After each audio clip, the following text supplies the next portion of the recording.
Morning, Hammer. How are you?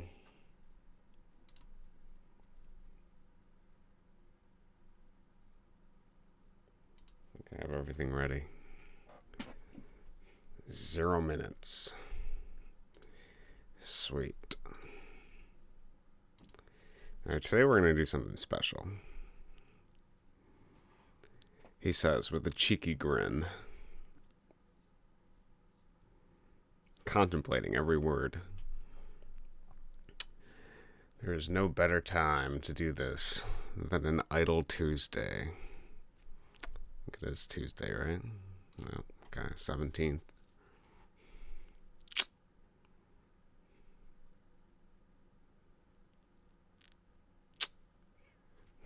Yeah, I guess so. Alright.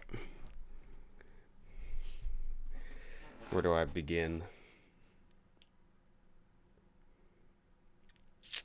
Pensively, that's where I begin. Pun intended.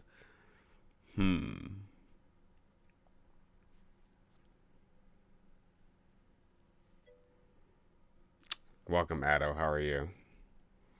I guess we should probably start with the contrast. Let's show the contrast. So we're going to do something fun today. Fun for me.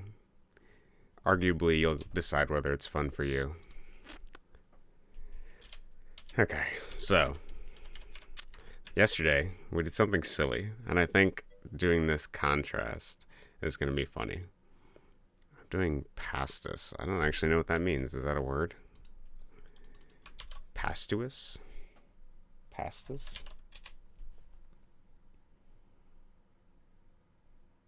I don't know if that's a word. Nah, okay.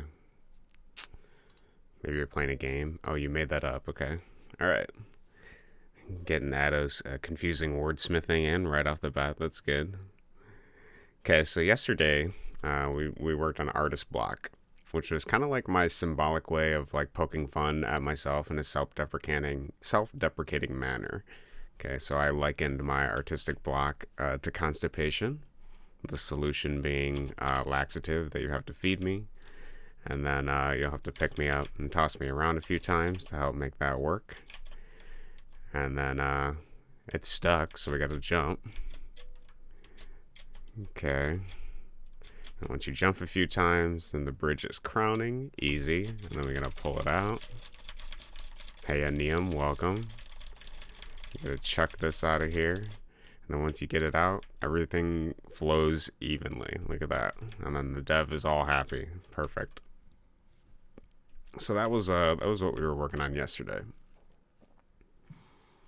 And to contrast that, I felt like we could work on something I've been avoiding working on. Some of my, I have two favorite quotes from Carl Jung. The first one is that, I think it goes, the tree that reaches heaven has roots that reach to hell, which I really like because I think that shows a contrasting of ideology required in order to both be good. You have to recognize you're like evil and hate in order to be capable of love, because without that, then you're not whole, basically. So that's the first quote from Jung that I really like.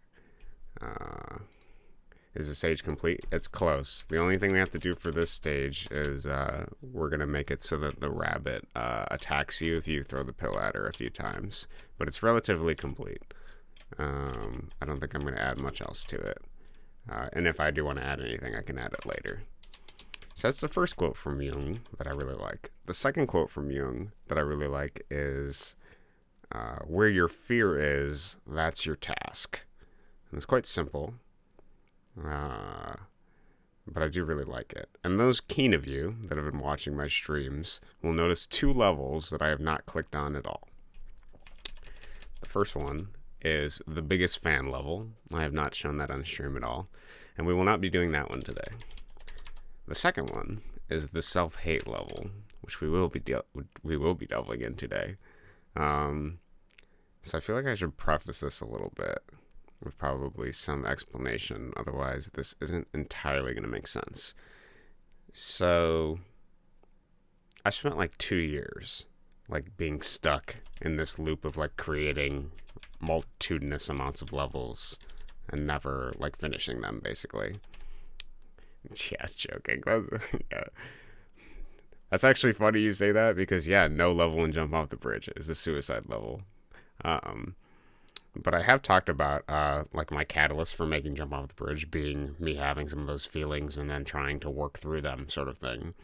I didn't realize necessarily. It's sort of like the you got to be beaten over the head with it a few times before you actually understand it. But I did notice that when I was working on my game originally, that there was something like almost cathartic about putting it into art, whatever it is, like aspects of myself, pouring it into art.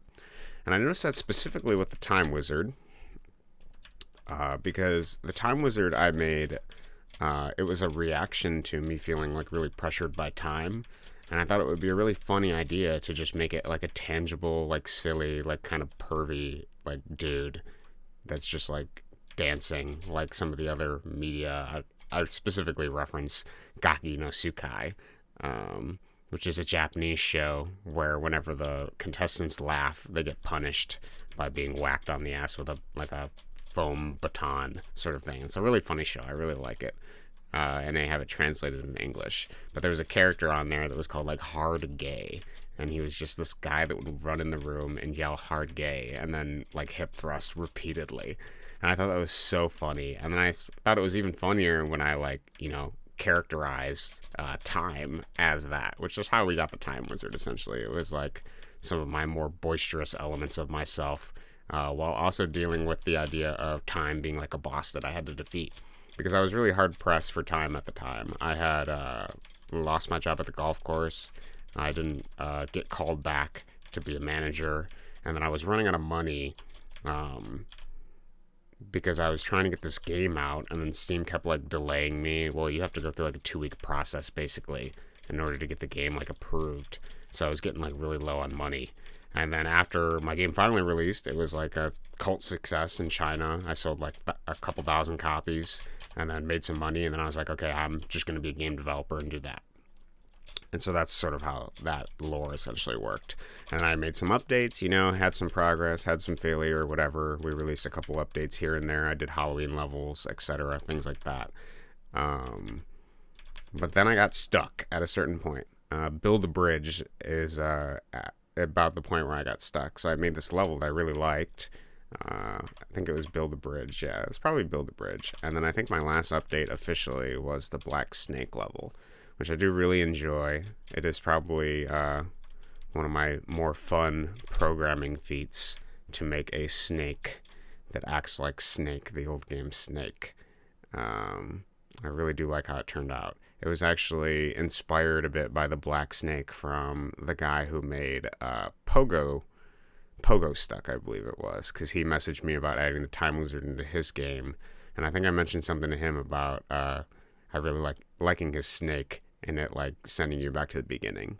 And then I thought of the idea of making like the snake act like snakes. I thought that was even funnier, so I did that. But the red and black is inspired from that. Yeah, Old Age Time Wizard. So, yeah, I got stuck for a couple years, constantly starting levels and stopping them. And there was actually basically one level that ended up freeing up a lot of that psychic energy. So we're going to talk about that today. And then, hold on, I got to respond to this.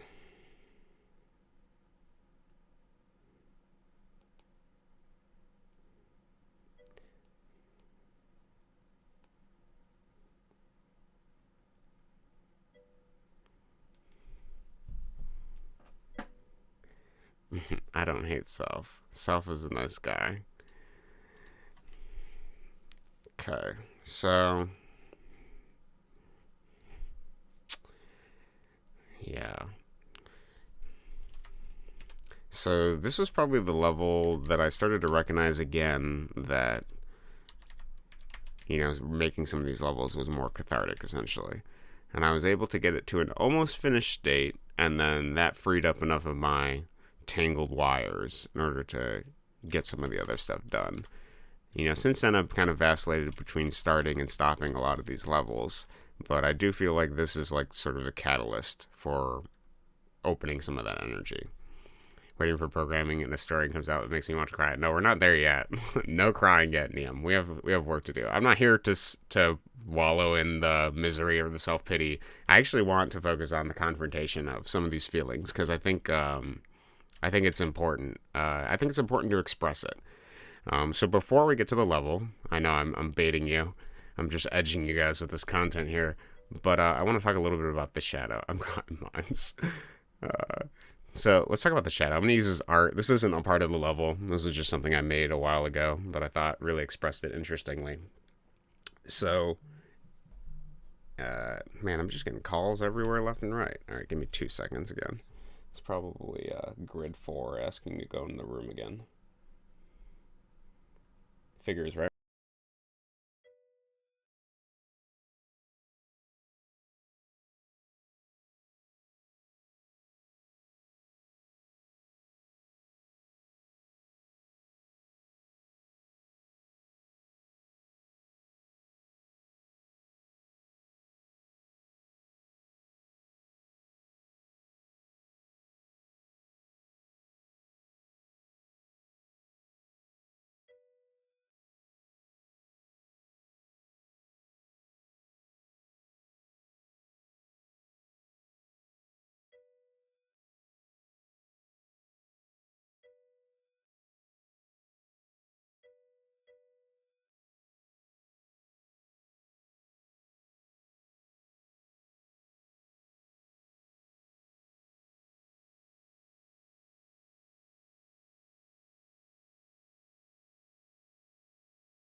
All right. We'll see if I get distracted anymore. It's kind of funny that I didn't get any messages this morning at all, and then as I start the stream, I start getting called. It's okay. They got grid 4. They're doing fiber work. They got stuff they need. Uh, One thing could add to the live would be donations with events or ordering pizza. I would love it. That's kind of funny. Yeah, donations with events. I should do something like that at some point. Okay. So we're going to talk about the shadow a little bit. So what is the shadow? So when I talk about these concepts, I'm talking about Addo video will be soon. Um, definitely soon. Yeah, not rushing. I understand. I obviously have other priorities. You can see right now, but I'll get it all done. It'll take time. Uh, I'm talking about psychoanalytically this concept of the shadow, and I think it's a pretty good concept, and I've been working on integrating it within myself a little bit. So, what exactly is the shadow? The shadow is kind of like you're like, okay, how do I explain this? So, as you grow older, you're going to learn things. The world is going to shape you in a particular way. And that can be positive, or it can be negative, or it can be anything in between. You know, we're not focused on just the black and white of this. There's a lot of nuance here. For example, something simple could be, you know, the traditions and understandings that your parents have, things that you learn from them. It could be something as simple as like, you know, your dad telling you anyone that drives a blue car is terrible on the road. And that could be something that's indirect as well, by him being angry and just making note of the fact that somebody's driving another blue car or something like that. It could be something silly, but it also could be something, you know, ideologically shifting. It could be something like, you know, your parents tell you that hard work has to be hard. It cannot be fun. That could be something that you've learned over the course of your life as well. That there is no fun in hard work. And if you're having fun, you're not doing hard work. You're having fun. And that distinction isn't necessarily reality. It is a imposition of their ideology on your reality. It is their philosophy that they live by. And something I often mention as well when you get advice from anyone is I warn often to be privy to the context of who's giving that advice, because that's really important. It's important to understand the context of who's giving the advice, because they are in some ways giving you a mental map of how to become them. or at least to act like them, to reinforce their worldview, to make that worldview your worldview in a way. So like, essentially it's kind of like getting a magazine subscription to that person. And then they're encouraging you to do X or Y, and that encouragement comes from this is making you more like me sort of thing. And that can be advantageous or it can be disadvantageous. But the important thing is to consider the context. Is this person an unhappy person? Are they unsatisfied with life? What does their work life look like? What does their love life look like? Like, what do these things look like? If you want to mimic those things and you want to, encourage similar behaviors in yourself, then accept their advice, sure.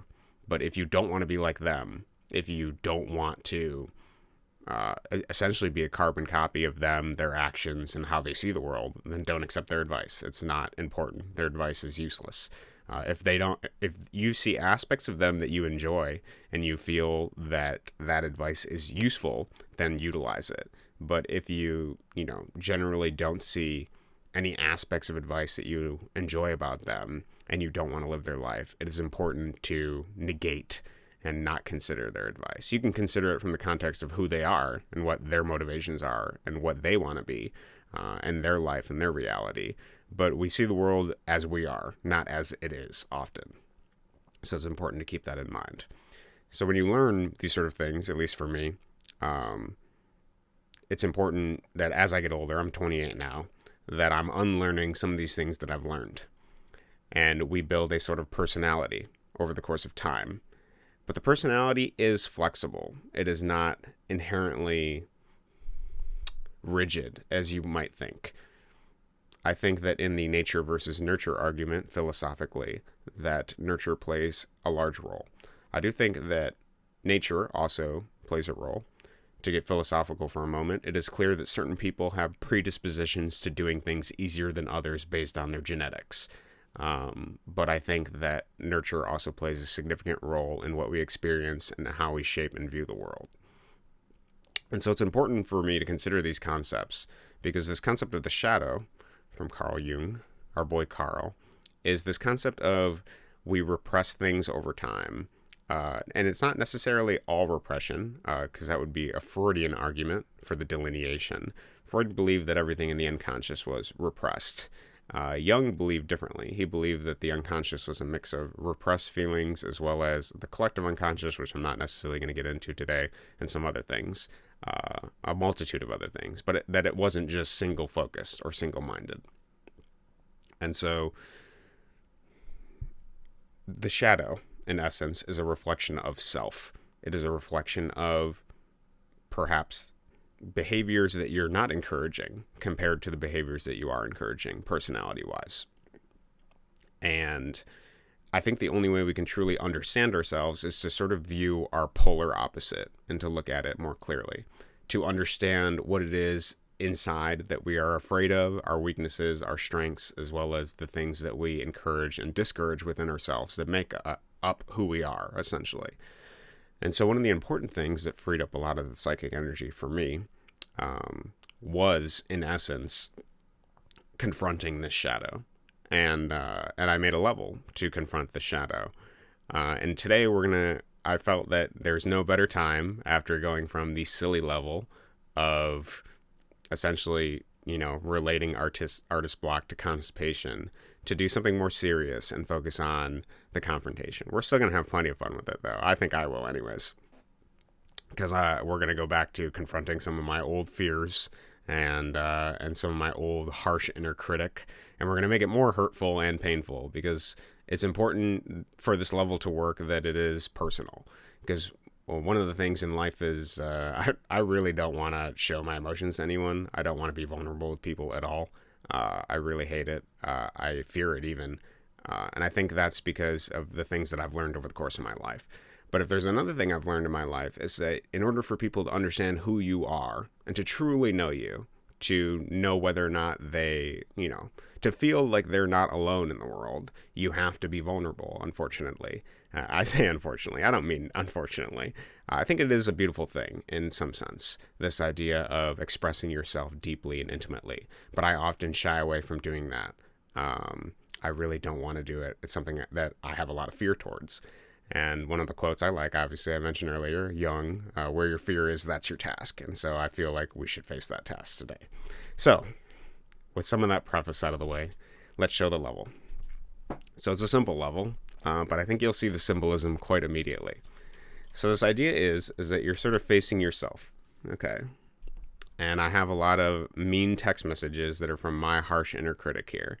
And the level is relatively simple. The goal is that you have to pick up these aspects of yourself, these different pieces that are blocking your path of jumping off the bridge, and toss them aside and keep moving, regardless of them holding you back physically and blocking your path visually. Each one you can dispel and acknowledge that they're just a part of yourself and you're confronting them. And then, in essence, you jump off the bridge. And that's it. Goes off casually to program. My man drops the wisest teachings I've ever heard in my lap and goes off to casually program. Yep, that's what we're doing here. We're going to program it. So, there's where we're at. So you can see here that I have, that I'm taking aspects of, how do I explain this? I'm taking my inner critic, I'm taking the hurt aspects of myself, and I'm going to essentially toss them aside. That's how I'm reasoning with dealing with the inner critic, essentially. It's to face it directly, to make a level where I can, see every single doubt, every single fear I've ever had, to see like my trauma and stuff like that, things like that, to see aspects of it and to just confront it, to pick up each one of them, toss them aside, dispel the shadows as they are, just figments essentially, and then keep moving despite all of it. And it's pretty important to me that we do this. It's important to me that I face all of these things too. And so I want to make sure that the level plays well. I want to make sure that the rate of the spawn is good. I want to make sure that this guy at the end of the bridge here actually pushes you back and prevents you. I want him to be more of an obstacle for you. I want to make sure his sprite also talks at you, because all these are just a reflection of myself, in essence, and of who I am and my vulnerabilities and things like that. And we're going to overcome them bit by bit by bit by bit, because all it is just a step, in essence, over and over again. I was focused a lot on some of these emotions, and we can talk about them. One of the emotions that I've often had is like a lot of anxiety about the future. And then also you'll notice in a lot of these messages is that a lot of like self-hate against condemnation of like my own sexuality and things like that, as well as like my own hurt of being cheated on in the past, and then cheating, and then like all of the trauma and traumatization from things like that, and also just this like general sense of like worthlessness, of not feeling like I'm making progress, not being able to complete these levels that I've been hanging over my head over and over again. But if there's something I've learned about anxiety and regret, it's that they don't exist in this current moment. That is important to remember. It's that they all exist in the future, a hypothetical future, or your past, which may not even necessarily be your past. That's not to say that, your past and your viewing and your memories aren't accurate, but it is to say that they don't really exist now, and you're sort of just hypothesizing. And we're not really oracles, so we can't necessarily ordain exactly what the future holds for us. So why entirely focus on it? That's not to say that you should just YOLO your life and do stupid stuff that'll put you in jeopardy of being injured or hurt. But it is important to focus on these current steps you're taking in the moment, and to value yourself, to have more compassion. And I always thought that these aspects of myself were like an enemy in essence. But in doing some reading and a lot of introspection, I recognized that this inner critic is actually trying to help me. I know that might sound antithetical, but it is actually trying to help you. But it ends up undercutting your self-esteem in the process, which is the difficulty with it. What it's doing mechanically is the inner critic is trying to it's trying to undercut your expectations so that you're not disappointed. It's trying to preserve you from that disappointment of facing something. Like it'll tell you, like if you're like on a date with somebody, for example, that you're not good enough for this person. And it does that because it doesn't want you to get your hopes up to believe that, you could be someone for this person. Because in order to believe that, you'd have to be vulnerable and to allow yourself to be rejected. It prevents you from that rejection. But in the process, it also undercuts your self-esteem, your self-worth, while also freezing you in place and preventing you from moving forward. It keeps you in a sort of stasis where you're too afraid to fail. But that stasis isn't really living. It's essentially like a form of death because you're not engaging with your full potential of life because you're just stuck, essentially. My brain is receiving so much knowledge that it is no longer brainying. Yeah, I know that this is definitely going to be a dense topic, but I feel like it's something I need to get through. So we're gonna keep going. We'll see. If there's anything I want to communicate through doing this stream right now, it's that the important thing is to focus on the present moment, and you shouldn't be afraid of the aspects of you that are scary. You should confront them. And the reason I think you should confront them is because there's no better antidote to darkness than to dispel it with light. And so that's kind of part of the reason I am, showing this level publicly and also talking about it. It's something I want in my update, and it's integral to who I am and how I was able to even get to this point. The only reason I'm here now talking to you guys about this level is because I was able to make this in some capacity, and that freed up a lot of my problems to continue forward. You managed to summarize anxiety in 3 phrases. My man is wise. Thank you. I appreciate it. You don't need to wax poetic about it. And you don't need to flatter me either. I think that we're all going to find different solutions to these particular things. Because I don't think my answers are the entire answer for everyone. Whatever answer you find is going to look different for you. But it's important that I show you what my answers are, because if somebody out there is struggling with these particular topics, it's only helpful for them to be able to see the way I've solved these problems. And the way I'm choosing to solve these problems is to make them into a game where I jump off a bridge, essentially, every single level. And from moving forward on these things, my brain was static and I forgot everything. Skull. These levels, this level in particular, as well as the level after it, are kind of like a pair, because I'll show you. So we have the first level, which is the self-hate level, and it focuses on me overcoming the aspects of the critic, the harsh inner critic that talks about things negatively. Your words are like a few keys that open a few locks to a door full of locks. That's a really good description, Liam. That is actually a really good description. It's exactly what it is. I have a few keys to doors with a lot of locks, and those doors are going to look different for you, and the locks are going to look different for you.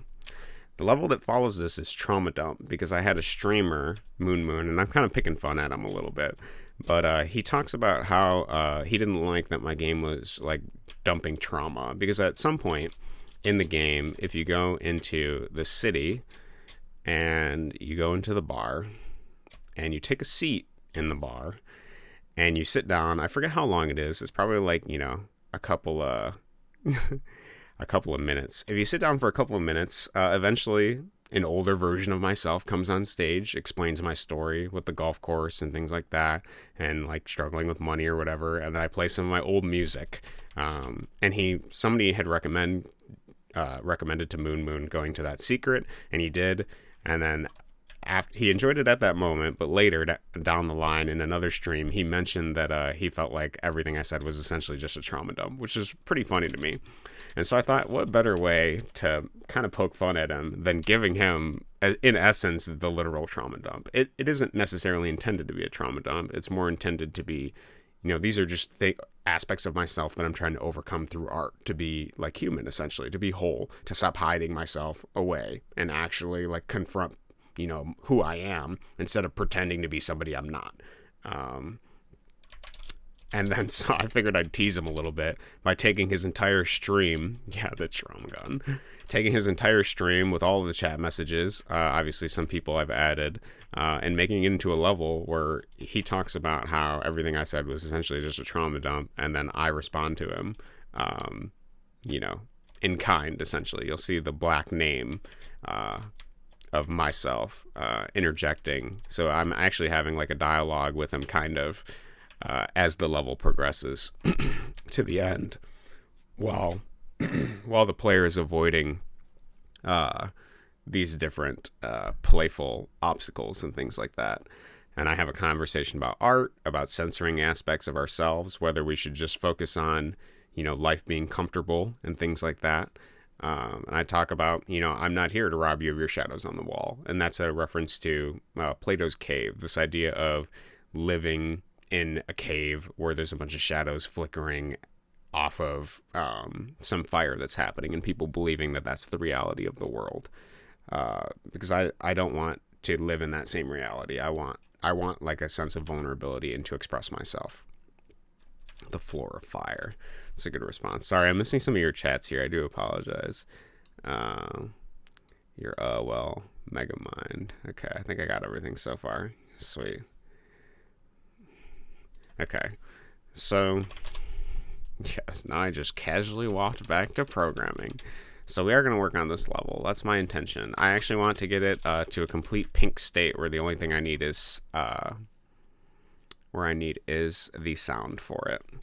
I think that's initially pretty much all the preface I wanted to mention with regards to that level. Any questions so far? Are we on topic? I think we are. I think we're here. Okay. So probably the first thing I want to do is I want to make this text very specific. Because the more this hurts me, the more cathartic it's going to be to pick up and throw each aspects of these off here. Yeah, can you say it all again? Yeah, no problem. You just rewind the stream by a couple minutes and you'll get the whole thing over again. Okay, so we have some dialogue. Yeah, one thing I want to ask about the programming is, can you show the codes to the text boxes? Okay, my text boxes are hella complicated, so I'm not going to do that. But I can try to find the YouTube video that I use for text boxes later and send it to you if that's something you want to use. Because I use the tutorial, and it's really complicated. Like, it goes through a bunch of scripts, and I've edited it like 1,000 times, so it's jank. You don't want to look at my code for that. It's absolutely broken. But my brain's going to become a nice plate of pasta. Sounds like a good plan. Sounds like a good plan. Hopefully with sauce on top. All right, so I probably want to start with the random statements too. Let's start with the random statements. Okay, so let's start here. I want to make sure that each of these are painful. So, everyone around you moves on, grows older, and here you are, beating off in your room alone. Pretty solid. That's a good one. Still feel the pain from that. You're like a hermit, living in your office. You haven't showered in fucking weeks. You're disgusting. You should cut off that long curly hair. Also a good one. I don't hate that one at all. That's amazing. Okay, you think you're capable of something? I doubt it. You never follow through on anything. You love to start stuff. You love to start stuff, though, over and over, endless ideas. That's all they'll ever be. Okay, that's also still good. Okay, so I'm glad some of these are holding up. It's been a long time since I worked on this. You're so desperate for love, it's actually disgusting. Who would love you? You're miserable. Your creativity is a prison of expectations, and potentially you squander. Also good. You're letting everyone down. You know that, right? Good. Expression of, having to worry about the validation of others. I like it. Everyone that ever supported you knows you'll never make it or amount to anything. Good. Doubt of belief. Probably should just quit again, go get a real job, do something more meaningful for once. Okay? Good. This idea of the real job being meaningful is still like good glass. You don't have the discipline or focus to sit down and do anything. We might be able to make this one a little bit better. You don't have the discipline or focus to sit down and do anything. I'm going off for lunch. I'll be back in a while. Sounds good, DM. Thank you for being here. Have a good rest of your day if I don't see you. I'll be streaming for a while, though. Hey. Welcome, Mac. How are you? You don't have the focus. You don't have the discipline or focus to sit down and do anything. I'm trying to think of what my inner critic would be meaner about for me for that. Don't have the discipline or focus to sit down and do anything. You don't have the... Pretty good here. That's good. I'm glad. No tornadoes or anything knocking at your door. That's good. Focus, sit down and do anything. Maybe sit down and complete anything. I think that's more important. You don't have to focus, sit down, and complete. Yeah, not today anyhow. That's good. I like the idea of this being more about the self-hate being, you don't have the discipline or focus to sit down and complete anything, because I do often fear this, like, I mean, I have, like, obviously a fear of failure, but this fear of, like, completing things is important. So that's pretty good. In like 2 years since an update, we can actually increase this 2.5 years since an update for your game. You've got like 1 level done. You know you can't do this. Everyone's expectations are gone. No one cares anymore. You're stuck here alone. I still think that's relatively good. We just updated the years. I'm pretty happy with that. Can make loved your hand again, waste away. You're nothing anyways. I think we can make this one better. Make loved your hand again. What would my harsh inner critic say that would be more hurtful for that? Make loved your hand again. You could even randomize the year value on that one. That's true. I could. Yeah, that's a good idea, Mac. I could do that. But I am going to release the update in 8 days, so it will be about 2.5 years. Probably 2 years in like 5 months, I think. What if one of them just tells you to kill yourself? Would that be too far? I don't necessarily think that I have had my inner critic say that, at least not in a long time. I'm trying to get the most personal things to me, because the idea is to like overcome, you know, that. I don't know if my inner critic ever says to just go kill yourself. Good thought, though. All right, yeah. Good thought. Make love to your hand again. Or even just grow each time it appears. That's also a good idea, Mac. Grow each time it appears. Yeah, that's not a bad idea, but, you know, assuming I get this update out in 8 days, that'll be set in stone. It'll be set. We loved your hand again, waste away or nothing anyways. How about, we talk about, instead of nothing, we loved your hand again, not like anyone is going to love you for who you are. Maybe that's good. Yeah, I kind of like that one. Like anyone's going to love you for who you are. That's good. I'd like a clock that just keeps going really fast, representing on how you haven't done anything in a long time. That's actually a good idea. I should do some kind of level that is like the days since last update thing. That's pretty good. I'll keep that in mind.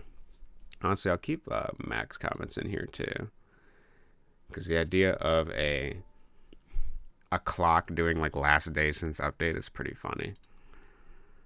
Not a bad idea at all. Because then once I release the update, it'll be like days since last update, and then when you play the level, it'll just keep getting longer, depending on when I release the update.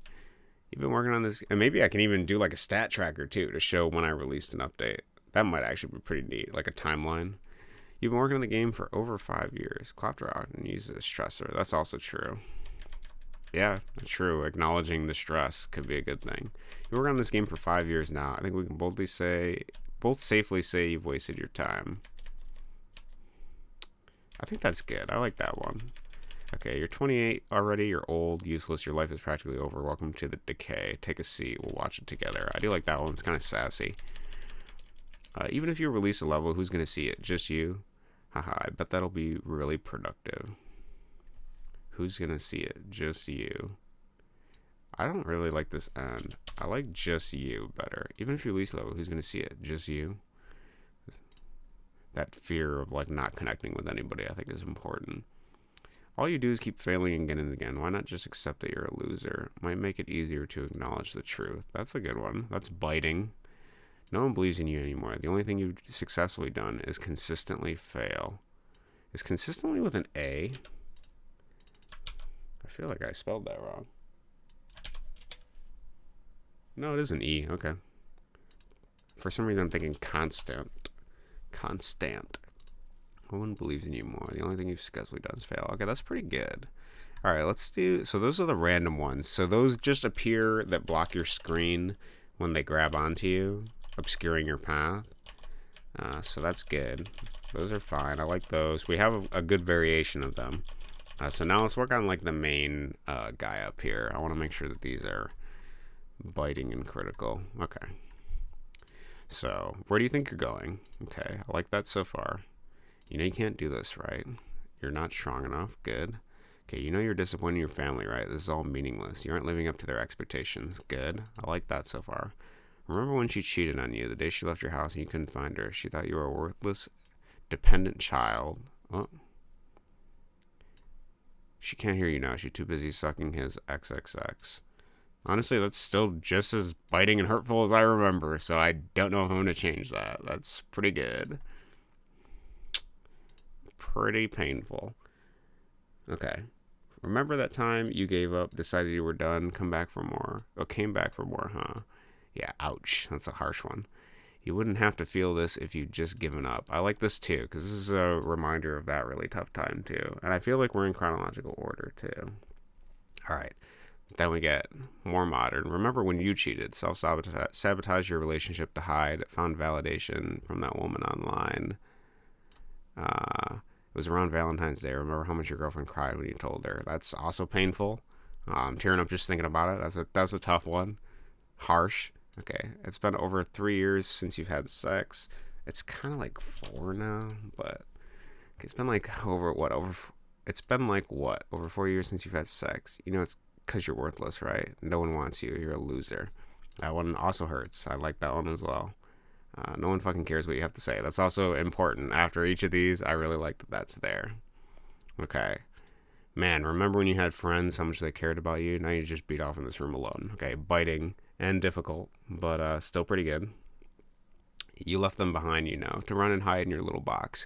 You can cope about how it's all for introspection as much as you want. We both know you get nothing done here. Also good. Biting.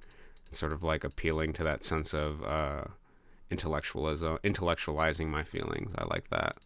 Now you just spend all your days jonesing for intimacy, wasting time with all those digital girls. You keep yourself preoccupied with all the digital girl. Wait, wasting time with all those digital girls you preoccupy yourself with. Okay, that's fine. I feel like the text is good. We'll keep that. You know they don't hear you. They don't even know you exist, and they never will. Good, solid. How long has it been doing nothing? More than 3 years? You've been sleeping on the floor like a mutt. Time flies when you're running, huh? Not that your time mattered anyways. Okay, still harsh. Good. And this time you've done absolutely nothing. You know that, right? It's been a huge waste. Not nothing, zilch, nil, zero. I feel like adding a worthless. Or maybe like a you're worthless. That would be more hurtful to me. You're worthless. And in the end, that's all you're worth. Nothing. Is that what we want to be the final statement? And in the end, that's all you're worth. Nothing.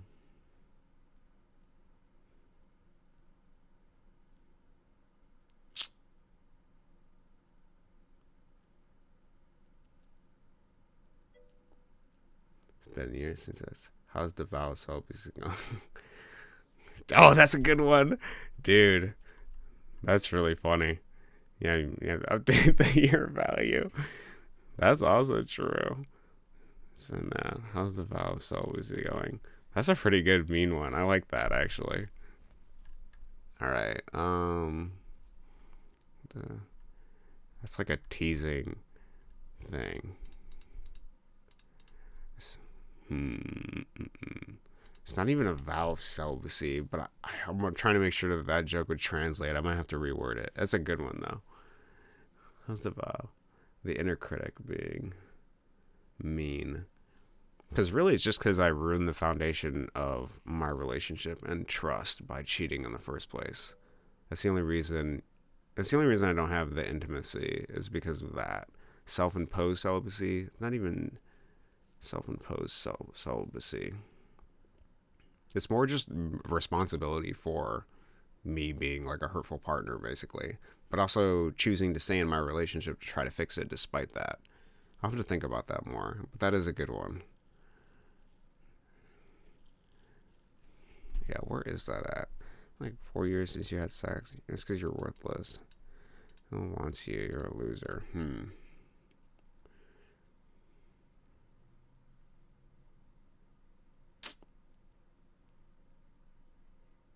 I'll think about that more.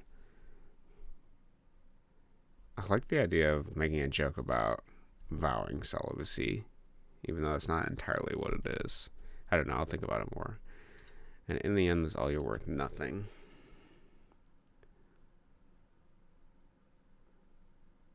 Is all you're worth and all you ever were? Nothing? In the end, that's all you're worth and all you ever were. And all you ever were. Nothing. That's all you're worth and all you ever were. Nothing. I feel like that's a good end line. Okay, you know, I wasn't expecting these to hold up as well as they have, because it's been like a year since I've worked on this.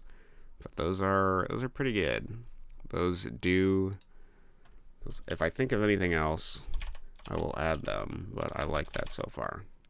So then what I want to do to make this level more complete for me is I want the spawn rate of these guys that are holding you back, these statements that physically block you. I want the spawn rate to increase, which should be relatively easy. And then I want to have this guy standing at the edge of the bridge actually talk with the text and push you back. I want him to be more antagonistic, and you having to overcome him. So let's start with the spawn rate first. So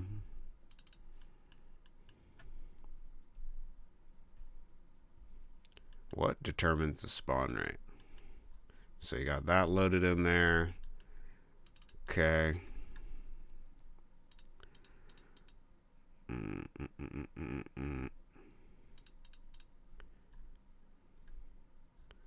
Okay, we have a create. Oh, that's the main guy. So he does. Oh, it's the spawner, obviously. That makes sense. I should have known that. Accelerate time. 30, 60, 30, 30. What does that even mean? Okay, so we have wait for player once X is greater than 25. Okay, so the player starts at, I think, 16 or something like that.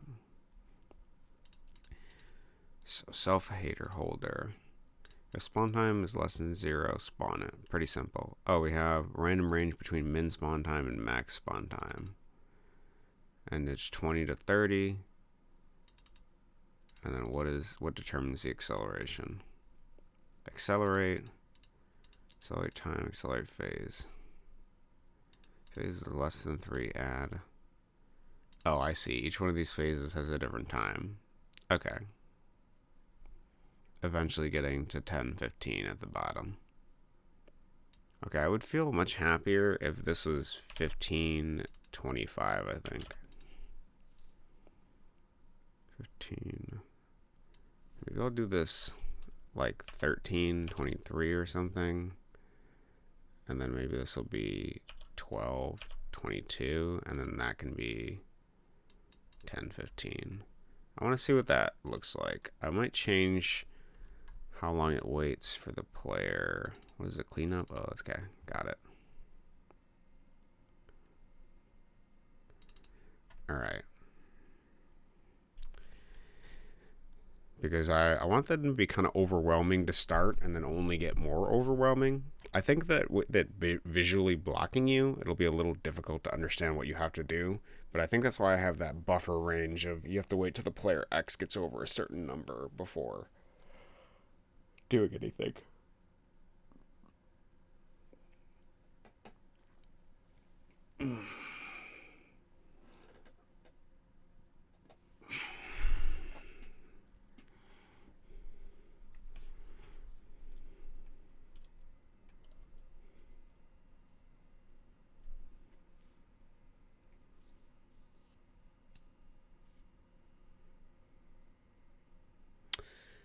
Tough crowd here tonight, huh? No. Okay. Cannot refrain from being silly about this. That is fine. Okay, so where are we at here? Let's see what this looks like. Okay, wait. If I don't move, it's just 1. Okay, then you can't move, so you have to throw them. And then what? Okay, it's like here. Got it. Okay, so that does explain to the player. It sort of gives them... Yeah, I like that. Okay. And then as you go up,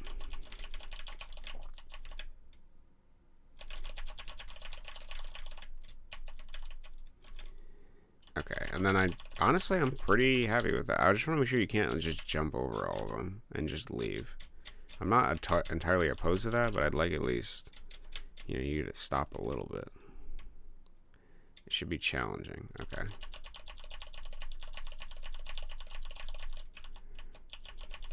And they do subtly pull you back as well. What do you think about having the player in spawns show over the boxes when they have the player? That's not a bad idea, Mac. But the important, so it's not a bad idea, but the important thing is that symbolically I'm trying to show that these words and these voices are blocking your path. The path being that you have to jump off the bridge. So I don't want the player to be able to necessarily see themselves, because I want it to block them in their vision. Because all of these like negative, self-critical things, all they do is prevent you from being the person you're supposed to be, essentially. So I think that it's important that they are overlapping for me personally. Because they should obscure you going on your path. They should block you. That was kind of my intention with it.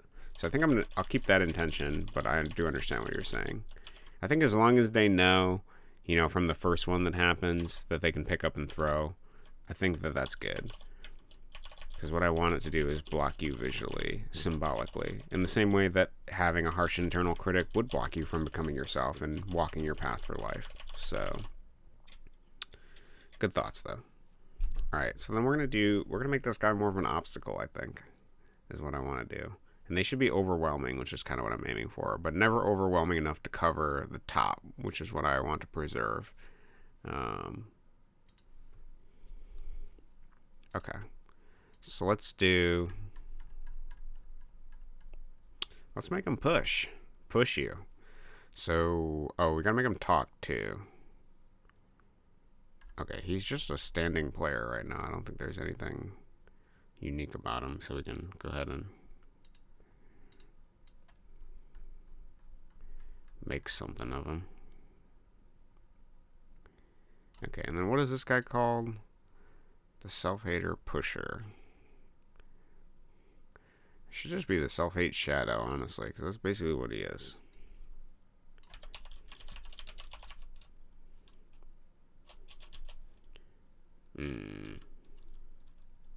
Maybe critical shadow? I don't know. I guess self-hate shadow is fine. It's gonna be wordy, but I'm kind of wordy, so I get that. It just seems like seeing the player being pulled back and not the level itself may reinforce that struggle. Yeah, I see what you're saying. Let me see, out of curiosity, how difficult would that be to change just to look at it?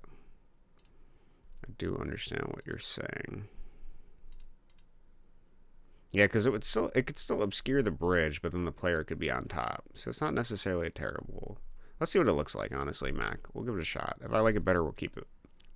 So I think what I need to do is okay, well, we gotta go to this guy. Do I have something that puts the text box on a specific layer? So 2 states, only see the player and the spawns attached to the player, but not the spawns not attached to the player. Only see the player and the spawns attached to the player, but not the spawn. Oh, okay, gotcha. That's interesting, but not the spawns attached to the player.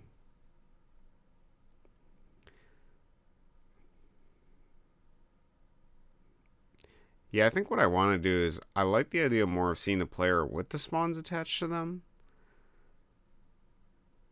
But not the spawn not attached to the player. I see. So I would have to shift their layer. Okay, I'll try that. Let's see what it looks like. That's a good idea, Mac. Because, yeah, as long as it obscures the path itself of the bridge, I think it'll still visually do what I want. So I need to add a line to determine what layer the text box is being made on. Because right now it's just on -999 depth, which is not what we want. So what we're going to do, is this like a parameter thing? Is that what this is? It's been a while since I made a script. I usually don't make functions that often. Okay. So, yeah, I guess. Okay, let's do layer. And then we're going to do if basically just this is undefined layer else, and the same thing for this else. Okay.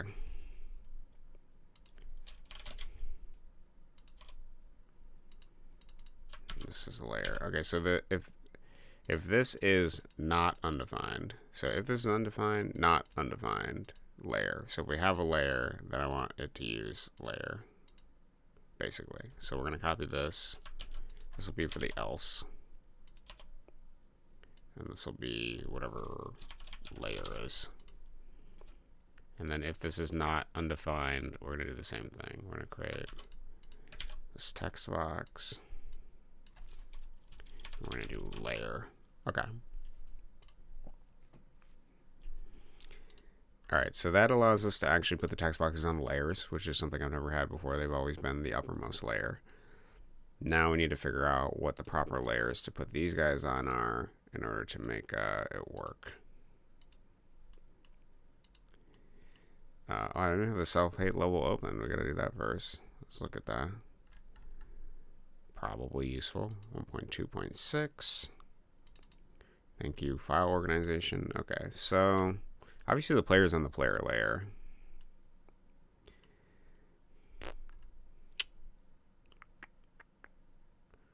What do I want to do here? I actually think I'm going to shift a lot of layer. Well, okay, so grass fill is going to end up having to be below because that's this big box here. So we want that below. I think I don't need to worry about water or water fill. I can leave that above the player. Enemies is this guy. Yeah, he's on enemies, so he can still be in front. I like the idea of him being in front of the text too. And so basically we're going to put the text on the behind player layer. And that should cover, oh, the grass cliff also has to be below too. Water, I like the water being above the player when he jumps into the water, so I'm going to keep that above for now. But if I have problems with it, I'll change it.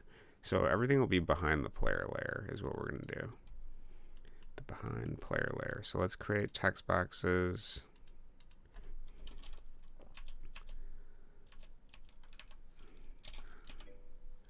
Behind player.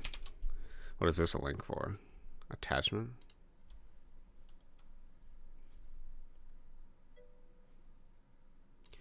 Do.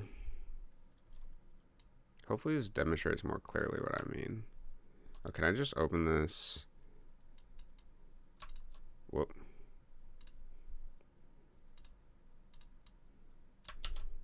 I trust your link. I just trying to open it in the right browser.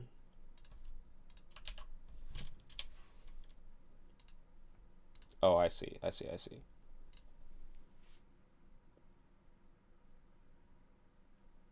Wow, you really drafted that up pretty quickly, dude. Yes, and oh, I see. You should have just told me that. Tried pasting in my other thing. That makes it a lot easier. Thank you. I see. Habits. Okay. I appreciate it. Okay, yeah. Oh, I see. Make them kind of darker. Oh, dude, that's good. I like that. Was this darkness thing intentional here? I like that a lot, actually. That's slightly like opacity change. And then, yeah, show them holding. Okay, no, good idea, Mac. Let's do that. Okay. That's kind of what I'm aiming for right now. So but I like the subtle effect of them being darker, which I think I can just do by dropping their actual opacity slightly. So let's look at it. It's just intended to show those are still present. Yeah, I like that they're not necessarily blocking the text. That's why I think I like the opacity of it. They're like lurking in the background because I don't want them to override the text or being able to see it necessarily. So let's give it a shot. So we have right now, this should be on the right layer, assuming that my coding is correct. Now We got to make sure that when they grab the, when they're not grabbing the player.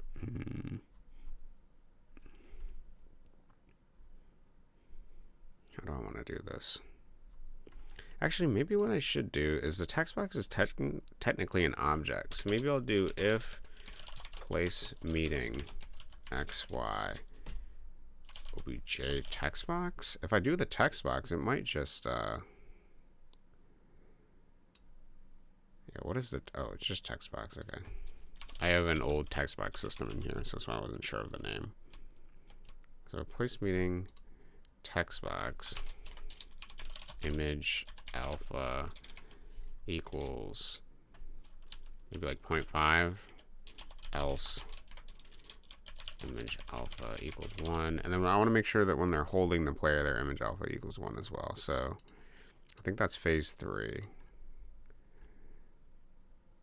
Place meeting, back to run, if meeting player jump, yeah, if colliding with player, phase 3. Okay, so phase 3 is when they're holding on to them. Oh, held is also, well, that's when they're being held by player. Okay, so let's do if place meeting the text box and phase does not equal 3 and held equals false. I think that's what I want to do, because if they're held, I also want them to be fully visible. Place meeting text box, phase does not equal 3 and held equals false. Image alpha is that. Is it really just as simple as that? I don't feel like it's that simple, but we'll try. 50 might be too low, but we shall see. Oh, and then technically their dark shadow aspect isn't going to necessarily show against a black text box, so that might also be a problem too. Because, like, obviously in your suggestion as well, this is outlined.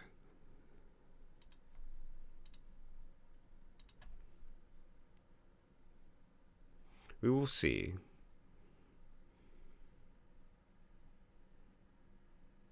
Might even be better. I don't know. We'll see.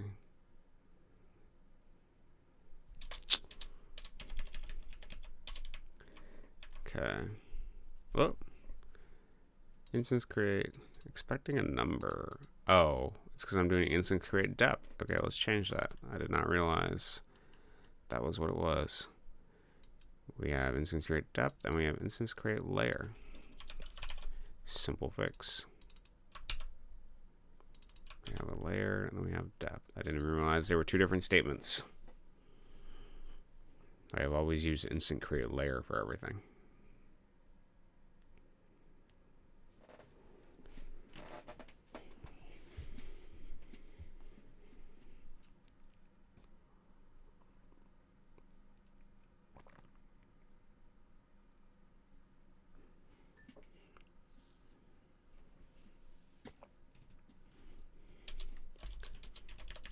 Okay.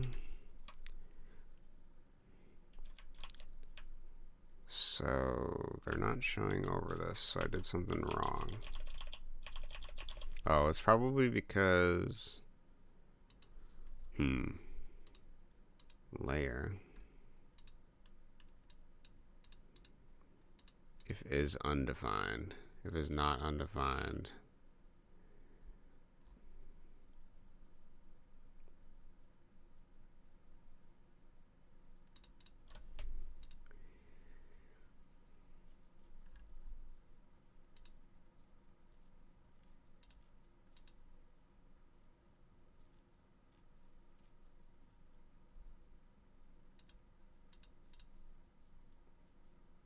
Well, I also need to make sure that the... Actually, I might have code that pushes the text box in the front. I'll have to check that. First, let's do... I know for sure that the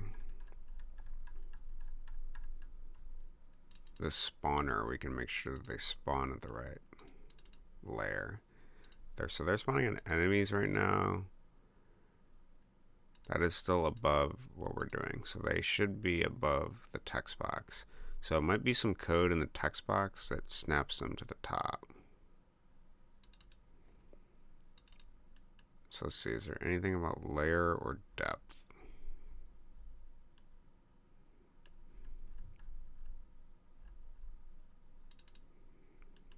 I'm pretty sure everything is in. Oh, it's on draw GUI. It's on a GUI layer. GUI is always on top. That's probably why.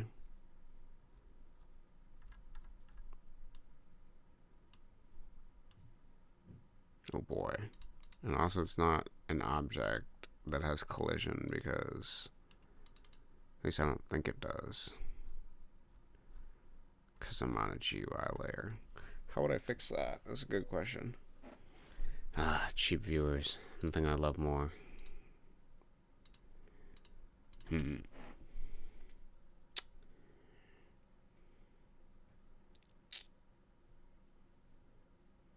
So I'd have to change that to just a draw layer. That would kind of mess up some of my code. Probably quite a bit of it.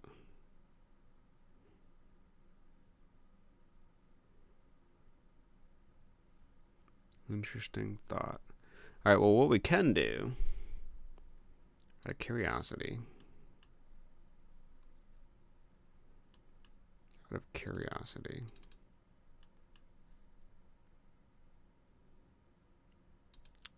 could we do a draw layer?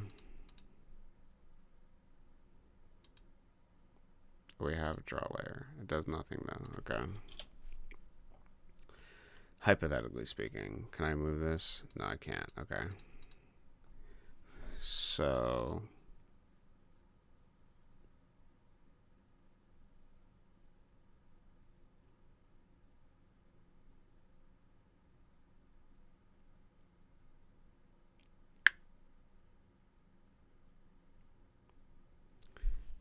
can I?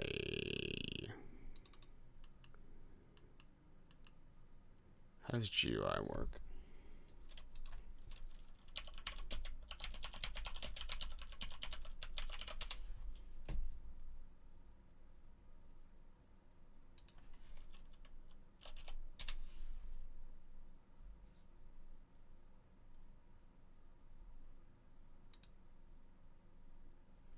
Do I just type GUI or something?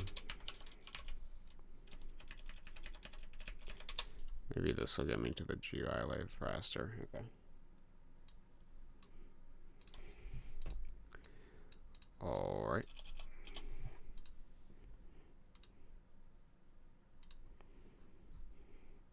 Cameras and display. Do we have?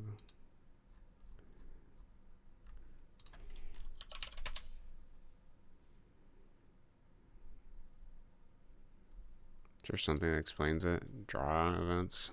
Draw GUI. Okay, sweet. Can you not highlight that anymore? I guess not.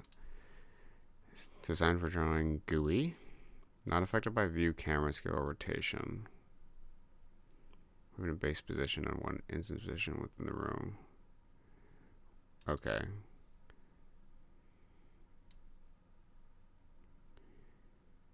It's always top left corner of the application surface or display. 1-1 with the application surface. Okay. Depth ordering is still maintained between different instances on different layers. So an instance on a higher layer will be drawn under one in a lower layer. And also within the events themselves, such as draw GUI begin event. We'll draw all instances first, then the standard draw will draw all instances over that, and finally end event is triggered.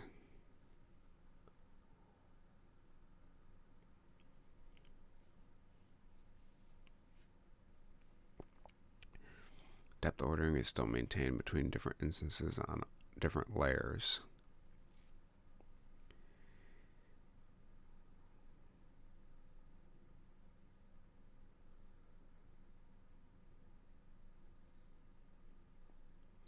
But that's not really true, is it?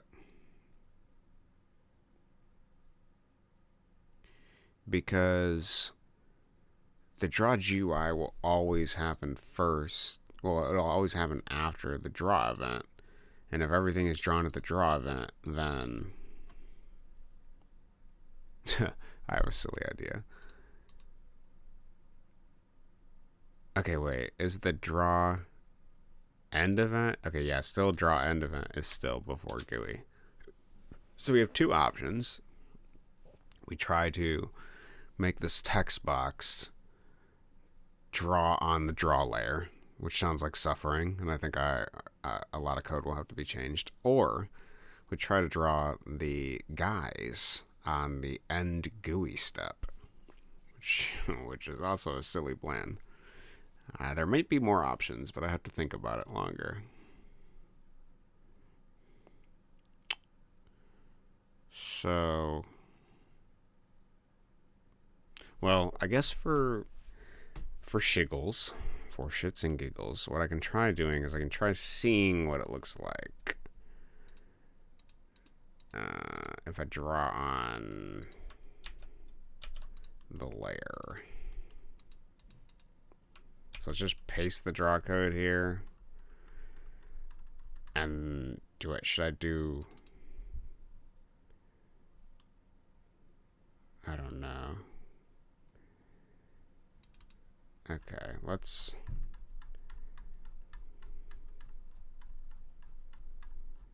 how do I want to do this? We'll do if layer equals, we'll do if layer, does layer have a value? Because I also have depth, don't I? Isn't that also, yeah, what the fuck is the difference? When you create an object, you assign it to a depth. Yeah, I got it.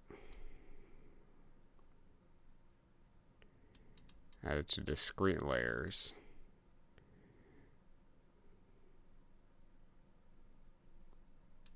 I think that each layer has a depth value.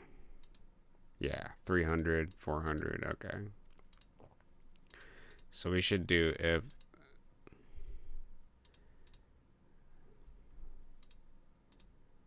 depth is less than -999, less than, because that's what I set it as. So if it's less than that, then I want you to do this draw. I'm not going to tab each of these in, that would be a nightmare. So if depth is less than 999, and then we'll do the same for, we'll leave those events at the end and the beginning. I think I might have to make a draw layer that does that. Well, let's see. If depth is greater than or equal to that. Just put this at the end and see what happens. Okay, let's just see what happens. I'm not optimistic this will work. I will do a begin draw layer and an end draw layer to see after, but we'll see. If I do get away with this, the only reason is because the room size is 480 by 360,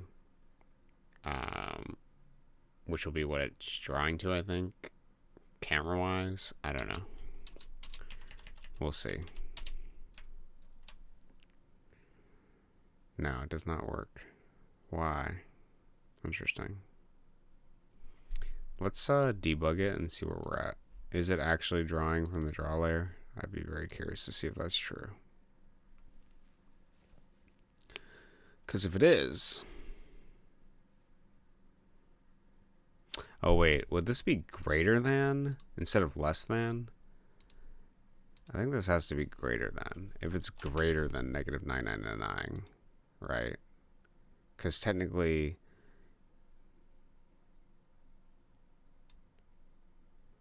If it's greater than 999. Yeah, because less than that would be 10,000, -10,000. Maybe I just had it backwards. So if it's less than or equal to that, let's give that a shot. I think that'll trigger now.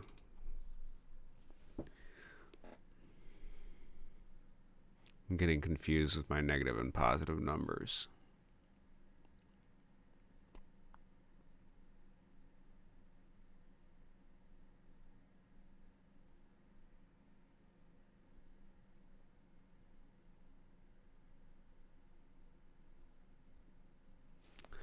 Okay.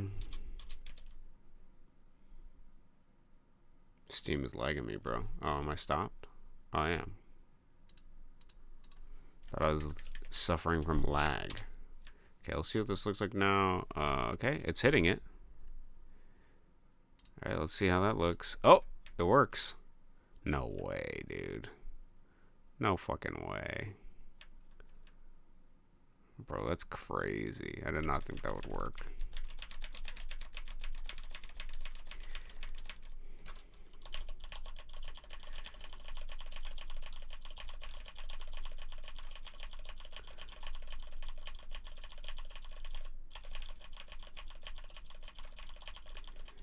Okay, now I want to do an effect where... Oh, yeah. Honestly, Mac, good suggestion. We got some work to do. I don't like how you can't really see the shadow, but maybe that's better, that the shadows are hidden in the box. I could white outline them, too. I don't know if that's what I want to do, though. So the only problem is because this is a draw thing, we can't really tell through collision checks that these guys are on top of a text box necessarily. That is a good suggestion, Mac. I appreciate that. I didn't think I'd like it as much as I do, but now that I see it, we could do a white outline. Oh boy, we could. But first we have to figure out how to tell if the... Okay, so wait. This is draw. Yeah, I know the code has been modified. Relax. Draw.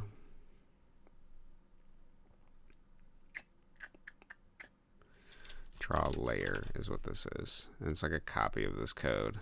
I don't really like the idea that I have to keep copy and pasting the main GUI to this draw layer code, but whatever. I can't think of another way to do it. Because I don't think you can just directly say, like in the draw event, like, oh, I want you to actually do this on the draw GUI layer. Like, if this is true, do it on the draw GUI layer. Actually, I guess maybe I should ask ChatGPT. Do you guys think he would know? If they would know the answer?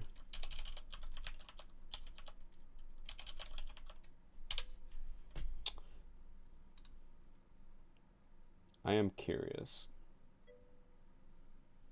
It's possible. ChatGPT is awesome.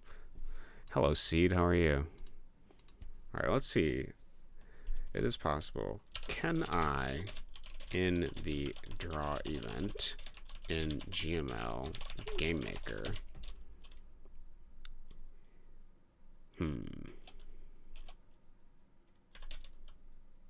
tell... How do I want to do this? I guess I could have a script, couldn't I? Isn't that just basically the solution? Is having a script? That's basically what it is. I'm just creating a script. And then the script stays the same. But that's annoying, because then I gotta open up a script. Let's see if they have a better answer. Can I in the draw? Yeah, I was gonna say, I'm pretty much just making a script. It's stupid, but it's basically what a script is. Can I in the draw event in GML GameMaker tell GameMaker in, let's say, the draw event to instead go use the draw GUI event? Yeah, basically overriding the base draw event to do something more specific. Yeah, that's basically... While you can't directly tell the draw event to execute, you can effectively simulate this by calling a function. Yes, using a shared script. That's basically a solution. I figured out my solution to begin with already. Yeah, using a script.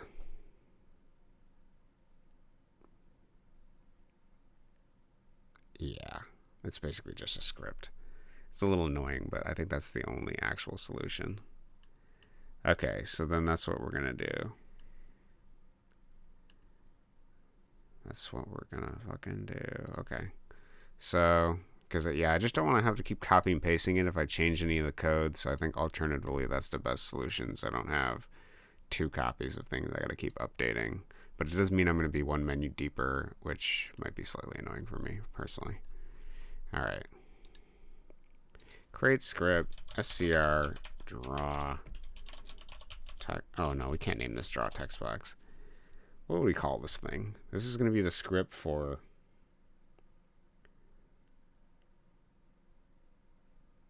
Maybe I'm just going to call it text box brain, bro. Because this is literally the whole brain of the text box system. What makes no most sense. Yeah, I'm calling it the text box brain. It's distinct enough for me to remember it.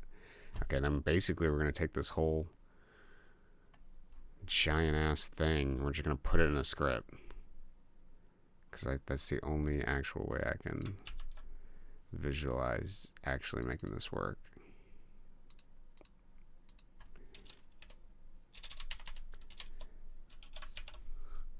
Okay. All right. I'm not going to indent it because it's only going to make it harder to read. Okay. And then we're literally doing scr text box brain. So this is for draw layer. This is what we're on right now. If layer is defined, then execute brain of text box on draw layer. This allows me to have things that overlap. This allows me to have things that overlap the text box as it isn't stuck on GUI. Okay. And then for this one, we're basically just gonna delete all this code that I've slaved over for a very long time. The text boxes and we go back. We've had a lot of silly things. I've tried to do a lot of silly things with the text box as well, and that's, it's been a lot of reordering basically. I'll show you some of that later, but yeah, it's been good. Okay. And then this is normal brain above all text and dialogue. Okay. Basically, wait, above all draw layer is probably the best way to put it. All right. And then let's check if that works. Let's make sure it's executing the right one.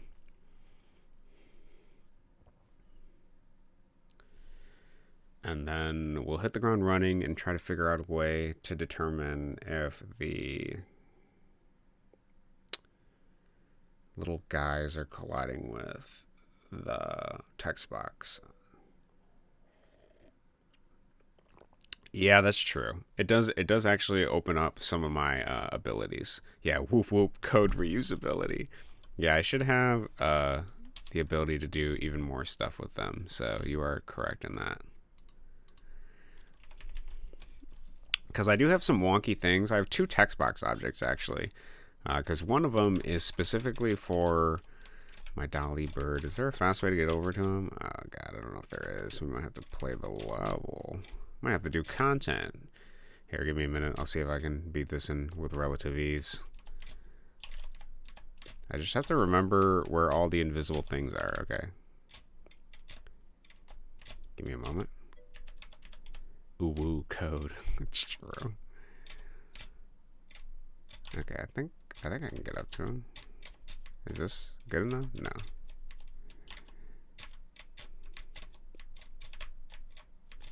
Oh, I'm so close. Okay, you have to... oh, God. Alright. Oh, I had it too. Okay. Give me a second. I want to show off his text box. He's got a really unique text box. Okay. We gotta do that twice. Suffering. Okay, let's see if I can do this. Okay. Dude, I'm a gamer. Alright, we're gonna make sure we get the right thing here. Okay. So his text box actually updates like an old Japanese like haiku thing is what I kind of did with it. It still might need a little bit stuff. Yeah, thank you. It is an interesting level. So I have like some dialogue for him, and it actually populates the text box that way. So it's a pretty funny little sojourn in the text box variety. I might have to change the font a little bit, but obviously this will probably be more readable if you're reading Chinese or Japanese than English or anything.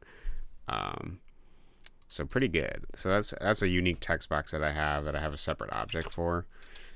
But yeah, with this functionality, I should be able to do some more interesting things with text boxes that people are like above them or things like that. I also have this guy, he actually burns the text box when he sets off the bomb, so you can see that little effect of the text box burning. So yeah, I program a lot of weird stuff in these text boxes. Every time I think of an idea, I'm like, oh god, I gotta go in the text box code and do it again. But I do get better at it each time, so.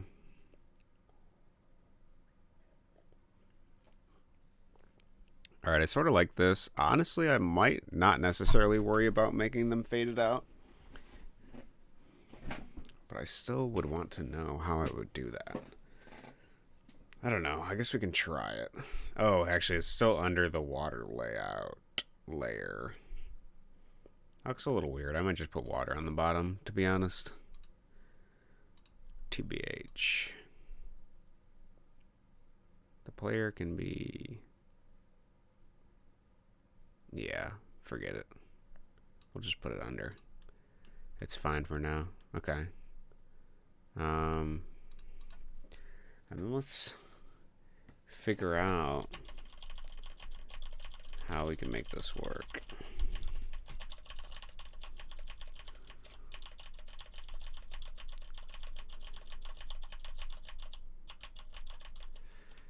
So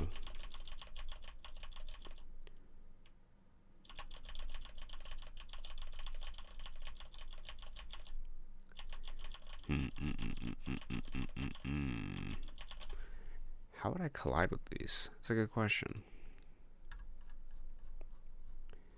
How would I collide with these? Because they're just drawn. Close the scripts for now.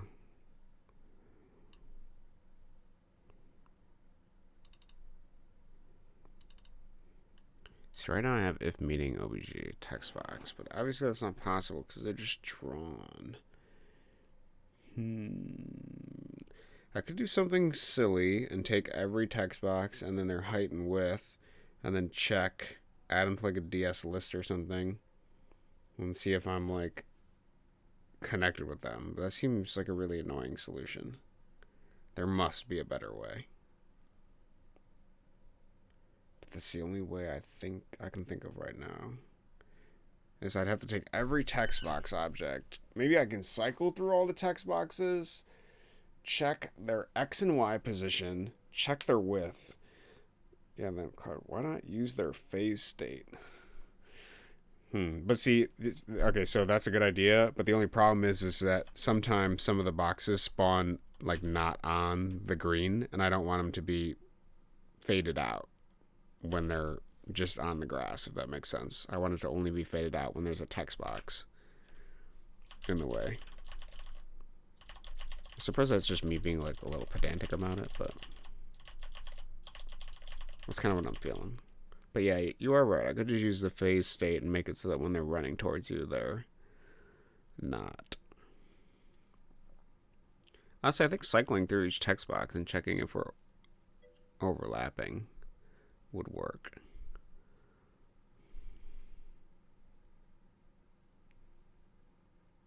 It probably isn't like an integral effect. Like this already looks cool the way I like it. But I do want to see what it would look like if I do have like a little bit of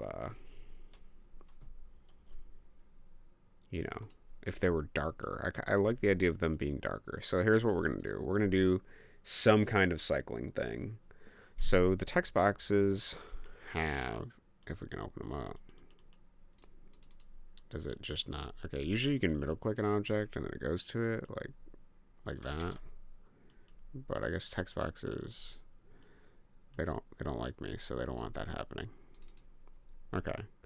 So the text box has a X, it has a Y. It has a width and it has a height. That's pretty much all I need.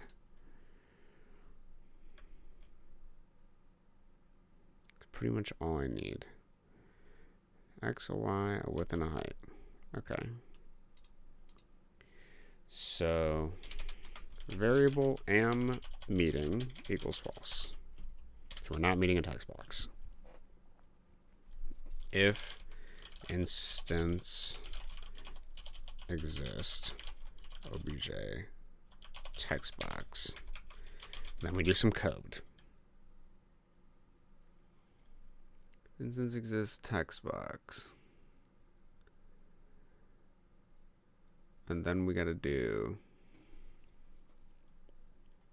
what is it, like instance, it's either instance count or instance number. I don't remember which one it is. Instance number, I think, is what we want.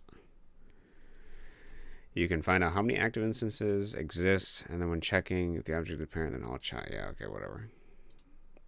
It might be instance count. Why does that look weird? Instance count. I'm pretty sure I have code somewhere using this same thing. I think it's instance number. Instance number. Just look for instance number.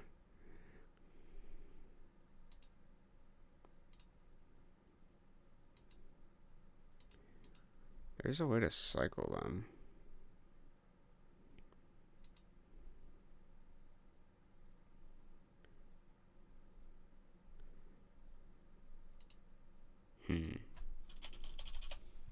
What do we have here? Instance.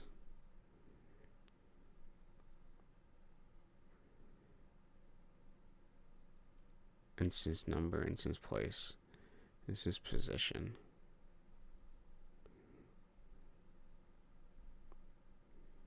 I feel in my heart of hearts it is instant number.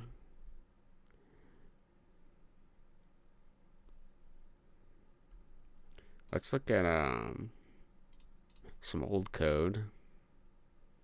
Since I know what object uses it, I'll bring that back up. So I'm pretty sure it's the dog puzzle.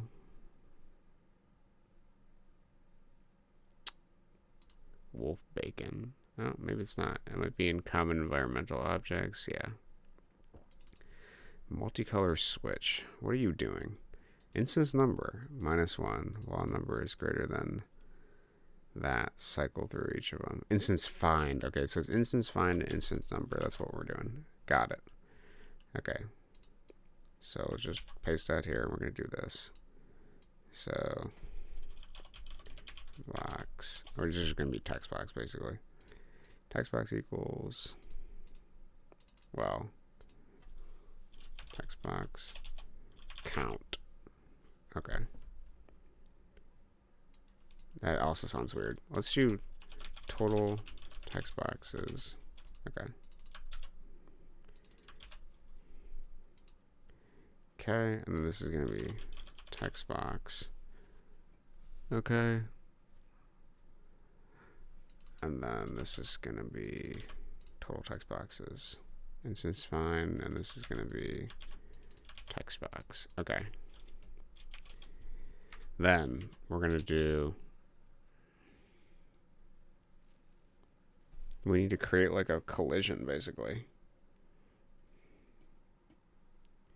So we need to somehow compare my x against my x and y against their x and y plus their width and height, essentially.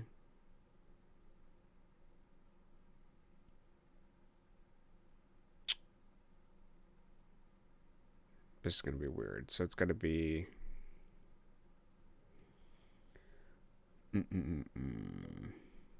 mischievous. How you doing, Fuzzy? How are you? We're basically just going to kind of do the level code that I did for my level editor, now that I think about it. I'm pretty sure I did this in the level editor. Let's look at that. Because I need the range.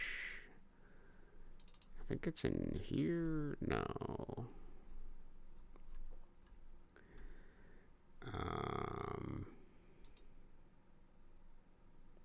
What did I do it for? I thought it was the tab controller. Because it's when your mouse is over a particular... Oh, it's here. If mouse is... Yeah, okay. This is what we need. This is basically what we need. So then we got to do... Okay, so instead of mouse X, it's going to be my X and then my Y. Okay, if my... And then... Yeah. Okay, so we're going to have var xx equals something, var yy equals something, var width equals something, and then var height equals something. Okay, so then this is going to be text box dot text box x. Okay, so that's the x of the text box. Oh, this should be a var. Well, okay. Alright, this should be y. And this should be text box. And what is it called? Is it just width? Oh, it's text box width.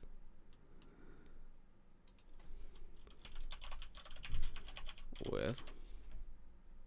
And this is going to be text box dot text box height.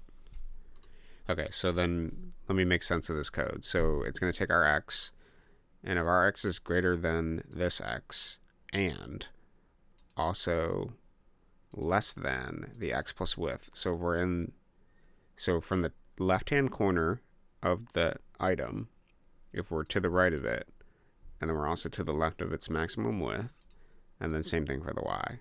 So all that is true. If we're in the range of all of that, then am meeting equals true. The only other thing we need is we need to total text boxes needs to decrement by 1 each time so that we cycle through all of the text boxes and check if we're a part of it. And then using this, am I colliding with a text box? If I am, then, well, am I colliding with a text box? If I am colliding with a text box, adjust my alpha, my image alpha, not my alpha. Okay, theoretically, oh wait, if place meaning this phase is not equal to 3 and held equals false, and if we don't need this anymore, if am meeting equals true. Okay, am I confident? 70%. 70%. That's how I'm feeling. Good odds. Decent odds. We shall see.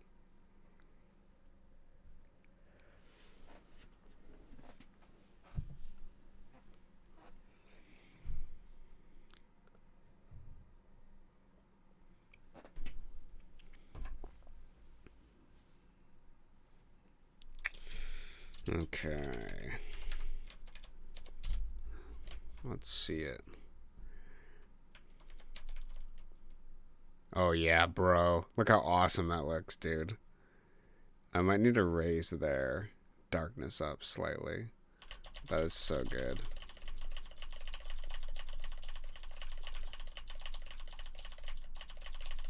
And then they become tangible when you pick them up. Oh yeah, bro. Dude, that looks so fucking good.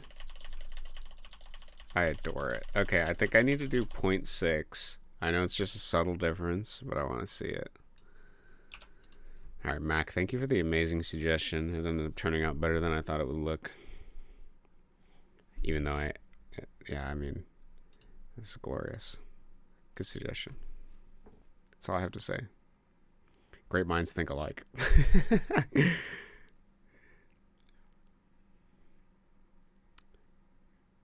Yeah, looks much cooler like that. I also think it fits symbolically too. I'm thinking about it more. I think that's probably why I like it the most. I have my moments. We all got our moments. Yeah, this idea of like it's still blocking your path. They're still like holding on to you, sort of thing. But they're visually, they are darkened but still visible and like clawing at you. I quite like.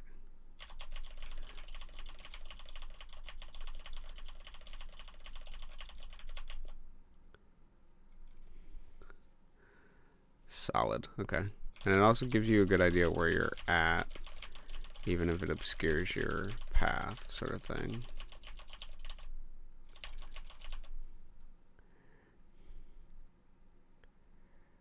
Good. Okay. Yeah, so now we just work on the dude at the end, bruh. I like that. Fancy.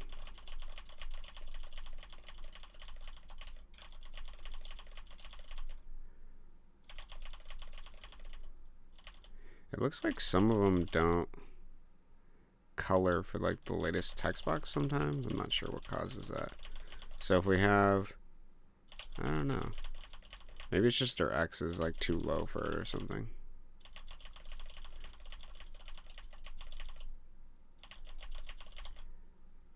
It's not a big deal, but here, does this get, how does this work again?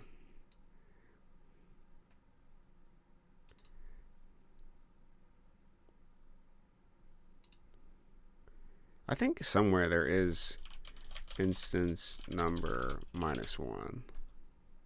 I've seen that before. Don't lie to me. Oh, we have do until? What?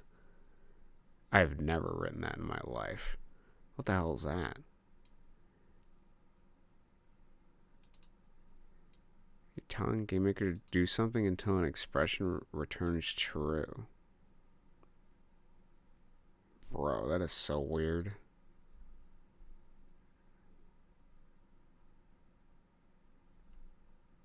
I did not know that was a thing. What does continue mean? It's a for loop. Yeah, it's like a different way of writing a for loop. It's kind of an easier way of writing a for loop, frankly. I always mess up the for loop. Lexi gets one at a time. Sounds like another if else. Yeah, kind of. Mandatory attendance Tuesday. Oncoming police got. Dude, I love these. These are great. Alert, mandatory attendance Tuesday. How you doing today, Drew? It does honestly kind of sound like another thing. What does continue do? Has if used inside of a statement that forms a loop for repeat while or do until, it will immediately end the current iteration and jump back to the beginning of the loop, starting a new iteration and omitting any code that comes after continue within the loop. Oh, weird.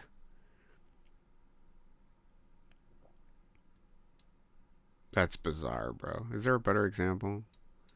File read, continue, and then that goes back up and doesn't enumerate, I guess, by one.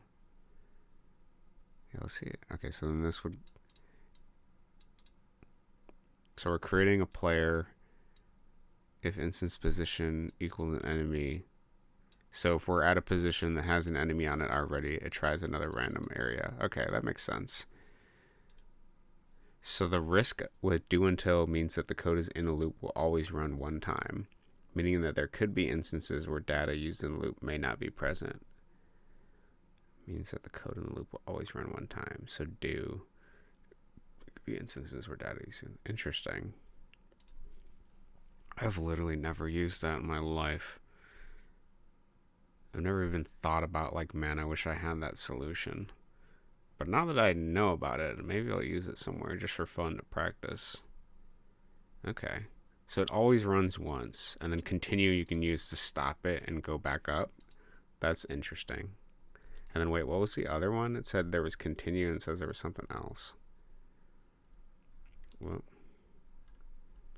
it was like do until, oh, break. It's used to end prematurely. I've used break before, especially for switches. Yeah, it skips out of it essentially. That makes sense. Yeah, break breaks out a loop. I've used break before. I've just never used continue. So break just straight up brings it out of whatever loop it's in. Does it matter how many it is in? I've never actually thought about that.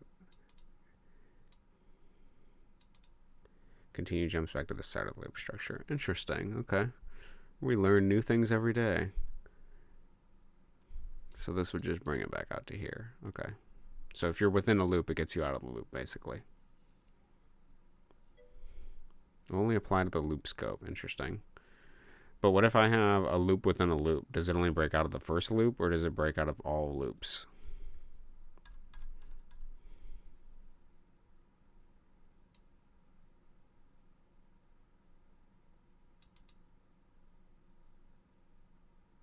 It might just break out of that single loop, is kind of what I think it does.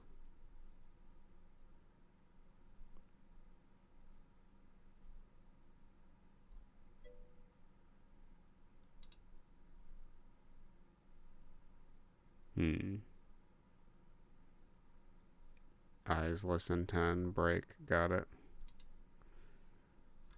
Interesting. In this case, it'll break out of only the for loop. Got it, okay.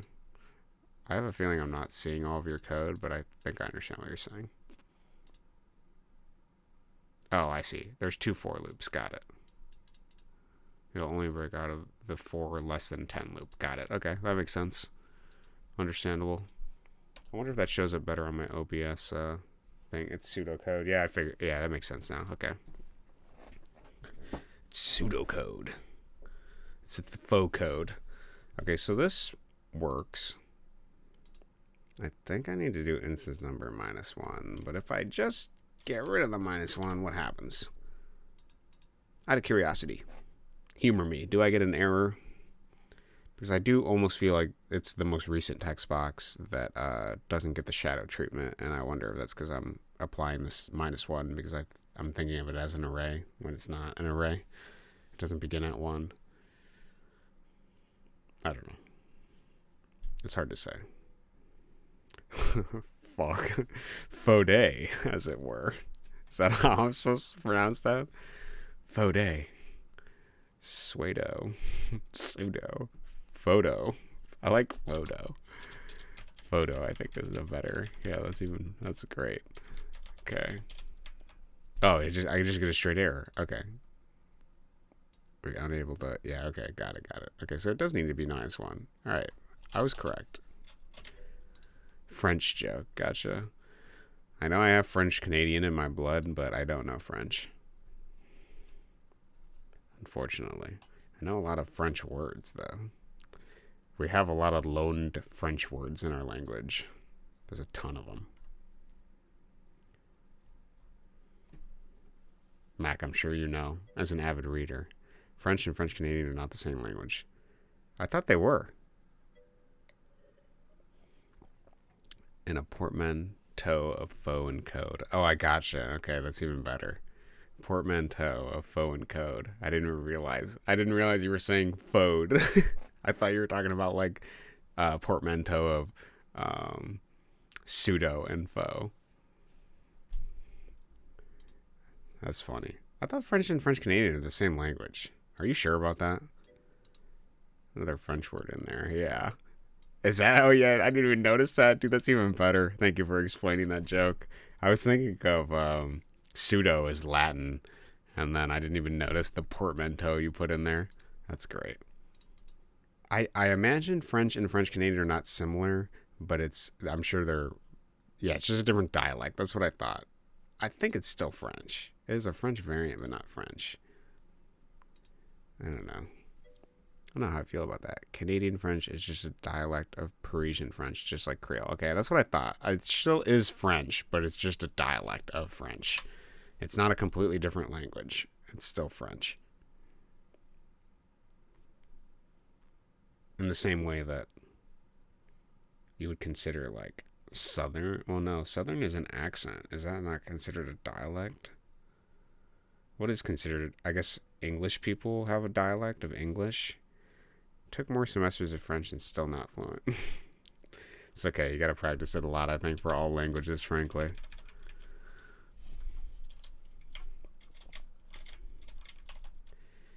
Okay, this works. Now we need to make this guy more of an obstacle, and I'll be happy with that. What is our runtime right now? Okay, we're at 2 hours. That's pretty good so far. Pretty good. For those of you that missed it yesterday, Trippy, thank you. I appreciate that. I'm going to consider Trippy a compliment, but it looks pretty good. I guess the X is technically under the boxes here when it's like really low, so it doesn't hit, but I think it looks cool. And then we gotta toss all these guys off our ass to actually complete the level. Okay, and then if this guy's like more of an obstacle, that would be amazing. So I'm gonna make him push you. Maybe he'll chase after you a little bit. Just be a menace. Okay. Good. Alright, so then... Oh yeah, I was saying, any of you that missed yesterday, I want to show you the progress we have here, since I worked on this a little bit. So this is the artist block level. So you gotta feed him a pill, okay? And then you gotta pick him up and toss him around a bit. And then you gotta jump on him 5 times. And then you gotta pull the bridge out of his ass.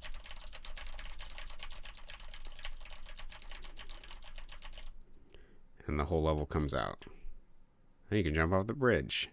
I probably will do like a portrait of myself talking or something. I think that would be really funny. Yeah, so that's my constipation artist block level. It turned out really good. I really like it. The only other thing I gotta add is when you toss the pill at her a few times, she gets pissed that you're throwing it at her instead. So I'm gonna make her like attack you or something. But we can add that later. It's not imperative. I'm hunching too much. Let's try to sit up a little bit more straight. Okay. Exciting.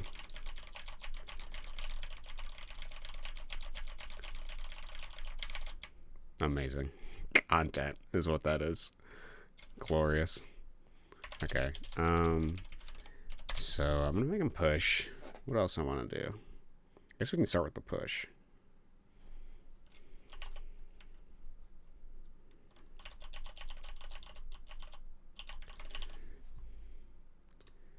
And then we need to make him talk. Fate Shadow talk. Well, maybe stand talk. Pretty simple. 2 frames. Well, that's not what I wanted.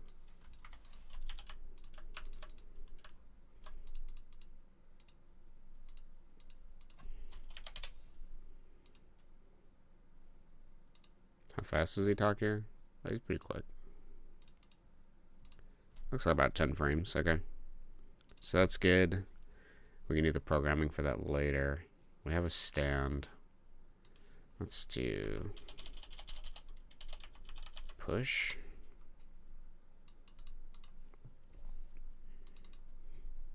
And let's do another layer for the arms. Okay. I'm going to draw them in a different color to start. We'll do like a blue. So we're going to have a rear back.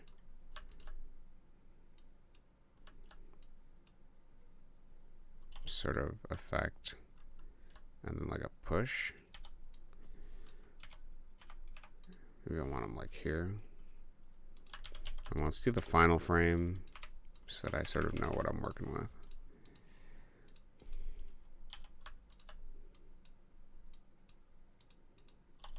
Maybe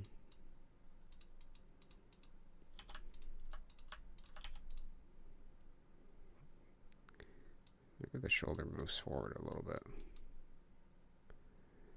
I feel like the shoulder has to move over here.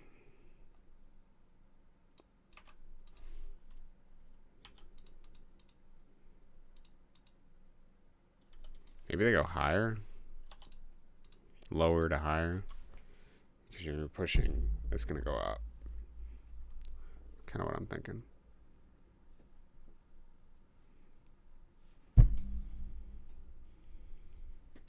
Pushing, it goes up, okay.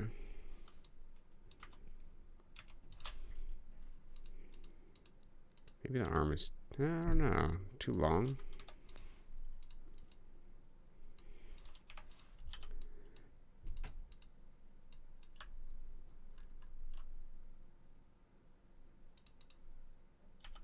Might be too long. It's too long considering I'm not straightening out the arm all the way.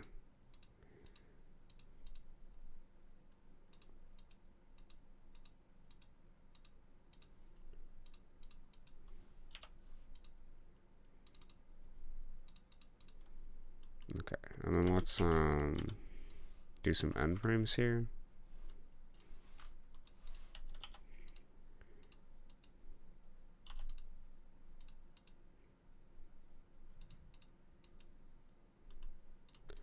Okay, so he lingers on the final frame a little bit.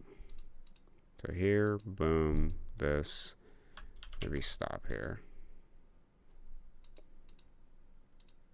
Maybe I need more force lower before I go higher.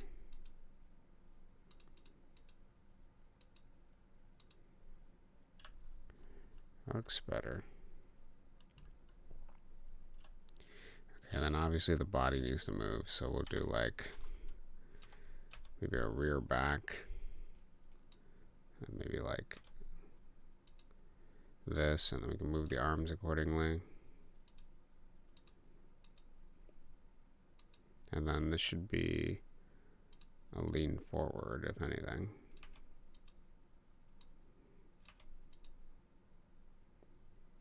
Maybe we'll get rid of some of this arm length too. I don't know. Maybe I need to do...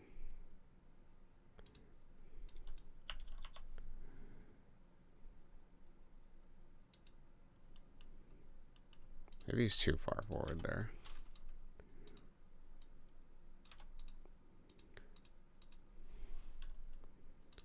And the arms go like here.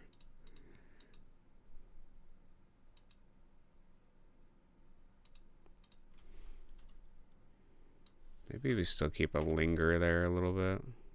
So backwards, forwards. Looks a little weird. Back, forwards.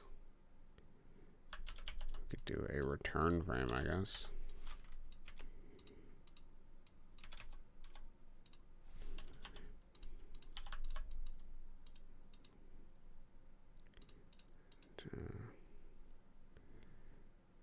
Yeah, maybe we'll do hands like this to more show that pushing.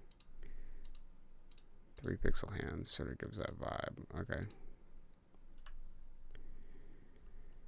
It looks a little weird. I think I'm gonna get rid of this one. Then bring the arms back.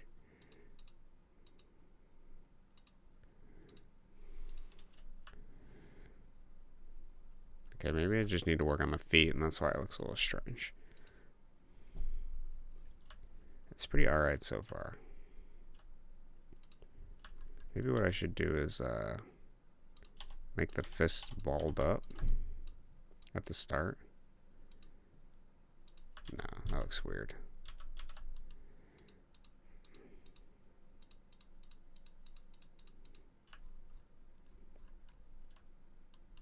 Okay.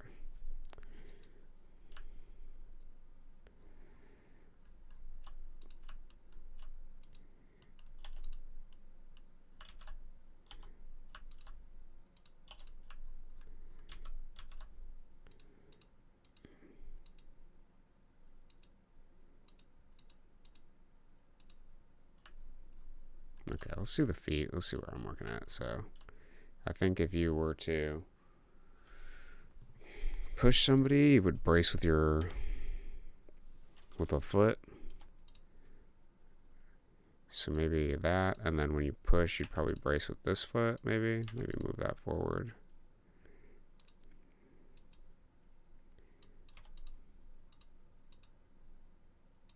And then probably move this whole thing forward as you lean into your foot.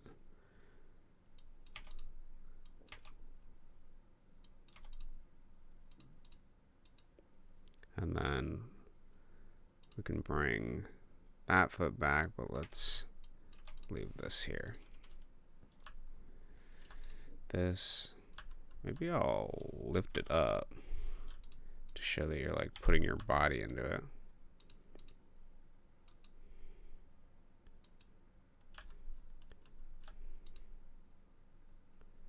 Oh, we're getting there. We're really close. All right, let's do, with the step forward, let's move him all by a pixel. So then we kind of got that actual push. We're pretty close. We're pretty close. So this, braced, move forward. Perhaps actually this leg is still in the same spot. That way it's our grounding leg. And then we can move it back. It kind of looks okay. Do I like it better without the grounding leg? It does look like things are happening. Maybe this leg just needs to be permanently like that. Oh yeah, I mean, it's a little stiff, but I think it gets my point across.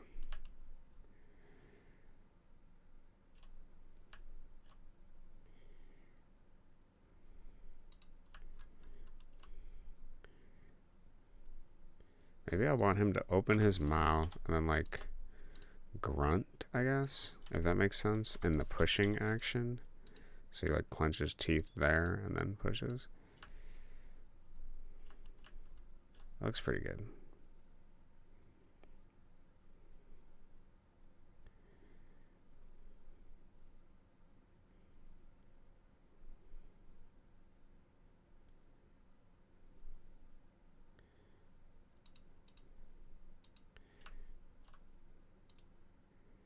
I feel I'm happy with that. Let's keep that, and then let's make the. I wasn't gonna make them a different color. What does it look like if I just do the arms that color?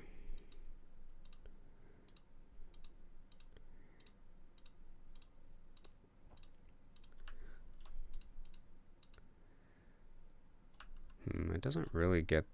I don't know. Is it gonna be better if I do slightly darker for the arms so you can actually see the work I put into them?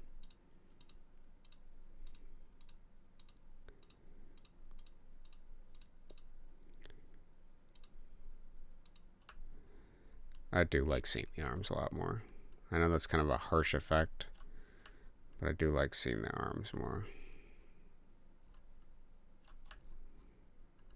The only thing I could do is I could make the color lighter, but I think I like the darker color more. So we'll just keep that for now. I'm content with that. And there's a collision in the same spot. Not really. Should be like this. Okay. All right. So we have a push. We have a talk.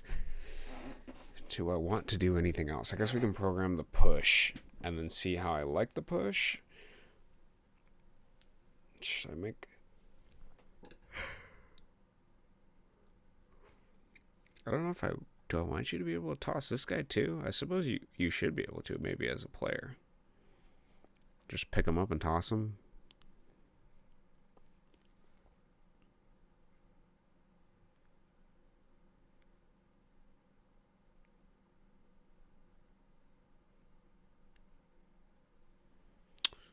That could be a fun idea.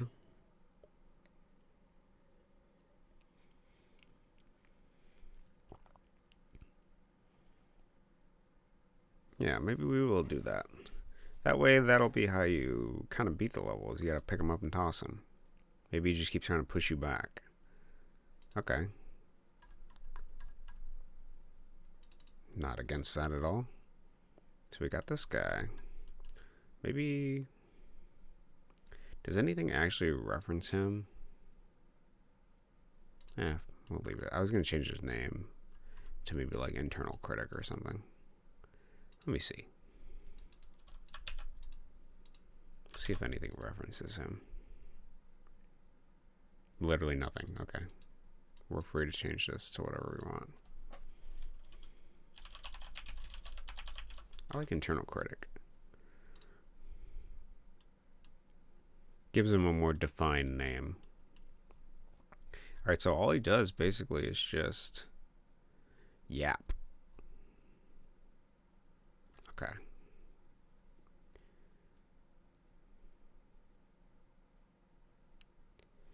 So how do we want to do this?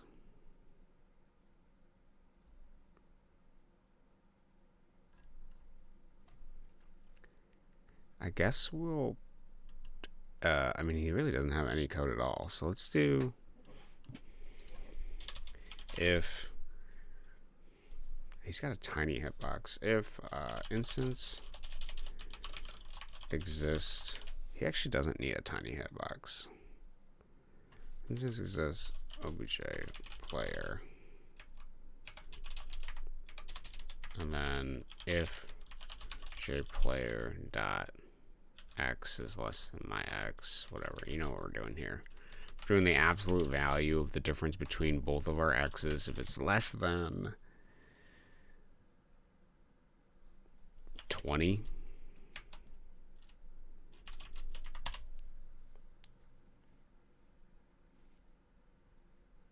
yeah, I guess less than 20. We might need to make his hitbox bigger, frankly. It's way too small. He's just using the player hitbox, and player hitbox is purposefully small, so. And we'll do like this.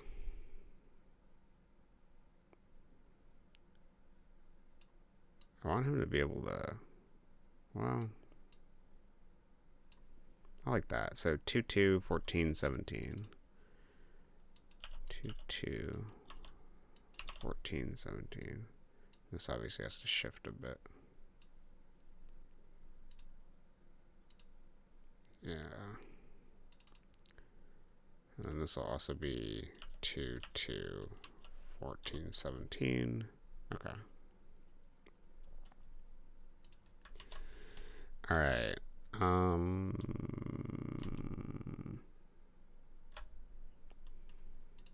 So then we want to do, maybe we'll make them run over to the player first.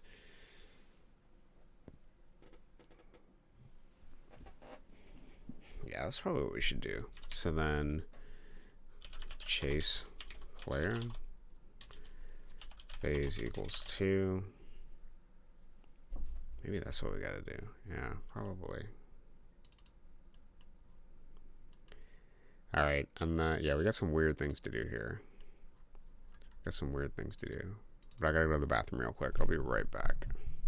2 seconds. I drank too much water.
All right, our return.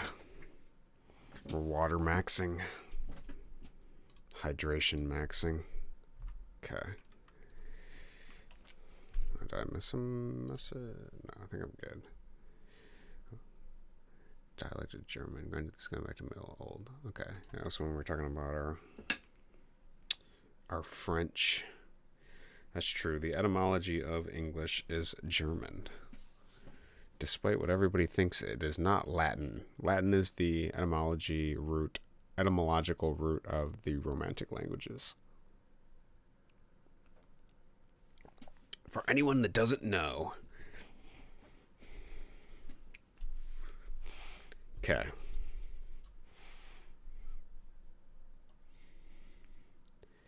So what do we have to do here? We gotta do two things. We gotta make this guy pick-upable. Okay, but I want him to get a mandatory push-in before that happens. So let's do the chase player phase first. So if it's less than 20, this will be chase player. If phase equals 2, and we should probably check if the player exists, since we're basically going to keep calling the player for this entire thing. And instance exist obj player.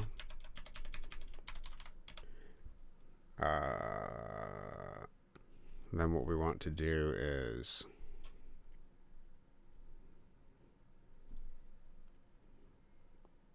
I guess we're just going to change our X and Y. I guess, okay, so first we got to give him platformer variables. He does not have any platformer variables. So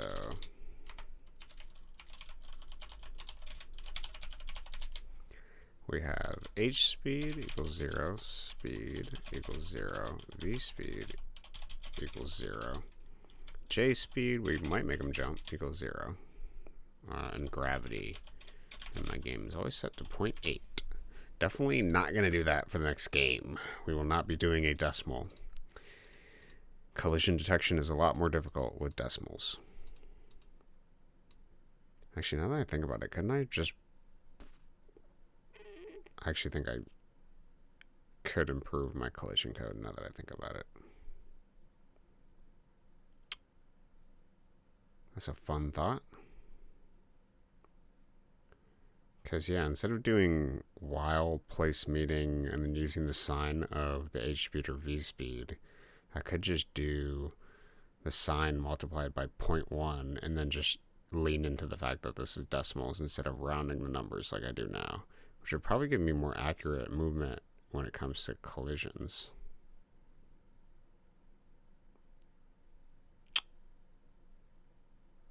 That's a really funny thought. I'll have to remember that. Maybe I'll write that down.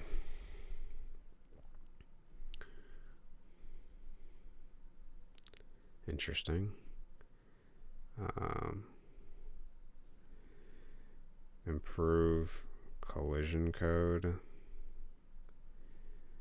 while not meeting instead of sign do decimal 0.1, because I really only am ever adding by 0.1.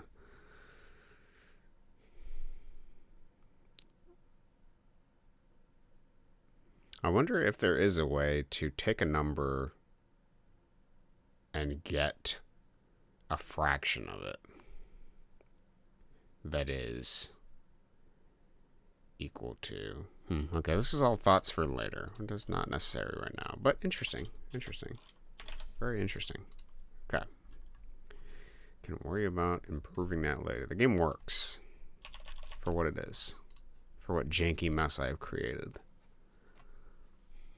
I'm just wondering if that would help with my Buffalo collision code, since I don't really like how that works. It's sort of, well, to put it easily, it sucks. Okay. 0.8. I think that's all we need for platformer variables. Okay, then we're basically going to do... Maybe he should just have gravity all the time. Well, he should have gravity. He should. But we have two different types of gravity, you see. So, maybe what we'll do is we'll do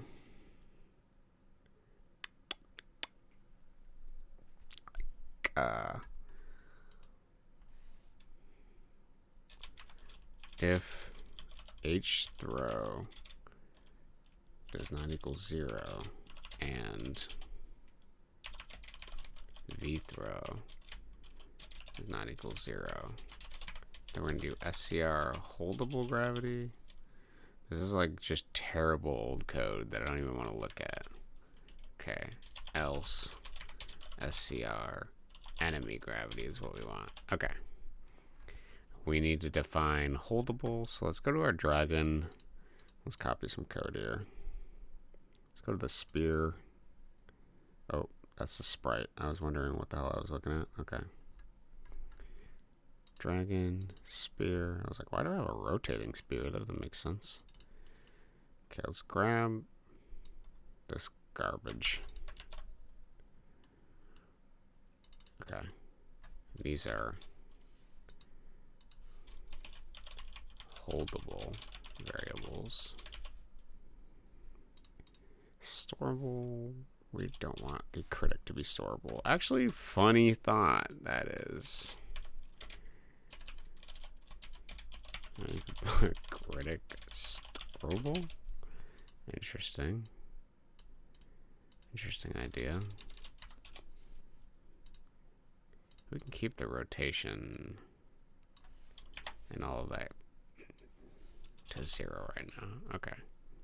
Just need those. Alright, and then, so that should activate gravity for him. So now he's going to be affected.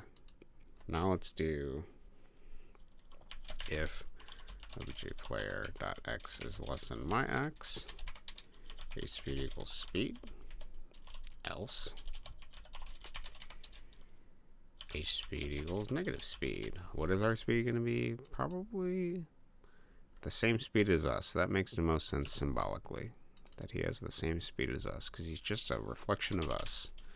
And if place meeting xy obj player, then we're going to go to phase 3, which is going to be the push. Phase equals 3, sprite index equals SPR. We can actually change the name of these now too. Now that I changed it to critic. Rename. Yeah, we don't need these anymore. Internal critic. Rename. Internal critic. Okay. Gotta want it. Rename. It's a little bit less wordy than self-hate shadow, even though that's kind of what he is. He's a mix of things. He's the critic, the shadow, negative aspects of self. We got a whole bunch going on there. Okay. So now we gotta do some animation actually too. So if h speed does not equal 0, right, index equals SPR, we're just make it player run. Player run, that's what it is. Else sprite index equals SPR player stand, because we are just the player. Okay. Then if meeting the player, go to push them.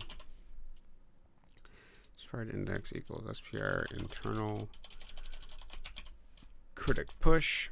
Make sure the image index is set to 0, so we begin at 0. Okay, then we do the push phase.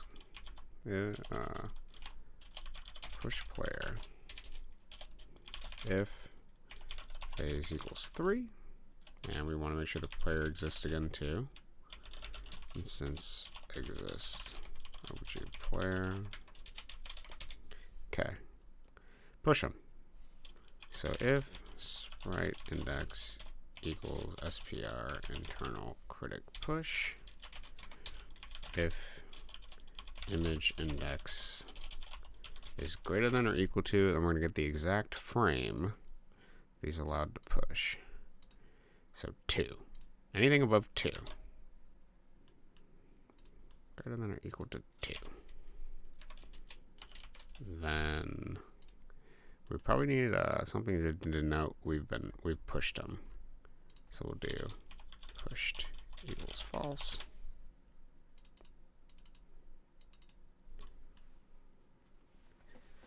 Okay. So we'll do if the image index is greater than that, and pushed equals false, then with obj player, we're going to do some stuff. And then else we're going to do, actually we'll do if else image index is greater than or equal to image number minus 1. So if it's at the end of the cycle, then we're going to go back to phase 1. And then we're going to go back to sprite index equals SPR player stand. We should also make sure that he faces the player. So his image x scale is going to equal. So assuming that h speed is not equal to 0, image x scale equals the h speed, but it's going to be the sine of h speed. So if it's a positive number, it'll be 1. If it's a negative number, it'll be -1. And then we're not going to count for 0. So the image x scale will never be 0.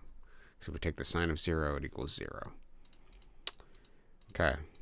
Push player. So we just got to push him. Then we got to make sure the critic can talk. And we have to make sure that he cannot be picked up to start. We should make him a pickupable object. So I have a parent object for all holdables that determines if the player is colliding with a holdable, they can pick him up. So that's what that is. So if I make this character a derivative of holdable, then that means that the player can pick up anything that's a holdable, assuming that they have all of the variables required for that to happen. Which he has some, but I see he doesn't have held equals false, and he doesn't have holder, which equals no one. We'll have to get to that at some point. And then we can also add was thrown is another one that I call to if it exists. Okay. So we have the chase. So if the player is within range, it just goes straight to chase. And we chase him down for a push. Assuming we collide with him, it'll push. Actually, we have a... What was I just working on? I was working on the artist block level, which we can actually change to orange now since we're almost done with that. And I think I have the dev himself. Oops, sorry, that's wrong. We need to go here. Change this to orange as well. We're pretty close to being done with that.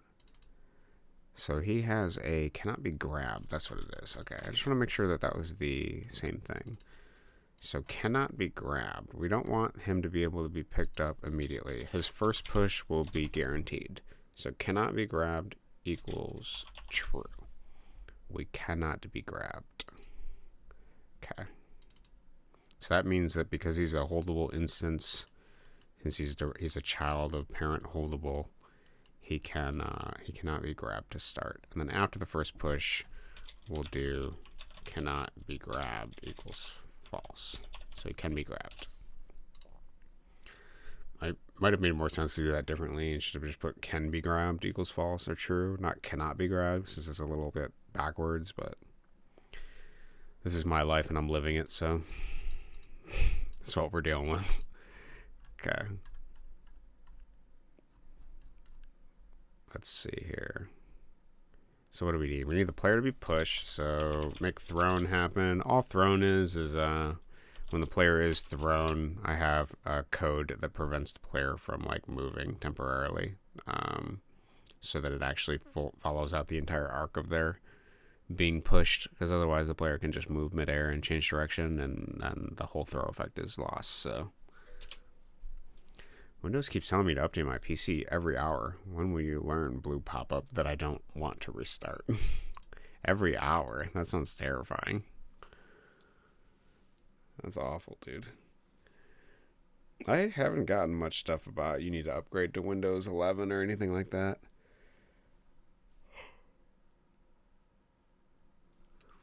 But that is funny. Okay, player thrown equals true. And then we need to make their H speed like negative something. Some people do negative 10. Let's minus their Y by 1 just in case we get them off the ground. Sometimes if they're not off the ground, it'll set their V speed and H speed to 0 even though I've just set it. So I try to lift them off the ground by 1 pixel. And V speed can probably equal like negative 4 or something. Okay, so I'll push them. Oh, and then we need to set pushed equals to true, otherwise we're going to push them infinitely. True, and then after this is done, we can reset to pushed equals false so that we're allowed to push again. We're essentially allowing the trigger of push to happen again. Okay, so this is if end of animation. After push index, push image index, then push player. Okay. Good. So we push them back.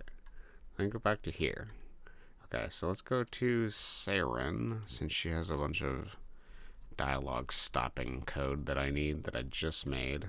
So we're going to take this block here. Basically this one, actually, frankly. Yeah. Okay, so we'll put it in the end step for the critic. Not a big deal where we put it.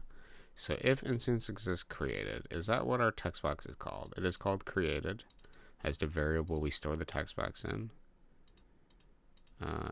Oh, if it finishes it, then the timer happens. Okay. Well, I'm already calling the end of this. Okay, well, whatever. We'll do... Let's do something here. So, if instance exists created, with created, if we're at the end of drawing all the characters of text, if other dot phase does not equal 1, then sprite index equals SPR player stand. No, we don't actually want to do that. What we actually want to do is we want it to be the critic stand sprite. Ooh, curious problem. Curious problem. Yeah, we're actually going to have to change this. That's interesting. Okay, so we actually do need to duplicate the player run sprite because we need the collision box to be bigger than the player. Let's duplicate that. It's going to basically be the same thing, but with a bigger collision box.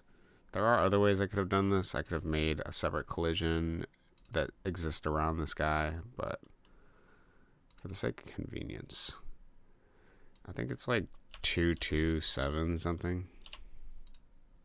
I was off. 221417. Okay, let's do that.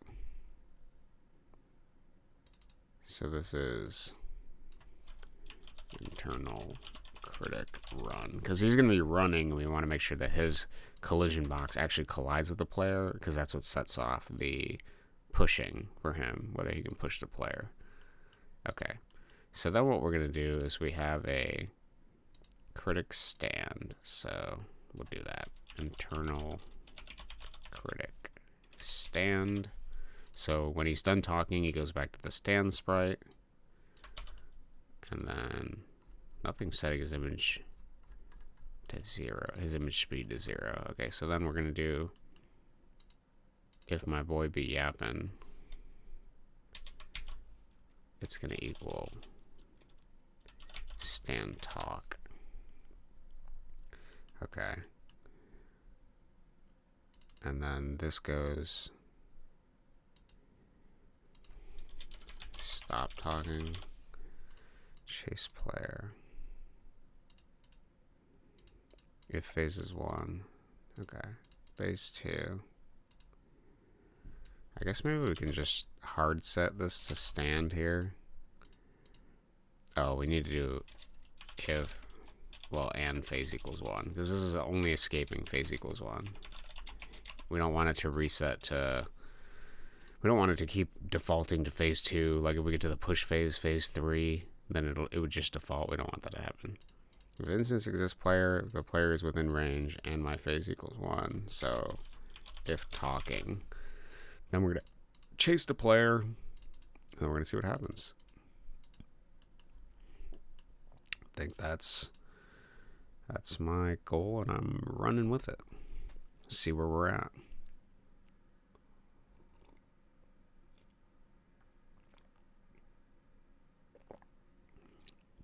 I see a lot of errors. And I have a feeling they're all because of...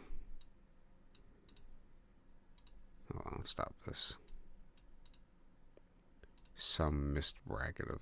Oh. It's else if, that's why. Okay. Should have fixed that.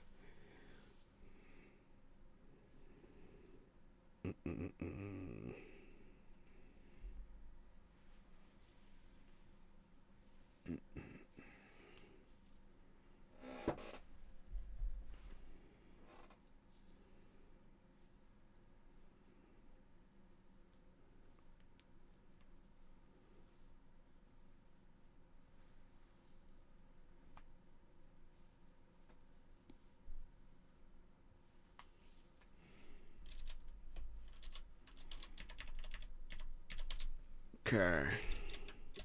Let's see if we can make this happen.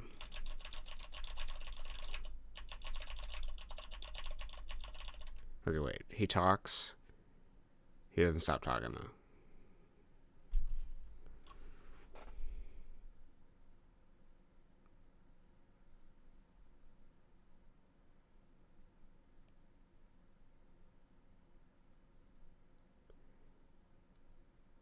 Why doesn't he stop talking? Oh, he stops talking there. Created. Oh, is stand. Does that have a talk? No, it doesn't. Oh, okay. If other phase. Oh, sorry. If other phase equals 1, then stop talking. Oh, sorry. I'm doing this totally wrong. Other dot sprite index equals that. Because we're technically within the text box. We're within created to make that happen. So we check the others phase. If it equals 1, yeah. Then we go to the stand sprite because we don't want that sprite happening anywhere else. Okay, and then after he pushes you, he should cannot be grabbed equals false. Okay, that should work. I can obviously turn off the shadow spawns if they're getting horrendous while I'm testing this, but we'll see. We'll see. Oh, he also needs code for when he's being picked up as well, which we don't have yet. Let's see if he pushes me first.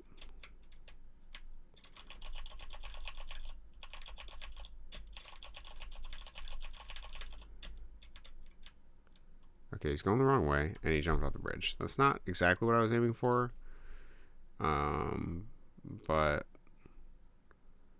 water layout can be below the cliff. Okay. I saw that thing at the bottom there. So we have him going in the wrong direction, I guess. Did I not do my... If OBG player is less than X... Oh, I flipped it. My bad.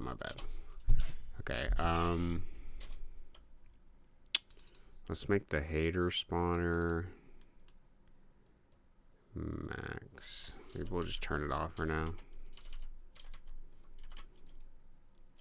Max spawn time is gonna be like 9 gajillion. Same with this. I know it's gonna change. Oh. Maybe if I just change the spawn time, it wouldn't matter. Okay, whatever. That might stop it. I don't know. Actually, I'm dumb. We can do this easier.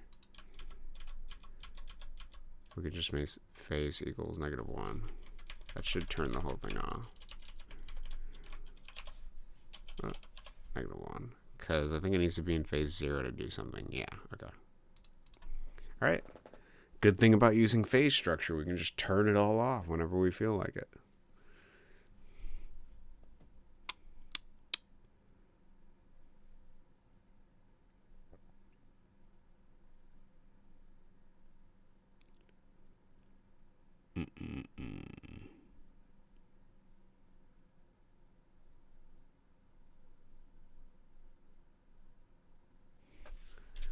Okay.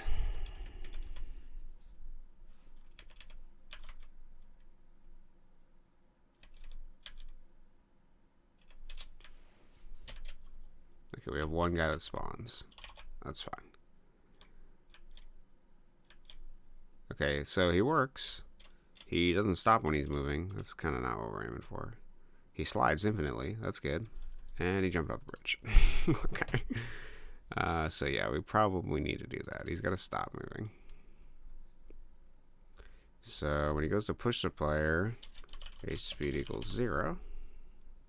Perfect. And then I always actually want to make sure his image x scale should always actually be -1, because he's always going to be pushing that way anyway, so we might as well just default his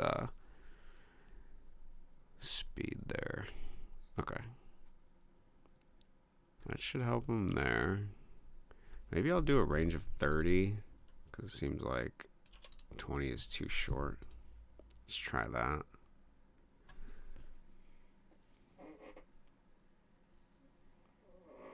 It's kind of really funny to see this level is only made up of 3 objects, and then I have something like imperfectionism.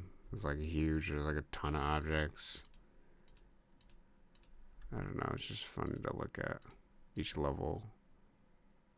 This level is just 3 objects. I think Flying Buffalo is only 3. Yeah.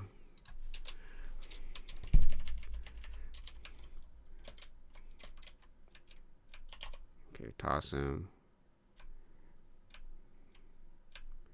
Okay, he's a little bully. That's kind of what we're aiming for, though. So as long as you touch him. So if you try to jump over him, can we? Oh.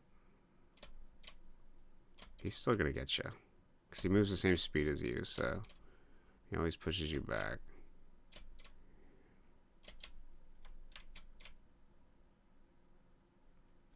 Oh, we should actually make his speed 2.1 so that he always catches you, actually, now that I think about it. Because I don't want you to just be, like, right above him and not be able to... and just be able to walk past him. He should hit you.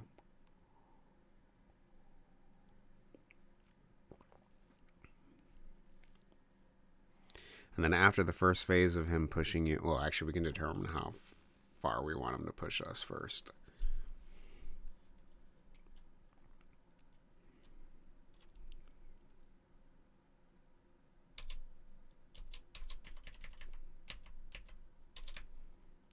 Okay. Well, I'll just get rid of this guy.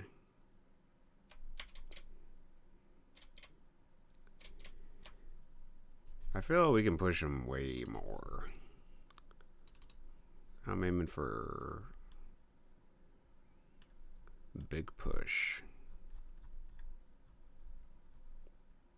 So maybe we'll do like 14 and like 6 and see what that looks like. Big first push. Mandatory.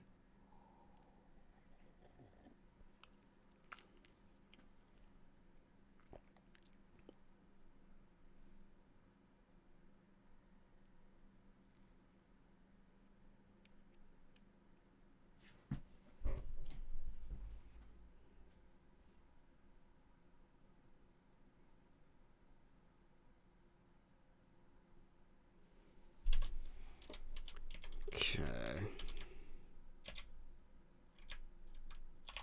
Get rid of this guy. Is there any way to jump over this dude and completely ignore the... no.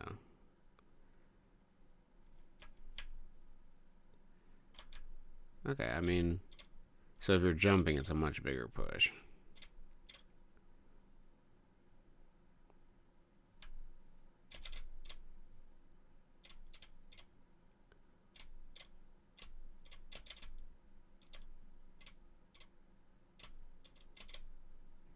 Do I like that? Could I do better?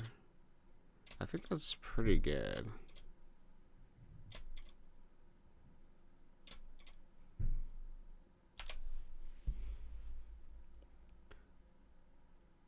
Okay. I'm content with that. Let's see what picking them up looks like now. So we gotta do...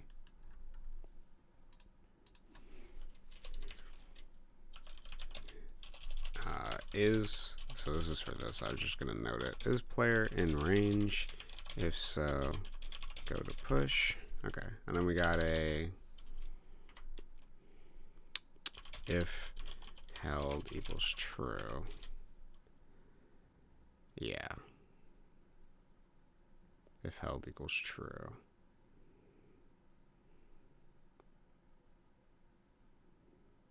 That's what we're gonna do. If held equals true. And what is it? Holder? Is that what I call it?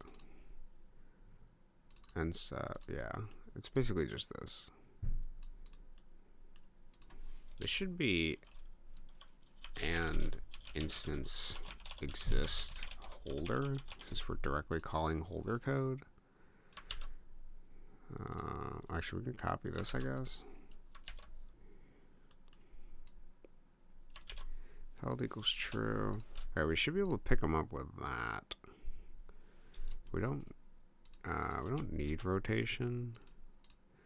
Let's see what 7 looks like. And then I'm gonna do some sprites for him too.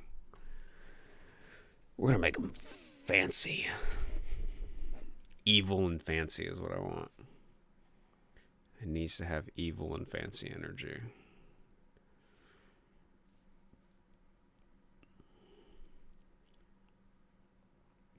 Let's see. We gotta make sure we can pick them up though first.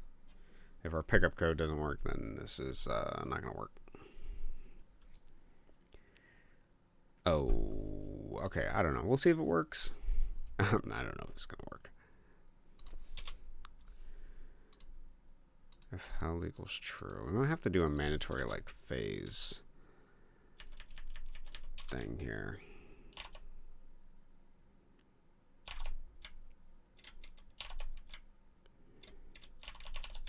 Okay, I had him for a second. Yeah, okay, I picked him up. See, yeah, we got this amazing mechanic now where we can infinitely jump higher.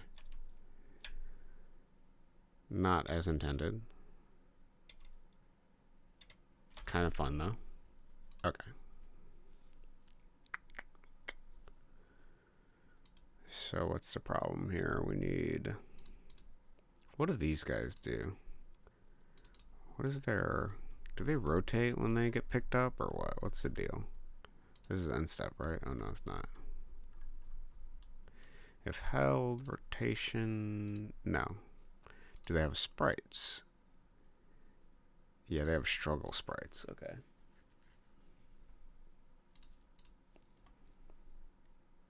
Yeah, so what we're going to do is let's work off of one of these. Let me pick one. So each of these have several frames. One of them is a shadow frame. A couple of them are shadow frames. They have different struggles. They're slightly different. I do really like that. So let's duplicate this and we'll make a special one for the internal critic.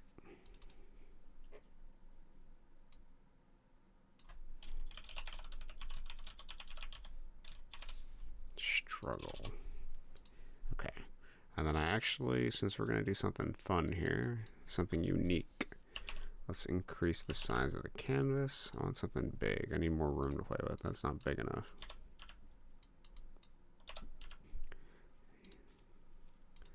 Okay, that's better. It is better. I don't think that's big enough, I'm gonna be honest. Let's do a height of, well, yeah, 56, but moving that down. I want more upper height. Yeah, okay. Let's make that work. All right, and then let's get rid of everything except one frame. Okay. And then let's sort of mark our X and Y here. Okay. Now we're going to play from here. So first,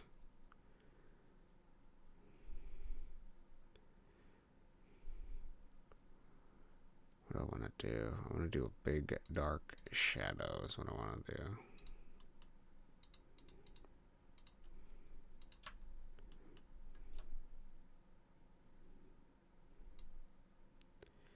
Just draw something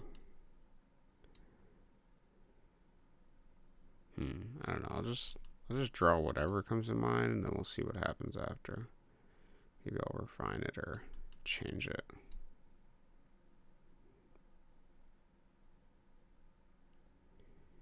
As we go on. I don't like this.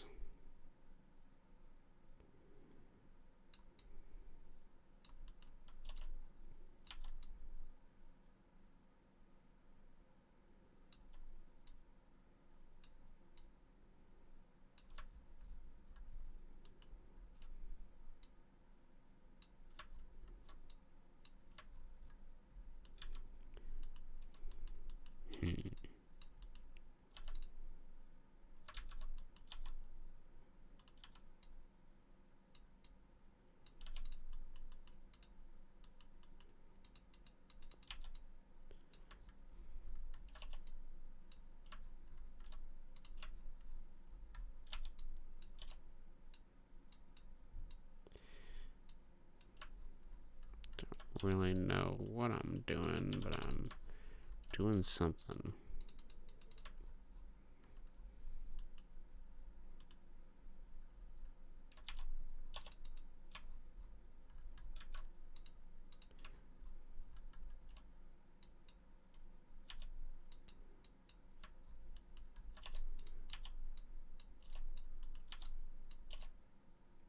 Need more distress.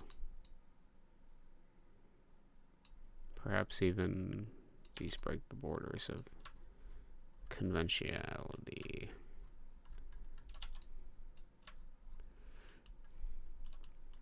I don't like these hands. They look like they don't know what they're doing. The hands should actually be trying to do something. Maybe to the player.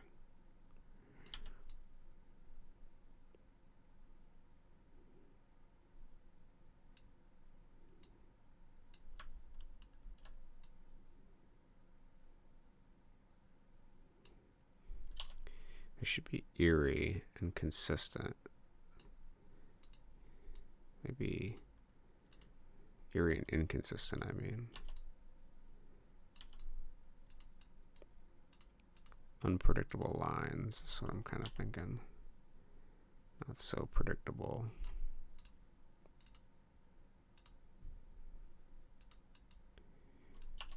Okay. I'll just shape that up a little bit. Maybe add some randomness, some chaos to it.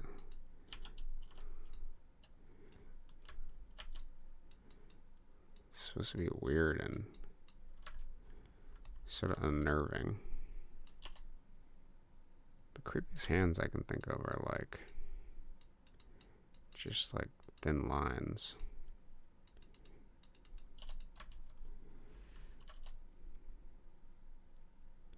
Maybe move this one back a little bit.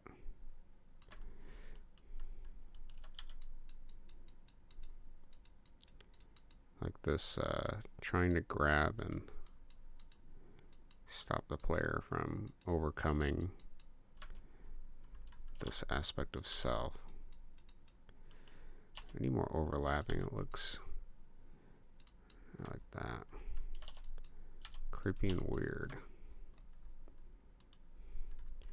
Okay, I like that. Let's add some sort of thickness to this skull here.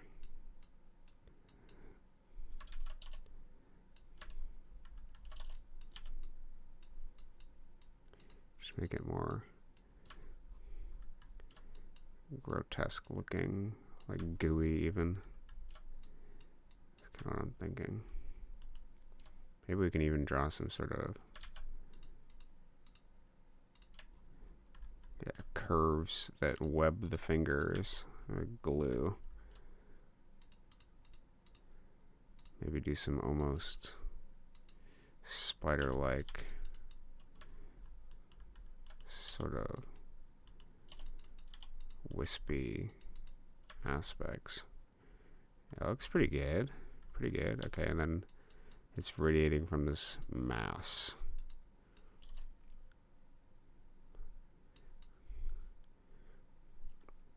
Actually, even better. Let's see if we can do it originating from like a black heart or something. If we want to be edgy about it. Oh yeah, baby. And then we can do this somehow coming out of here, but somehow maintaining that heart shape. Actually, maybe we can just do the implied lines or something. Yeah, like that.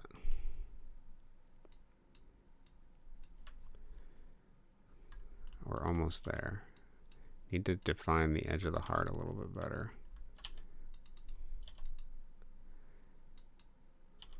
And then we can connect it later. Looks good. Okay. Sweet. What does that look like without the... Oh, dude, that looks sick. That turned out good.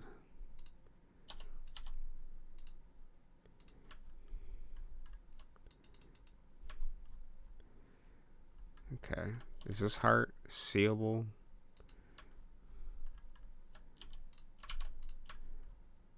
Yeah, okay. Okay, this probably needs 2 frames. So let's do...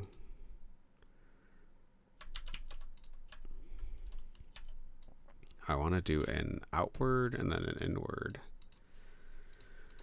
It doesn't matter, they're both the same frame. Let's do like a grasping of the claws at the player. So we have a backup frame. Oh, actually, maybe I don't want to do that. Maybe what I want to do, so this is where, maybe this is what the grasping looks like. I don't know.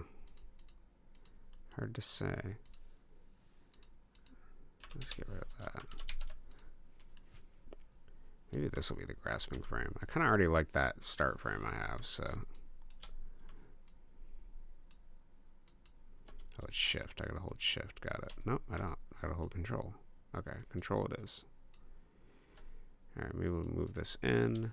We'll shift this down, up, down, up. Sort of this. It doesn't gotta be perfect. It just gotta be weird looking. So it kind of looks like it's closing. Maybe we'll close it a little bit here. Trying to like a grab is what I'm thinking. Sweet. And then we can move these arms over, but we're going to change them slightly. Since there's like a bunch of weird joints. So we got this joint here. And we can move this this way to preserve some of the integrity of it. And this joint can move that way. Maybe this joint moves backwards. Yeah, okay. Just weird. Weird and impossible looking.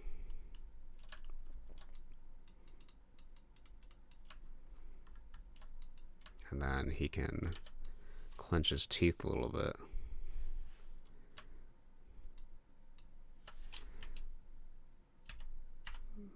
But I don't want it to be accurate at all. I want it to be just weird. Probably need to bring this in, actually.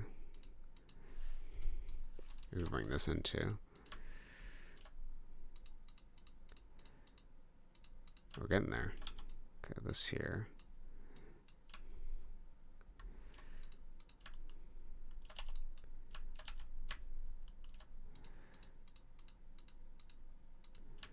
Okay, I like that, but I want this actually more forward.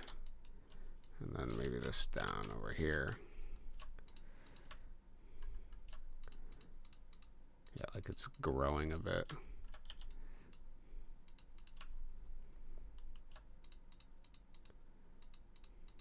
Okay, then we can adjust this to show the tendons almost like shifting a bit, maybe. Probably bring that in.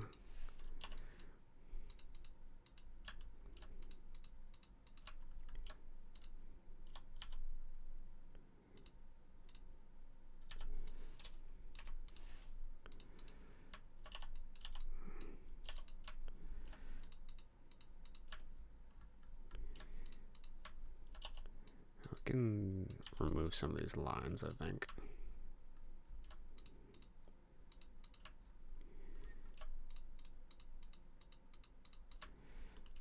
Maybe I fuck up the face a little more.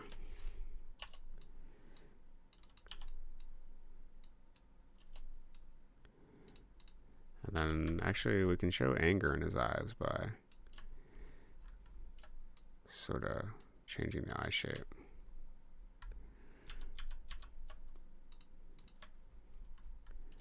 Just a bit.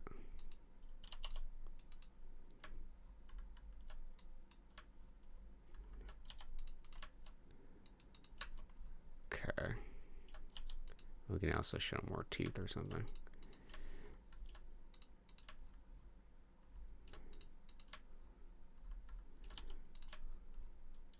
Like he's gritting them. Gritting his teeth. We can keep that. Where that thing is over here.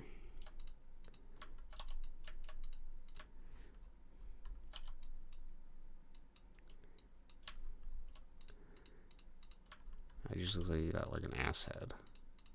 There we go.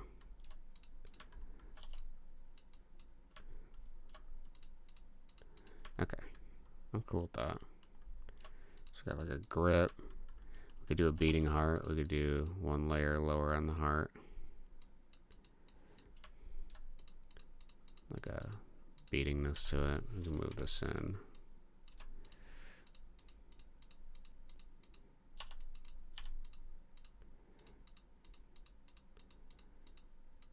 I can move that into.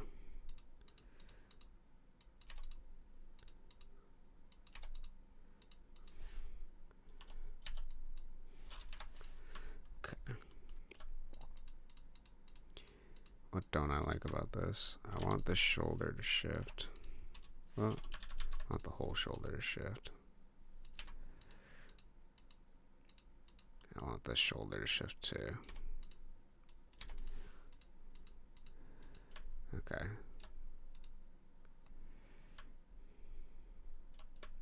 Oh, sweet, dude. You can already see it coming together. We got something.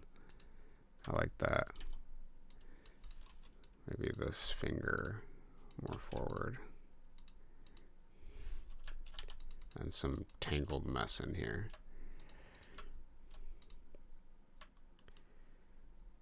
Sweet. Okay. This needs to shift too. Maybe we have some different particles.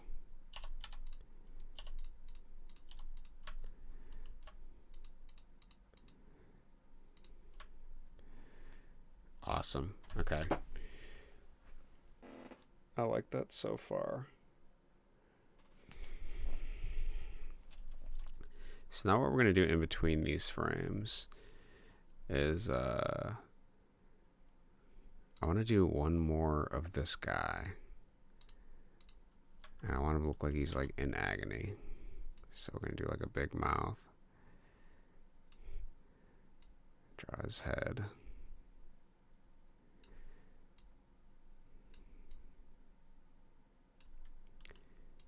Okay, let's fill those in. Okay. And then he's going to put his hands on his head. But his arms aren't going to be consistent. They're going to be like fucking weird.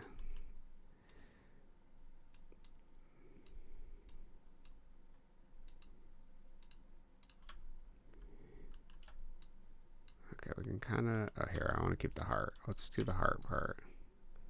Let's keep that over here. Okay. This would be like a him in pain sort of thing. Okay, and we gotta do the hands holding the head in agony, sort of like the scream is what I'm thinking of. And then we can do something weird for the arms. Yeah, okay, we can turn this off. I kind of like what I got going here.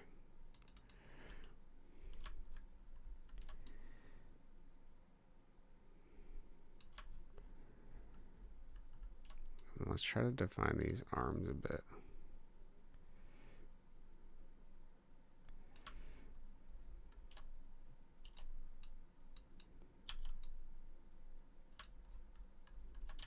This is too much. Let's see. It needs to be weird.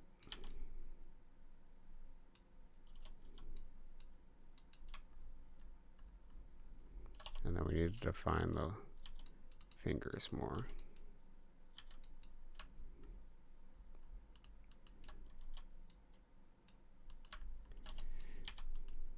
Okay.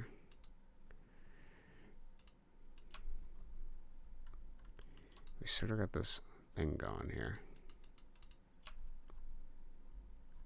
It looks agonizing of some sort.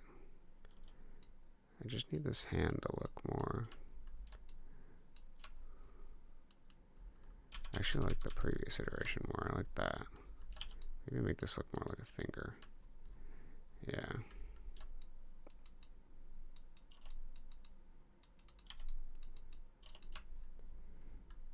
Maybe this could be a finger. Yeah.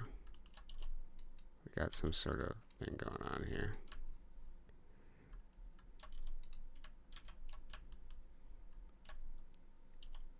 I kind of like this weirdness to it. But we should probably keep this defined a little bit.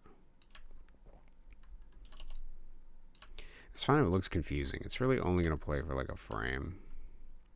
I just want to make sure that I'm not taking away from the effect at all. So I want to make sure these arms are kind of here. And let's fill in some of the unnecessary part to draw our attention more to what's happening over here.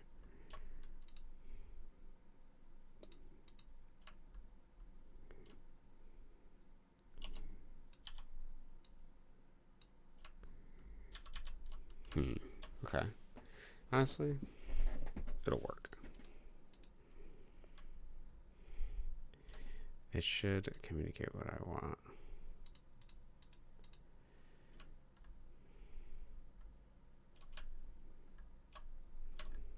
Okay. Just like a general confusion is kind of what I want. Okay. Then we gotta do player sprites. So let's get like a base here.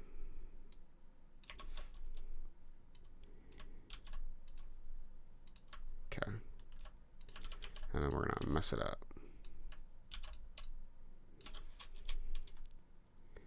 Where are we at here?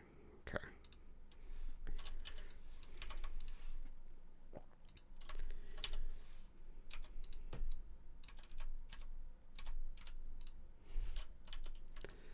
Okay, turn off the onion scan. We're just gonna do crazy.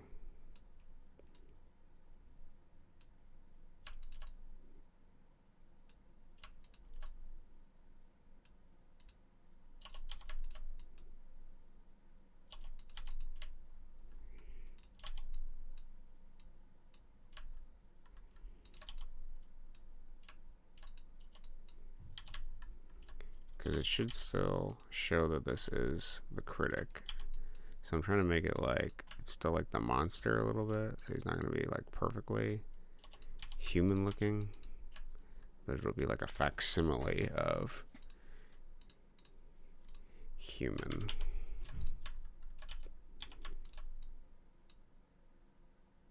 I want him to look like he's basically always like in pain because he's being picked up.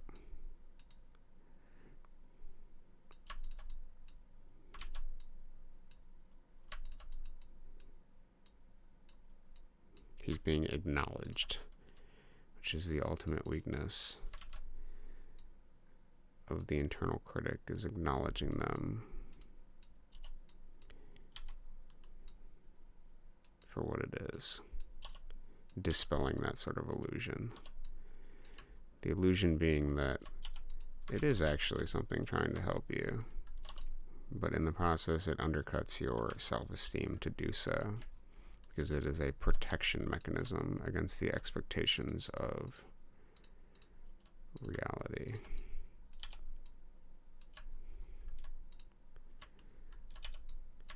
That in some sense this internal criticism is trying to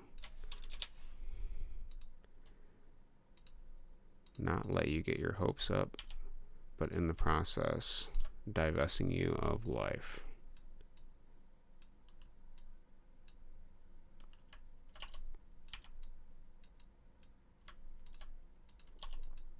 Maybe we need some real agony. We need some mouth opened.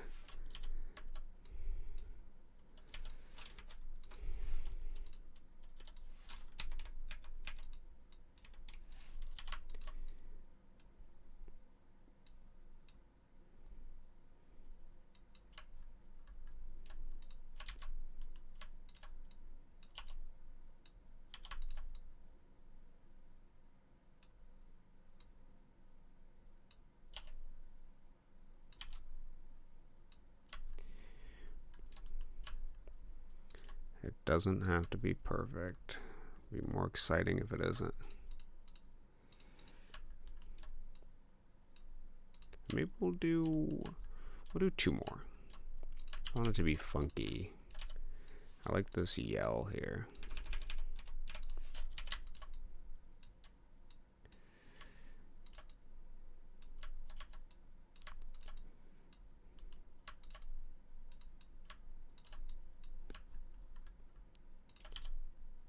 Maybe bring the legs up a little bit.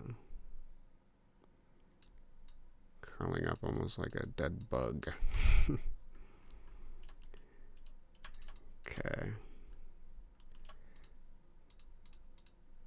What are we looking at? Okay, we got some weird stuff here.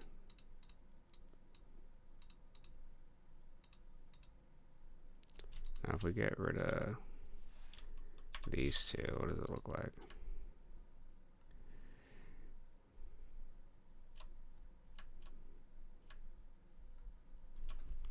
Okay, we need some shaking for sure, so they're too centered. It should be like over here. This can be over here. Should be down here. This can be up, and this can be over.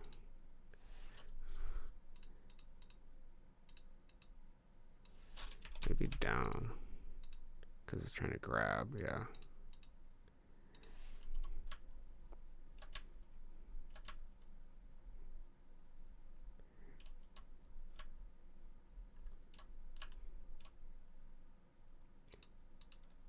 I need less changes.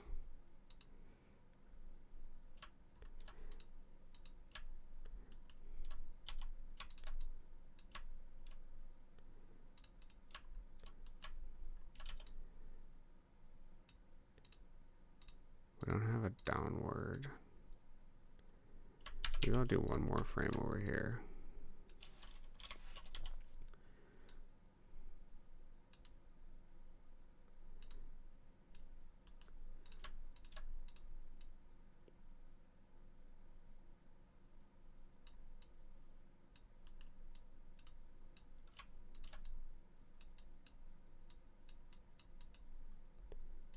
This aspect of self threatening to grab you.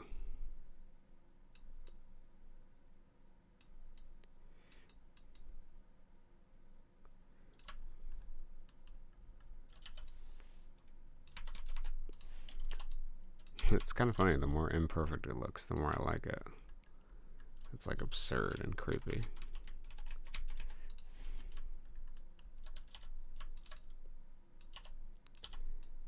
These arachnid type imperfect limbs.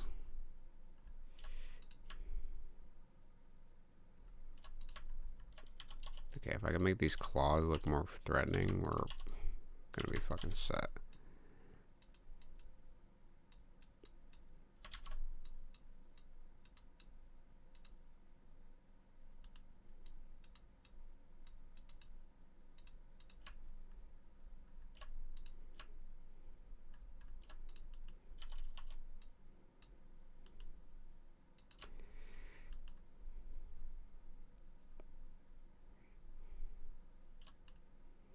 It's got this.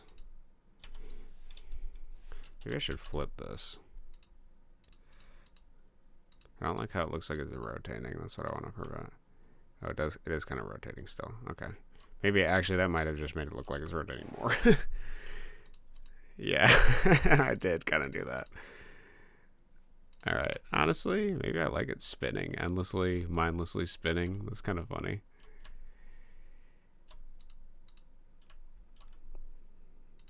Maybe I should do another frame of this.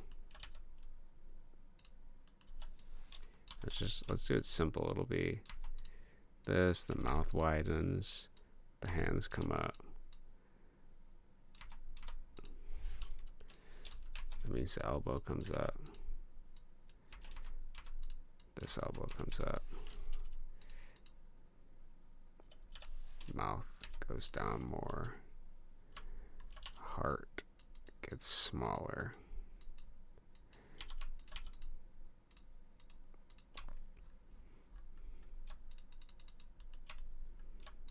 And then fill in some of these gaps and widen the eyes.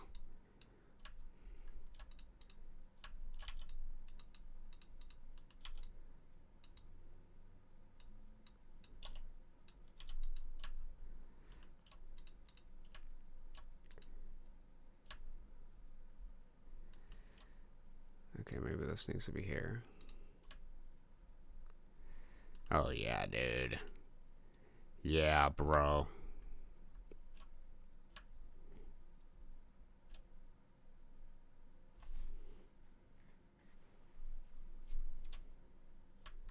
And this heart is like in there, kind of visible. Dude, that actually looks sick, bro. Hold on, we're not done yet. We have one more thing to do. Okay, internal critic struggle looks badass. Alright, so then we're gonna do sprite index. Wow, we're gonna do. Wow, it feels really weird going from art for some reason then back to programming. It's like a whiplash. If sprite index does not equal SPR internal critic struggle, SPR internal critic struggle index equals that. Okay, it equals the internal critic struggle. Okay. And then how do I want to do that from there? Do these guys rotate? They do rotate. Okay. What is their rotation code? Is it based on speed? Is it a flat number? What are we looking at here, boys? I think it's probably in a was thrown somewhere. I'm going to be honest. Yeah, was thrown. Okay, rotate equals true. Oh, it's the sign of H throw.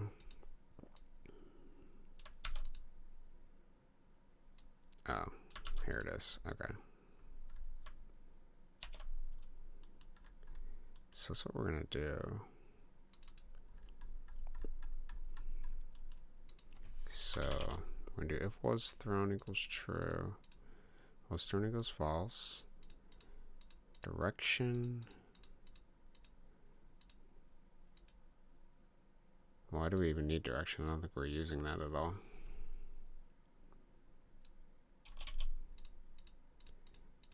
Inject skill is sign of it. Okay. Alright, and then what do we want to do? We want to do... Well... TBH. Phase equals 4, I guess? We should probably have a thrown phase.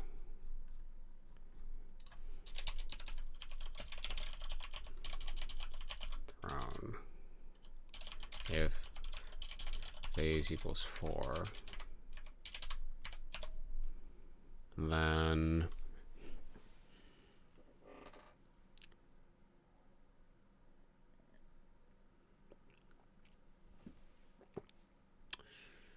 if I was thrown,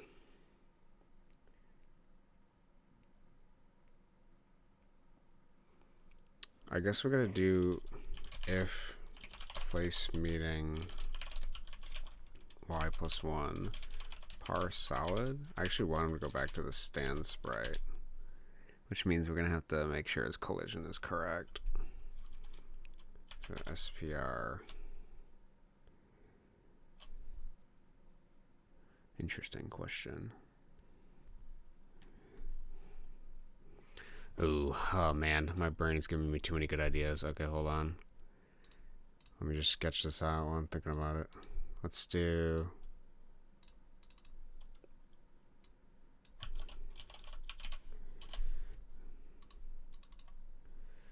Okay. Let's grab this. So we're going to do a... Let's not worry about the particular of it right now. Let's just sketch out something.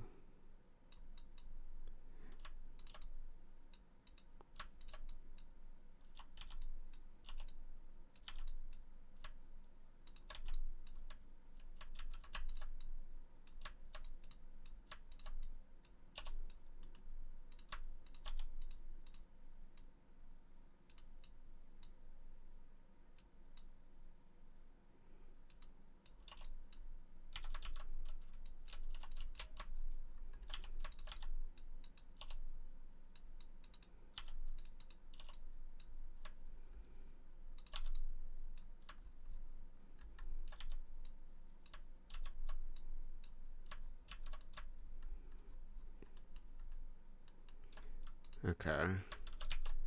I like that.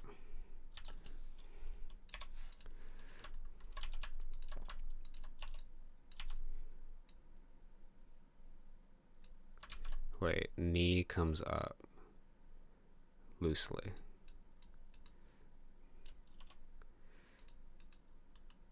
Okay. Hands kind of remain where they are.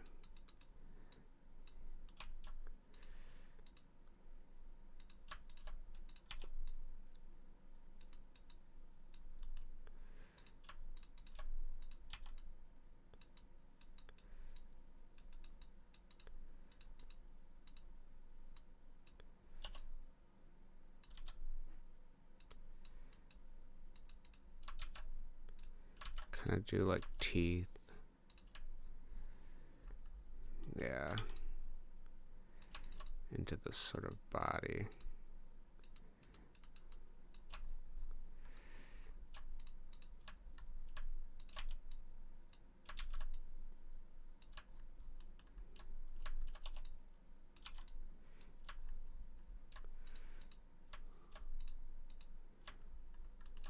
Move this arm back.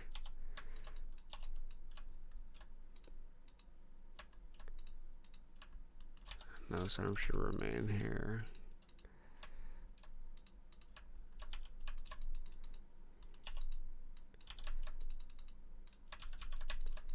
Keep this.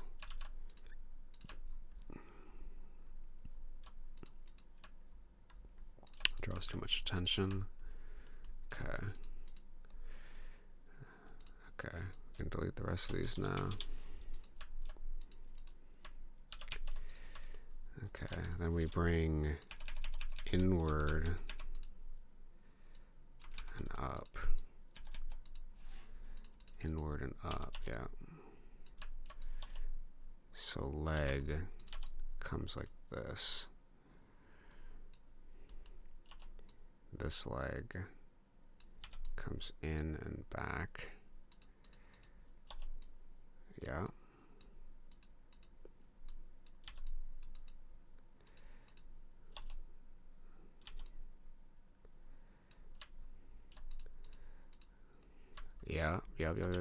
Yep.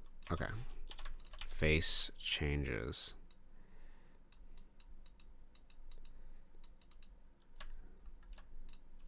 Disgusting. I love it. Hand on leg. Helping get up. Other arm. Down here. Good. Okay. Alright. Boom. Okay. And then shadow frame.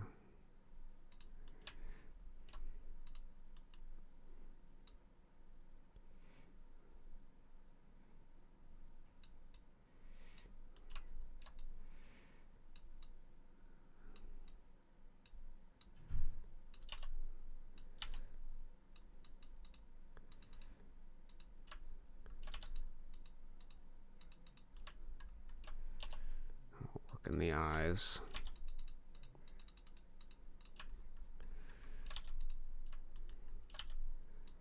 I kind of like that weird mouth thing here. More threatening.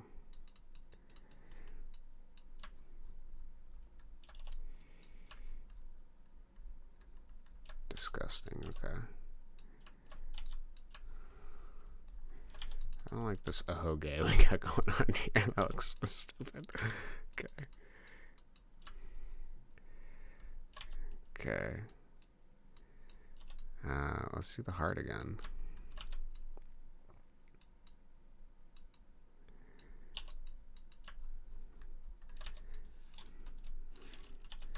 Okay. And then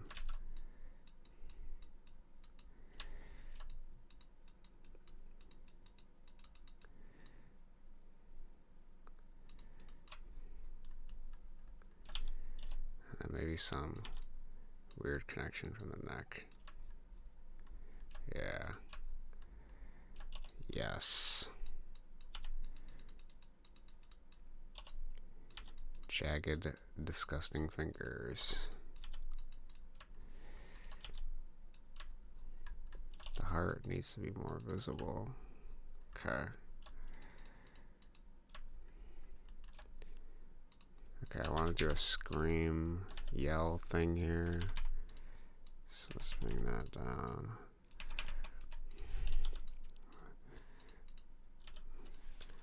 Bring that forward. Shake entire body forward.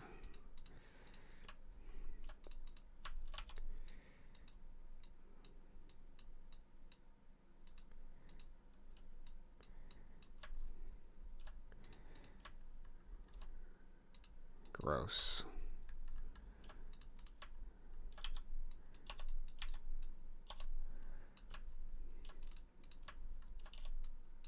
I kind of like that weird eye. Let's keep it. Just shift them a little bit. Bleeding eyes. Oh yeah, there we go. Great. Heart bigger.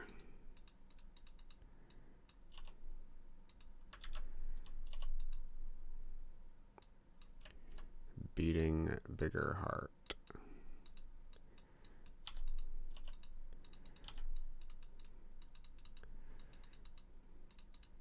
Visual should shift over. Cover it a little bit so it looks connected.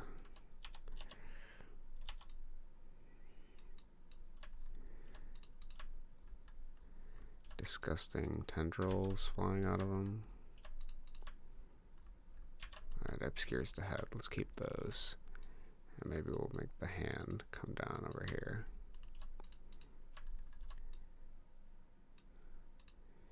Maybe we'll make the hand like this. Okay.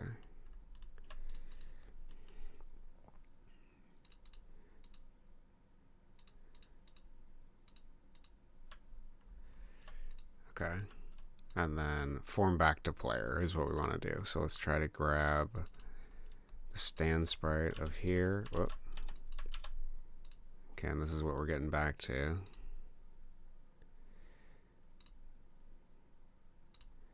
We can even do a black frame of it too. I like that. That was kind of cool looking. Let's do that. Okay, this is what we're getting back to. That's our goal. So we're going to go from that to this.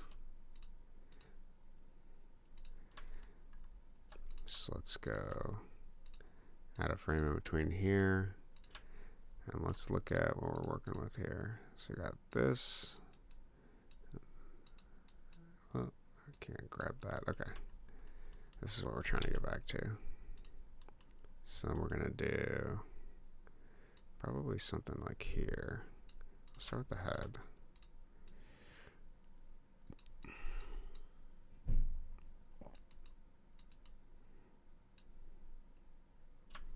I actually love that as it is. I am not touching that. That looks fucking weird and creepy, and I like it. Okay. Let's make the body kind of like strange. And we'll put this like this as we get closer and closer. Actually, we can do arms like this.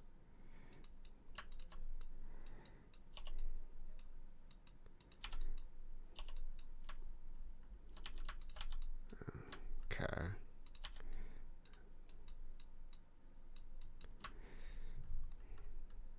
Oh yeah, baby. Maybe I'll do that for the nose. Actually, I kind of like it just open and gross. Okay. Okay, let me shape down.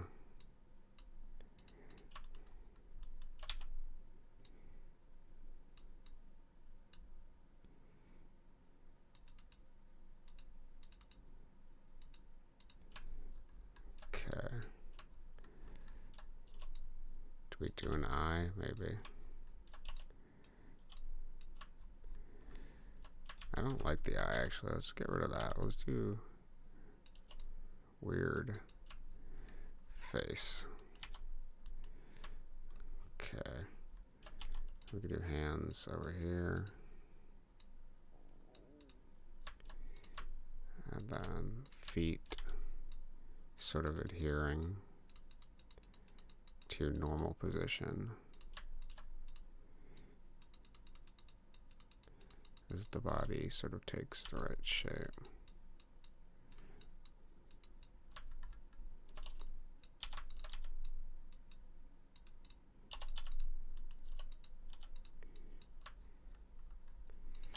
Can make this shirt overlap and leak a little bit. Same with the pants. So if the form isn't particularly materialized.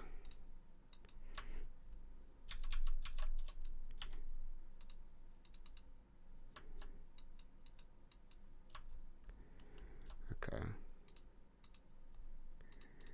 How do I feel about that? The only thing I don't like is this.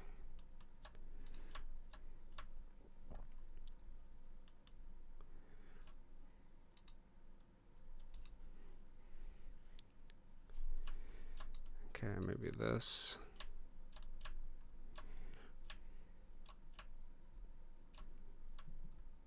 Oh yeah, baby. I do love this. Okay. So now we need to figure out collision.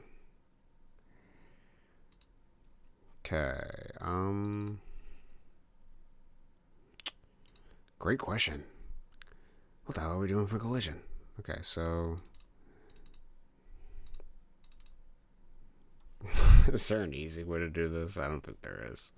It's gonna be suffering no matter what. Okay, here I got a weird cheat sheet we're gonna do. We're gonna just make a fucking box and then bring it over there. Is this the collision? Oh, I'm close. Well, that's not what I wanted. Bring that in by one. Bring this down by one. Is that the collision? Bring that in by one. Okay. And then where is this at? It's like right here. Okay, so we got black, white, fill the box. This is our collision. We'll turn this off. And we're going to go to these and we're going to figure out exactly where to put that box. So on the first frame, where do I want this? I guess collision should be like here. Well, we wanted to spin, so that's kind of annoying.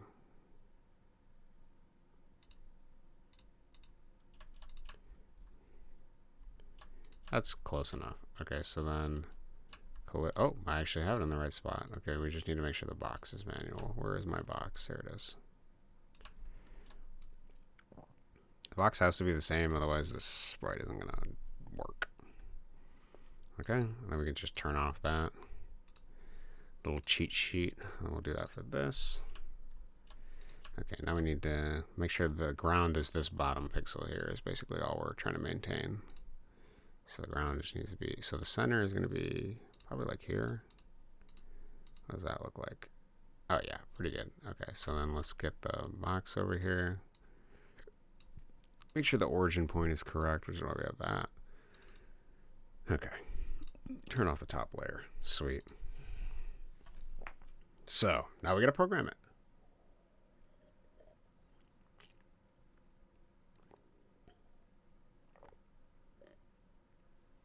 Exciting. Okay. Then I think this level will be relatively done. I can't think of what else I want to do. Okay, so... Is this the internal critic? Yeah. End step. Make sure he's held above him. I don't know. We'll do 10 to start. It'll equal struggle. Okay, and then this sets it to the rotation. Got it. And then if meeting solid, if sprite index does not equal SPR, internal critic get up, rotation equals 0, rotate equals false, speed is going to equal 4. We'll make them faster too. So then we're going to make sprite index actually equal to SPR internal critic get up. And image index is going to equal 0 to make sure we're on the right thing. And then else, assuming that that sprite is true, if image index is greater than or equal to image number -1, then we set the sprite index back to SPR internal critic stand. But I want him to go to the run phase, actually, because he's got new speed. I want him to chase him down. Chase down the player. So we're going to go straight back to phase 2 with our 4 times speed. Or I guess 2 times speed, because we're increasing 2 by 4. Okay. I think that is good. Let's see what it looks like. We'll fix it live.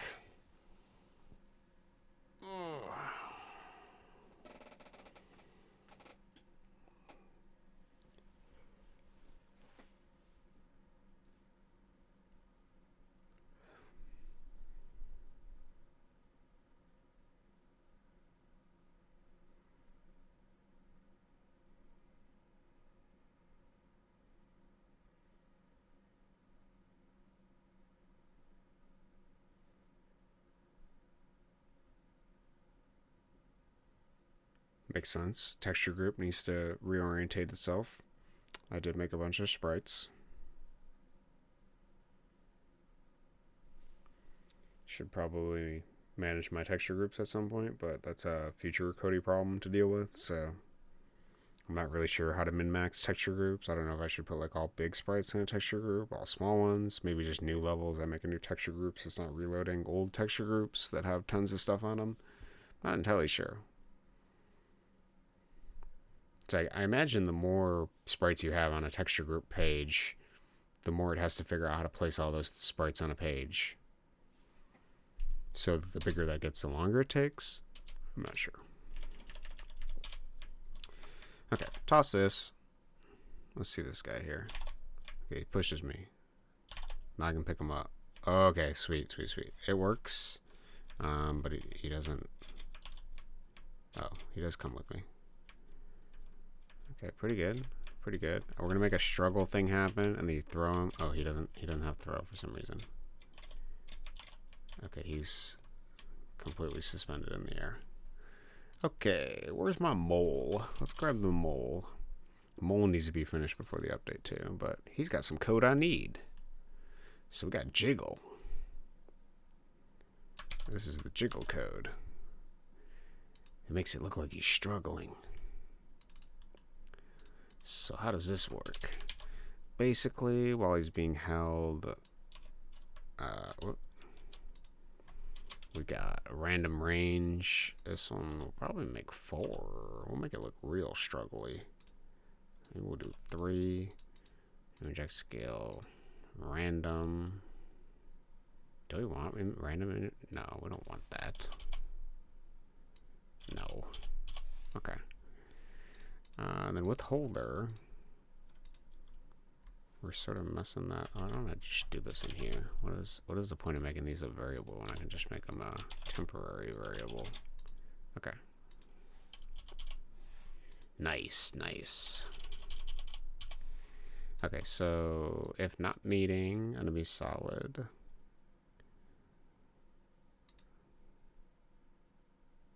Withholder. Why is it enemy solid and not par solid? We'll make this par solid so that it's not going in the walls. That would be inconvenient for me. Okay. Jiggle player. Okay. Boom. Alrighty. So then the player should shift. So why is he not? I guess we need to set a variable for when this guy is held.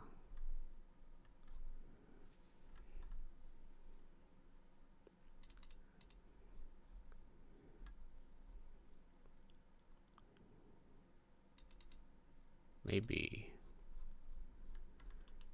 he needs a phase. If phase equals 5, held,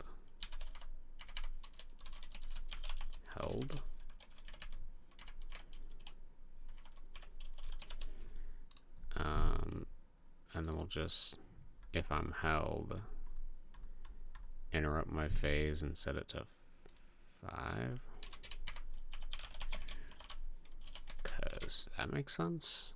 We'll see if we can figure out why he's not.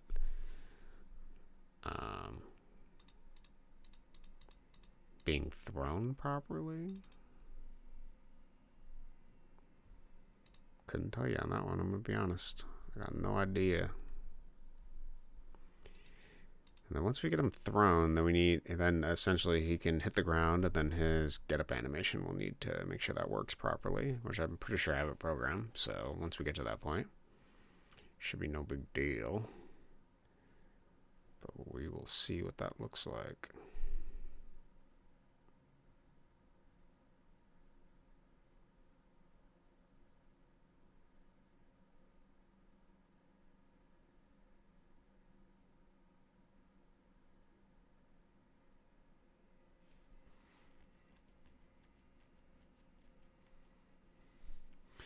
Write your damn chunks. Show me what you come up with.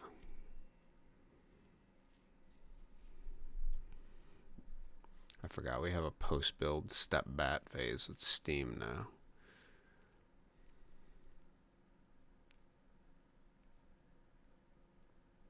Okay. Alright. I don't know if I can toss this guy. Okay. So push.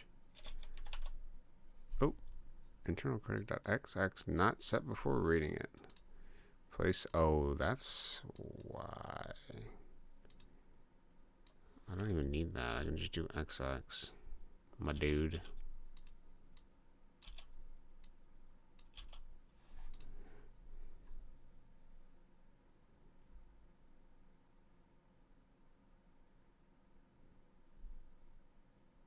Yeah, I mean, what is the problem with doing that? I don't see why that would change anything.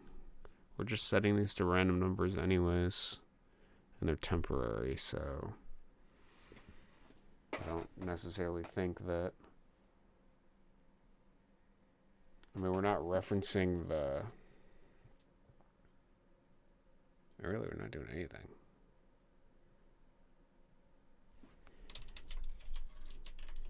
We'll see. Toss you. Okay. Missed him. Oh, perfect. Yeah, I want that jumpiness. That's what I'm aiming for. Maybe too jumpy, though. Let's do 1, 2 and 2. Maybe I want it to default more backwards, actually. So like 5.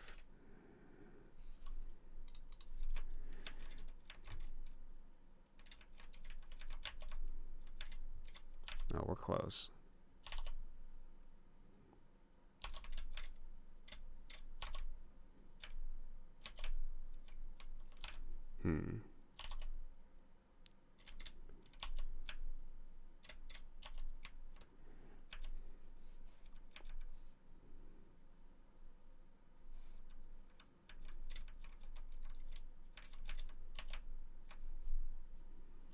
Okay, why doth he not throw?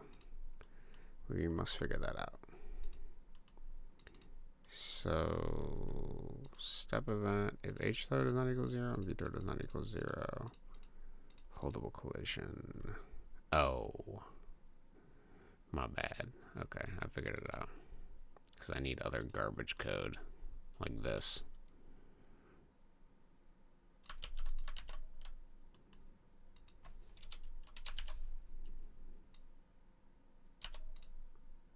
Okay. Let's see if that works.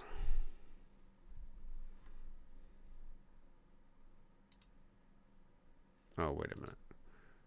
Why does this say phase 5? We don't need this go. If was thrown equals true, phase equals 4. If held equals true.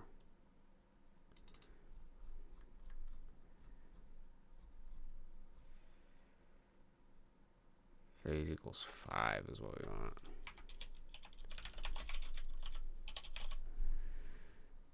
Okay. So when he's picked up, he goes to a do nothing phase where nothing happens. And then when he's tossed, he goes to the phase that checks whether or not he hits the ground. Yeah.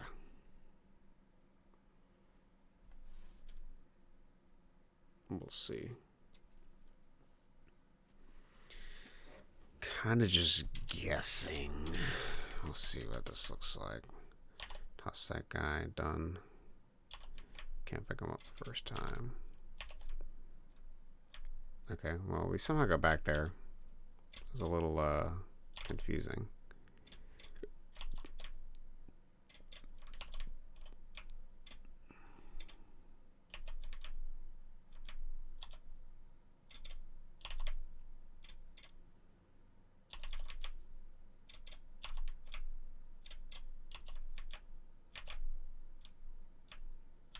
Okay, we're close.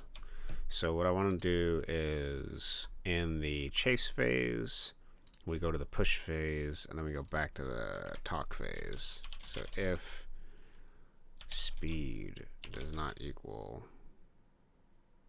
4, then you can go back to phase 1. Else, I want you to go back to phase equals 2 to the chase phase to do a perpetual chase. I'll keep that struggle real. And then we're going to have to add back in the other guys and see if that's too hard too. But let's figure out why he's not.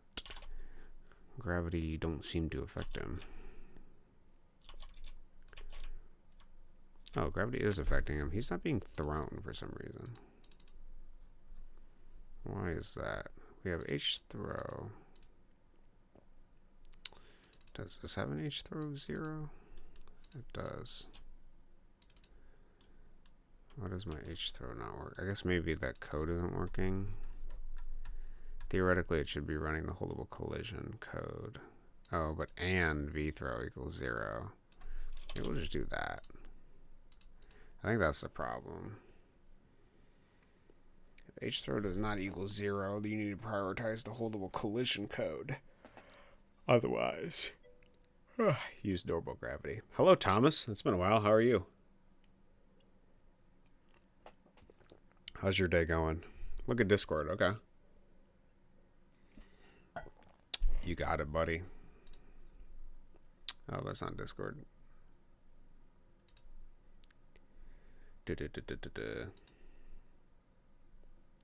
Cheapy cheapy kappa kappa 1 hour. What is this? It looks like something I could play on stream, but we'll look at it.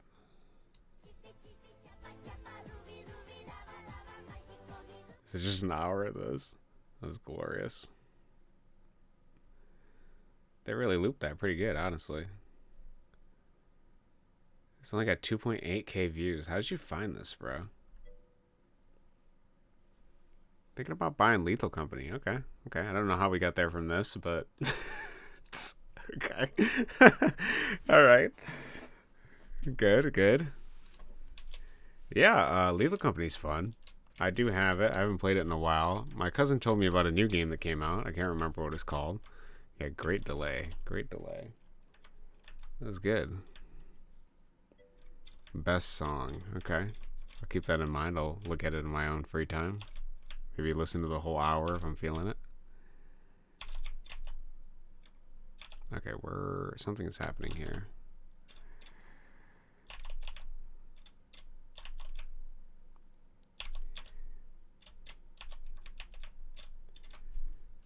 We're getting close. Remember, you have to watch the full video. You got to get the full effect. Is that what you're saying? I'll keep that in mind.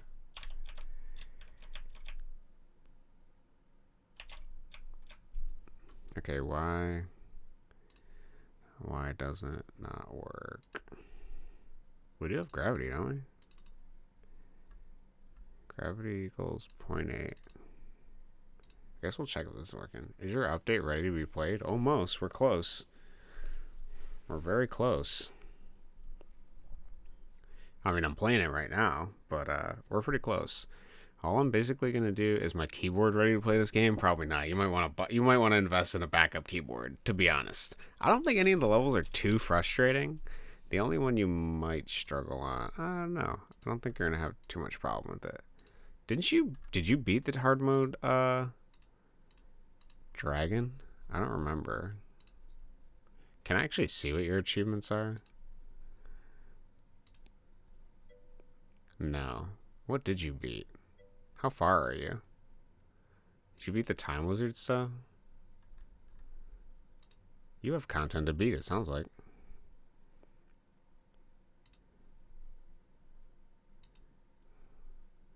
How do I see just your achieve? Oh, wait, I think I can do view achievements, and then I should be able to compare to you. So you don't have the no pots broken. You're missing the queen bee and the beavers. Interesting. You haven't beat any of the time wizard. You haven't beat the hard mode. But you did everything else. Awesome. Okay. I'm surprised you don't have the queen bee or the beavers, bro. But you should be able to get a key to skip that. So theoretically, we'll see where you're at after my update. We'll see where you're at. We'll see where you get to. Good job on everything so far. You are probably better than 1% of player, or you're better than 99% of players. You're in the top 1%. Because I think when I was looking at the global achievement, it doesn't show them on here for some reason. But I spent 4 hours on the hard mode dragon, dude. I think Tyler Bronoham spent like a whole day. I think it was multiple days if I remember correctly, trying to beat it. He did eventually get it, but man, it was I remember him streaming that. It was crazy. I also remember right when I dropped the hard mode dragon, there was a Chinese guy. I think he streamed for like 4 hours until he beat it. Just working on that. Something, maybe even more. Barton didn't even beat easy mode. Oh my god, dude. Barton. What a slacker, dude. What a slacker. Alright, let's see if we can figure out why this code isn't triggering. Okay. Holdable collision. Each throw is -5. Okay, I guess I want to check when it hits this, I guess.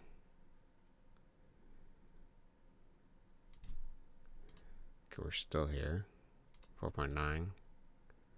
4.8. 4.7. Is it even moving though? It doesn't look like it's moving.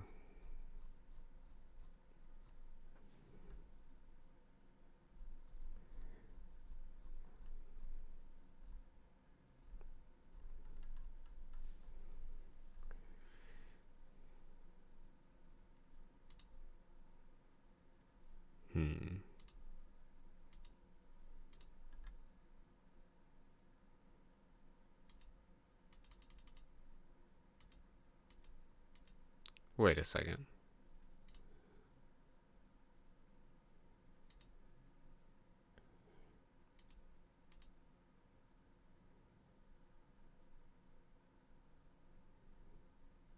Held equals false. Half solid collision. Oh, is it because it's undefined? It's not running either block of code? That's kind of funny.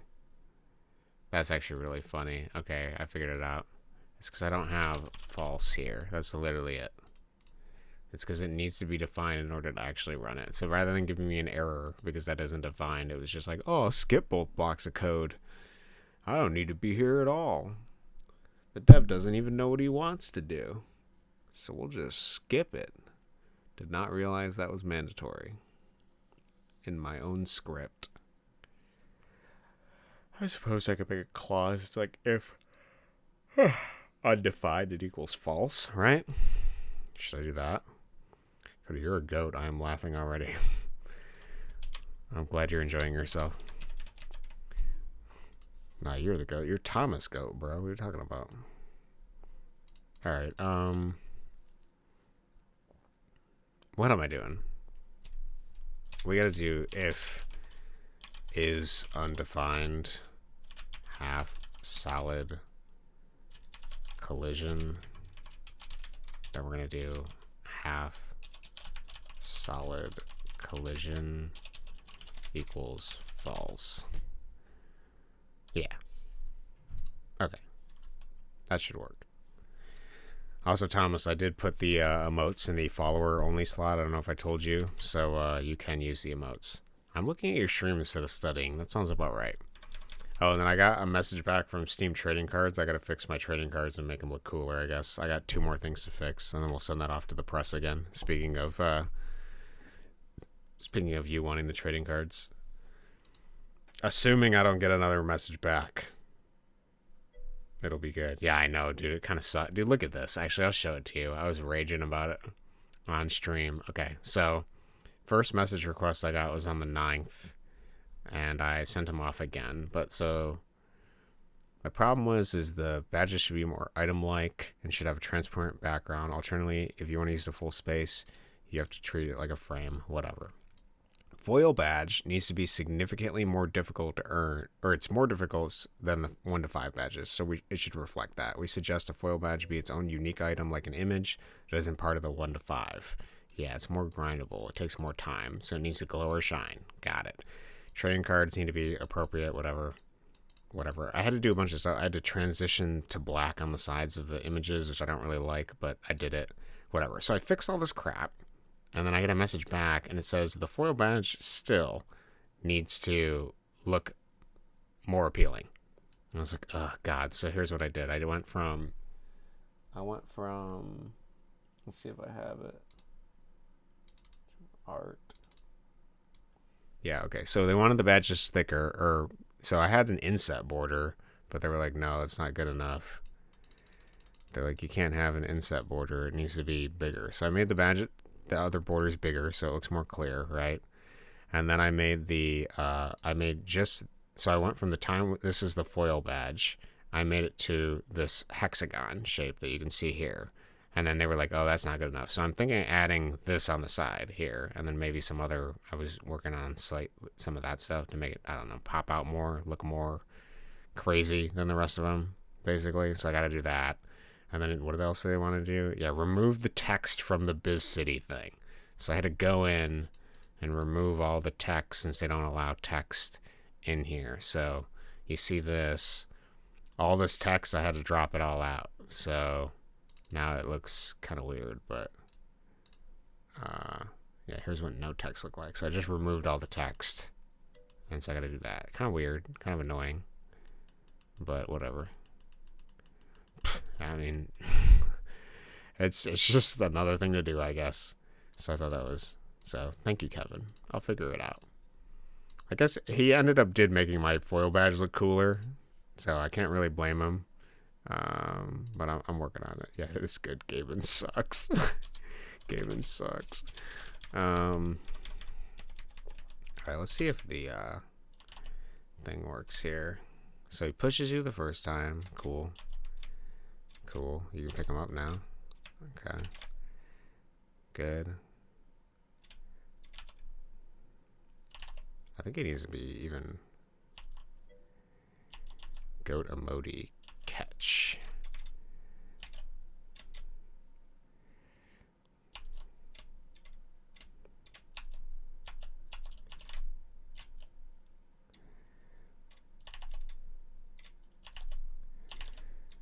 Pretty good.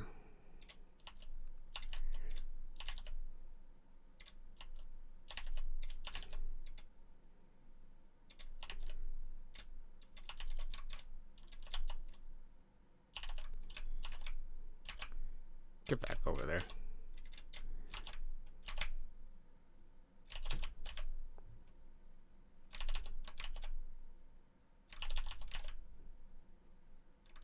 Okay. Pretty good. My PC build is almost complete. That's awesome to hear. Okay, I think I want the text to actually increase as time goes on, though. So let's do...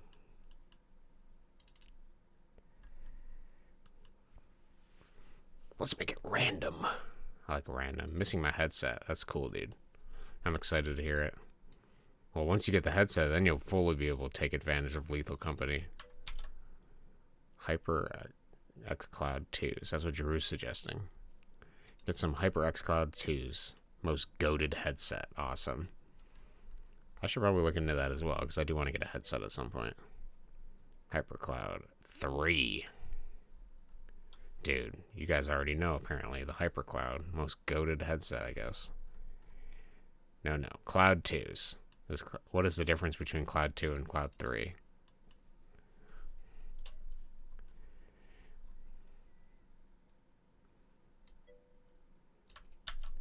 I buyed the 3. Okay, he got the 3s. Alright, don't tell him what's wrong with the 3s, Drew. He doesn't need to know. He's already ordered them. L move, Thomas Count. L move. What is the difference? I kind of want to know. I guess I can look at GG. It's over. It's so over. It's gone, bro.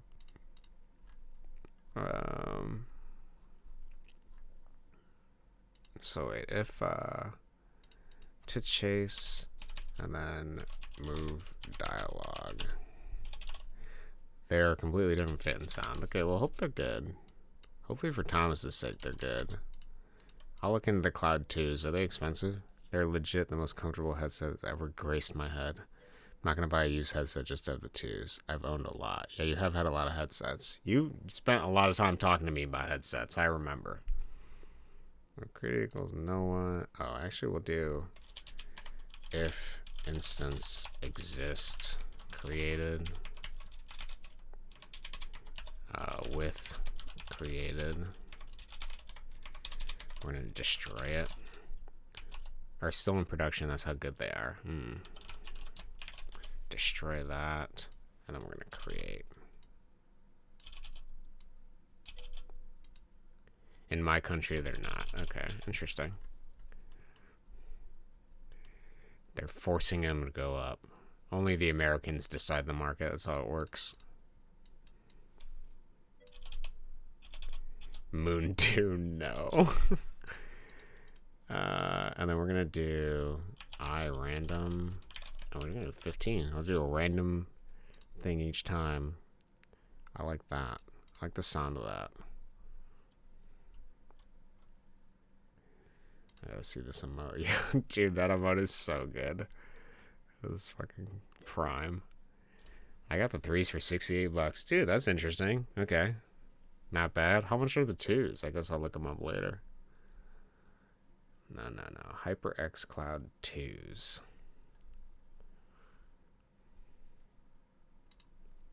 68 doesn't sound like a lot of money for a headset. It sounds pretty good.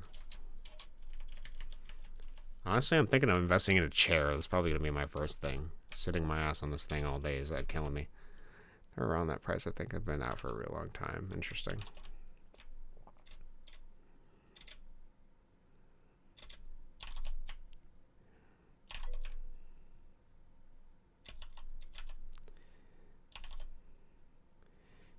Steelcase Leap version 2 is the best chair. 8 hours a day for over 4 years now. Okay, I'll keep that in mind too for that.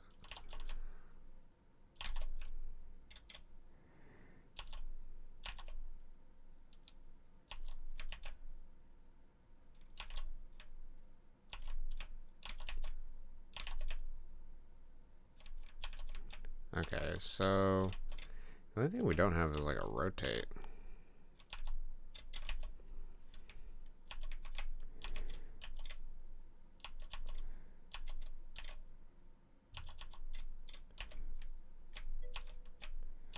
Hope the 3 is going to be okay. They probably will be fine. If they nail it on the 2s, they'll nail it on the 3s. Why does it not? Oh. If instance exists, created. With created instance, destroy.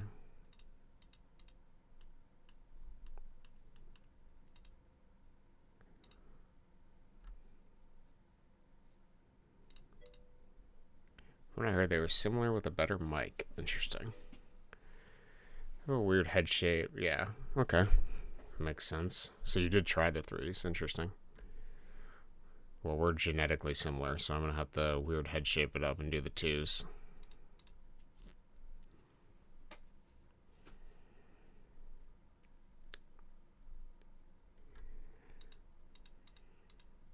Instance destroy. It should destroy it. Maybe it should actually be somewhere else, now that I think about it.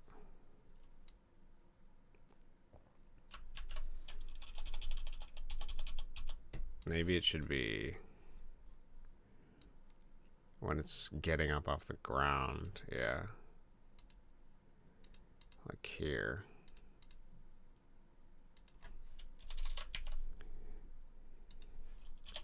Kind of need the mic. I'm normally playing speaker, okay. Yeah, that definitely would help. Phase 2 stand.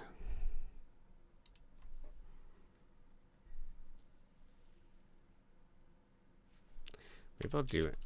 And v speed equals 0. And h speed equals 0. And then why is my rotate not happening? If was thrown equals true, phase equals... Oh wait, we're thrown. And phase equals 4. Rotate equals true. Oh.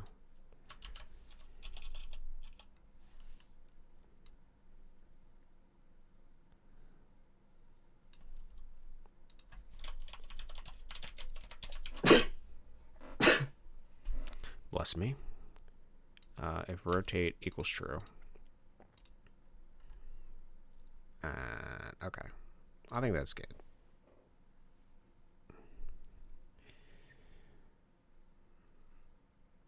We shall see.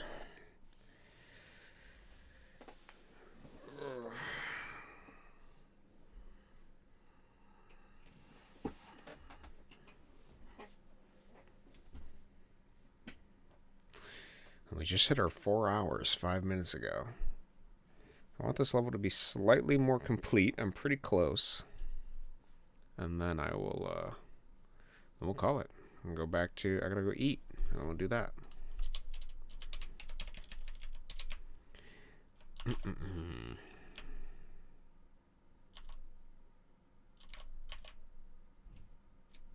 his speed needs to be much higher. He needs to be an absolute menace, is what we want. So, what determines my speed? Where did I did it here. I think I did, if speed does not equal, if speed is greater than 2, we'll just say. Phase goes to 1, otherwise he chases. Okay. Let's try that, and then let's also turn back on these guys, their spawner. Okay. Well, let's see how difficult that is. Let's see what the level looks like. And we'll make sure everything works. And then we can turn this level pink. Dude, I just remembered I got 2K ticket cost mic from Dave & Buster. This thing looks like SM58, but it's like maybe 10 grams in weight. I can't wait to use it. Yeah, 2K ticket cost mic from Dave & Buster's? That's crazy. Interesting. I wonder if it'll be terrible or if it'll be good. It's a good question. I didn't even realize they had Dave & Buster's down there, bro. Or are you talking about you got it when you were up here? That's kind of funny. I hope to God it's terrible shit. It probably is. There's no way. It's gotta be like talking in a can.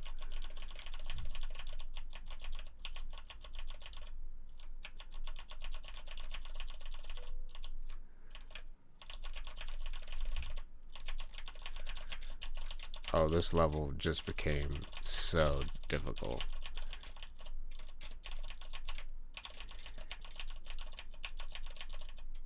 This level hard as shit now.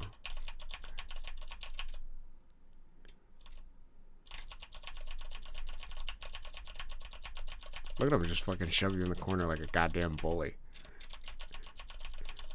Oh, I love it. Okay. We gotta figure out how to actually beat the level, though. I don't know if I can. I'm gonna be honest.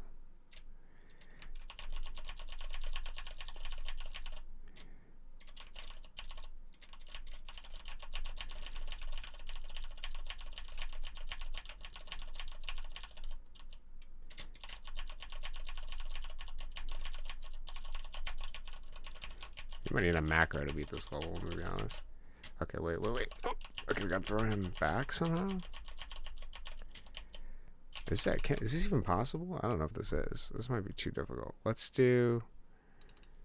Maybe just increase his speed to 3, honestly. That seems pretty intense already.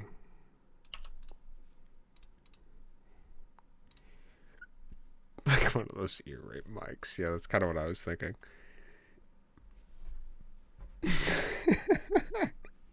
It probably is that bad, Drew. There's no way.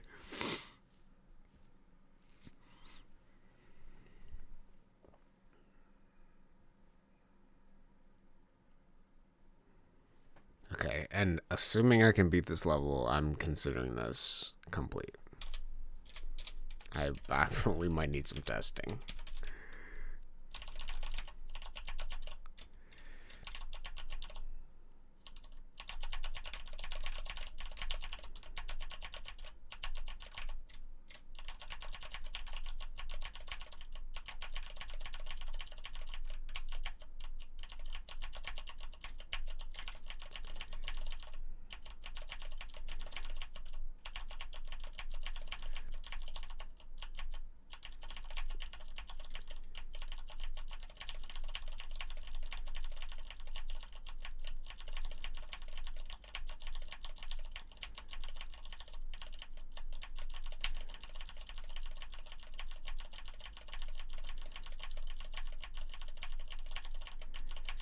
Maybe, that's pretty difficult.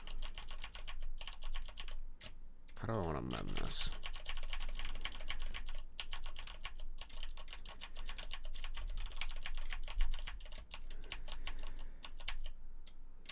Oh, God. Maybe he actually has to just go back to stand or something. That might actually be the way to do it. So he goes back to the stand phase. So yeah, that's what we'll do. We'll do if obj player.x is greater than my x, then he goes to the chase. Else he goes back to stand. So phase equals 1.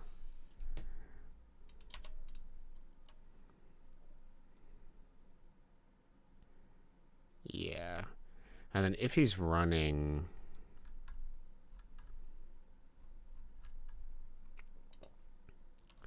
We'll do if x is less than Do you have a nice setup? I think he does. X is less than 40. Go to stand.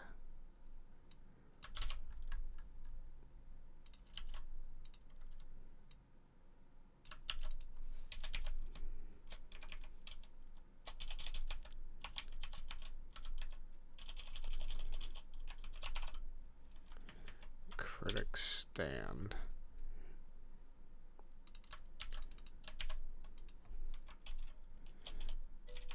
Internal critic run. Okay. Is that your build? Hold on, I just want to make sure these are. Stand. Click, click, click. Click, click, click. Okay, hold on. Okay, let's run this. See what this link is.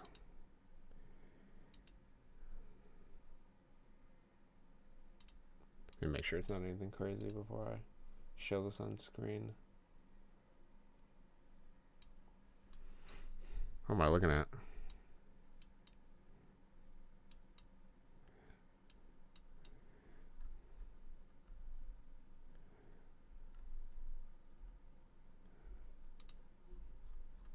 Did you just show me the river? Oh, yeah, it's a river. Lisan Agaba. Gaiba. Is this the river you're trying to live off of right now? This is in Kazakhstan.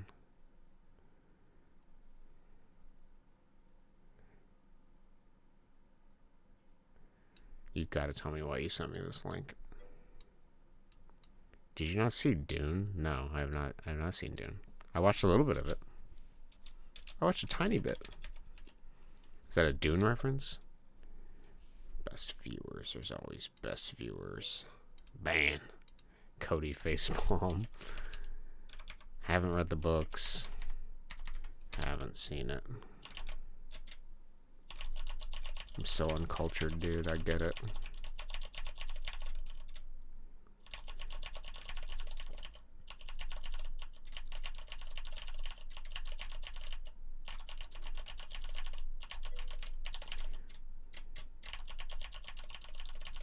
Want to see my setup? Yeah, dude, you can post it in Discord, bro. You've been excited about it, haven't you?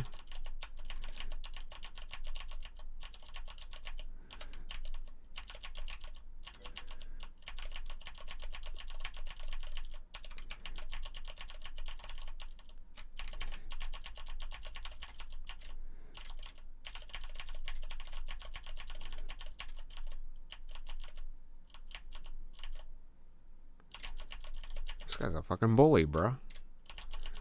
Gotta be able to beat him.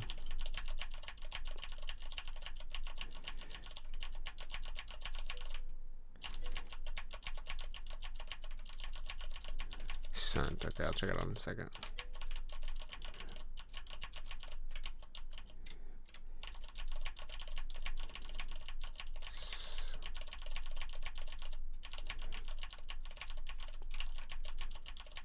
Alright, we gotta figure out something.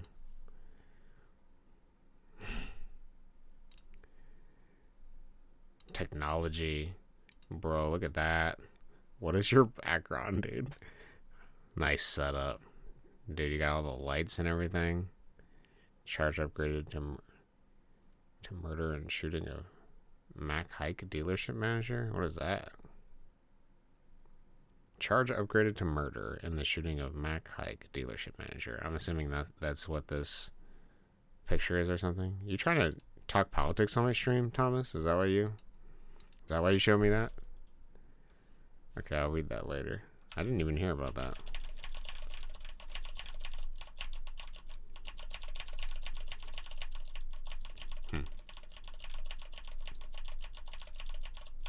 Thomas is well versed in Texas news.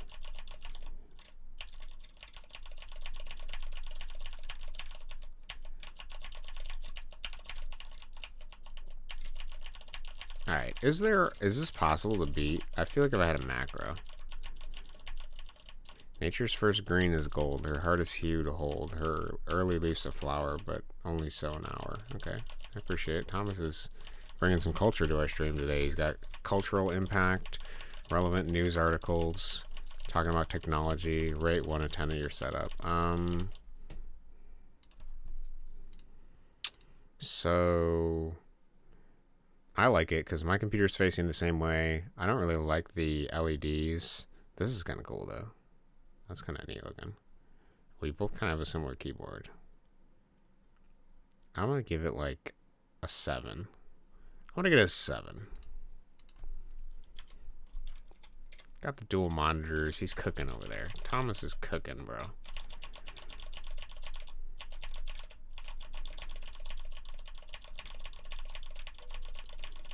Copium.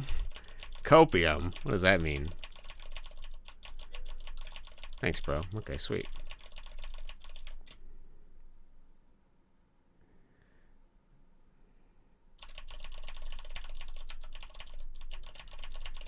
How do I do this? I don't know if this is beatable, I'm gonna be honest.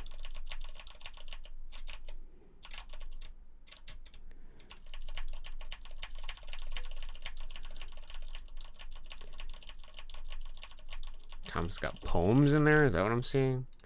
Curtains forcing their will against the wind. Children sleep, exchanging dreams with seraphim. The city drags itself awake on subway straps, and I, an alarm, awake as a rumor of war lies stretching into the dawn, unasked and unheeded. Interesting. Thomas is, he's cooking today, man. He's got it all happening.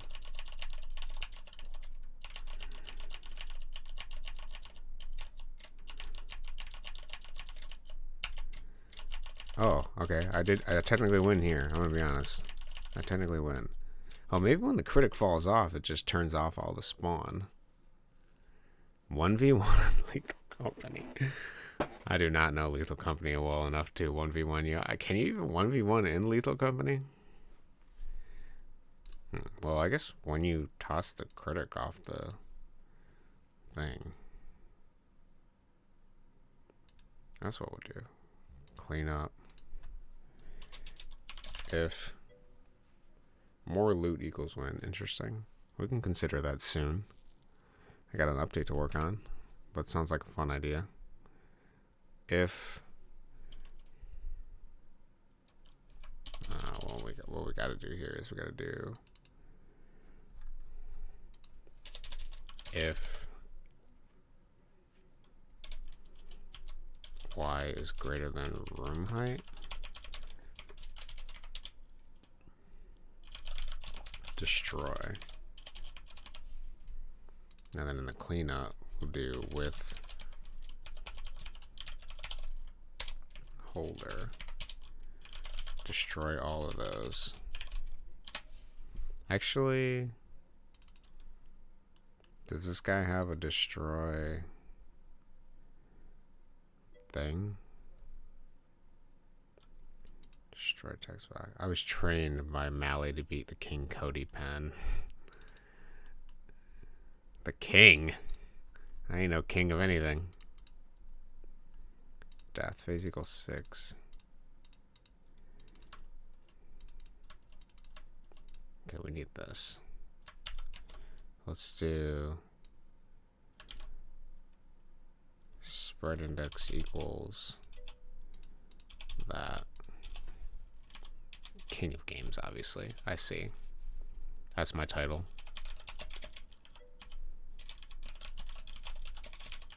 Sir Cody, well worn.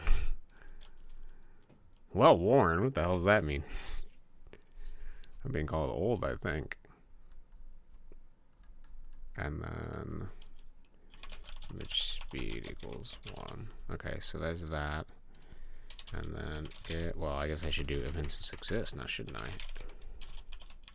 Blue gem Cody. Interesting.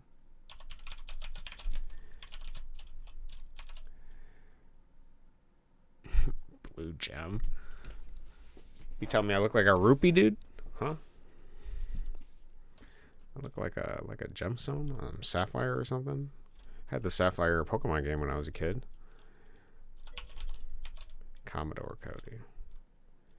Hater holder. Undo that. Oh, CS2 skins. Interesting. OBJ. Self hater spawner.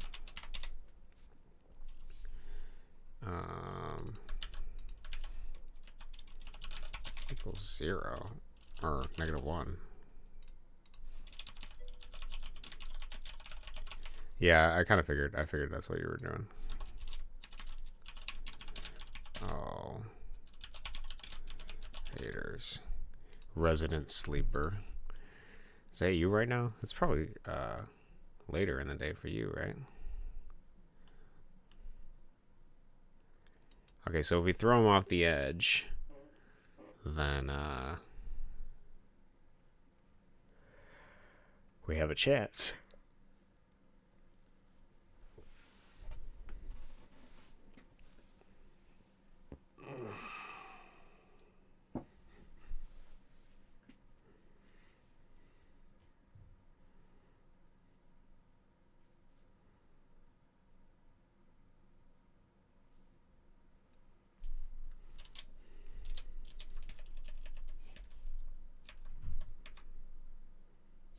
You know what would actually make this level more possible?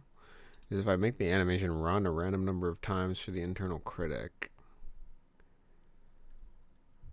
Because then that would give you a little bit of space before he runs over. Oh, wait a minute. My code is wrong.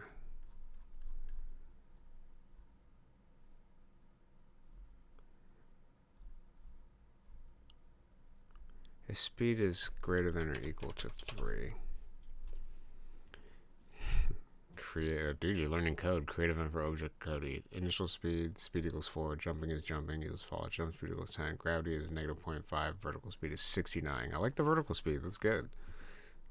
Does that mean that I can spin? Or so I see you've been working on your GML language.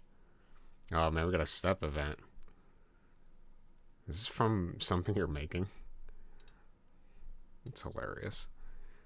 Handle or horizontal movement. If keyboard check equals left, move. Okay. Move right.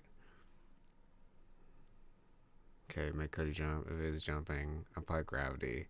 Move Cody vertically. Check if Cody is landed on. Dude, you got something on down here. Either you wrote this, you got this from something. It's my favorite object. I appreciate that, Thomas.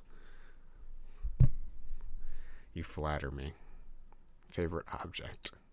Favorite object? What does that mean? Am I being objectified? Should I be concerned about this? I'm kind of...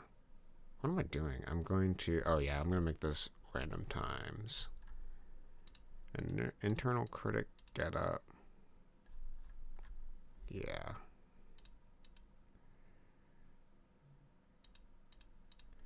If image index equals that...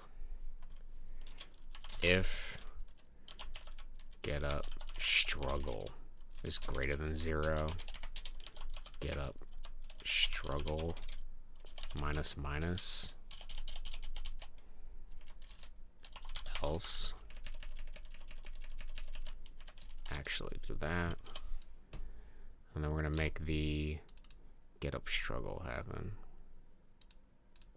Put this here. Get up struggle equals random range 3 to 5. That'll give me like about a second. Plus or minus. Struggle. Okay. Image index equals 0. Okay. Alright, let's try that. You should like struggle on the ground a little bit. Give me a little bit of space to do some damage.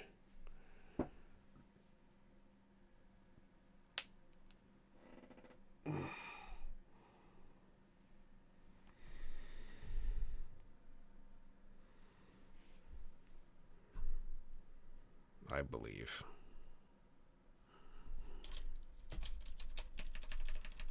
Okay. Let's see if we can beat this guy. We've given ourselves an advantage, but he's going to struggle to get up a little bit after we toss him. It's only a brief... Okay, that's might be too much, honestly.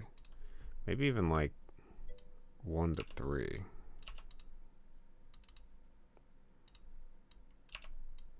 One to 3 is enough suffering. Jumps high off a bridge, an object flies, pixels in the sky, sprays of star and dust. Object Cody lands with grace, a glitch in time's rush. Floating through the screen, he breaks the code, wild and free, jumping endlessly. That's beautiful, Thomas. Whether you wrote that or ChatGPT, I don't know, but it's beautiful nonetheless. You've graced us with current events, poetry, puzzles,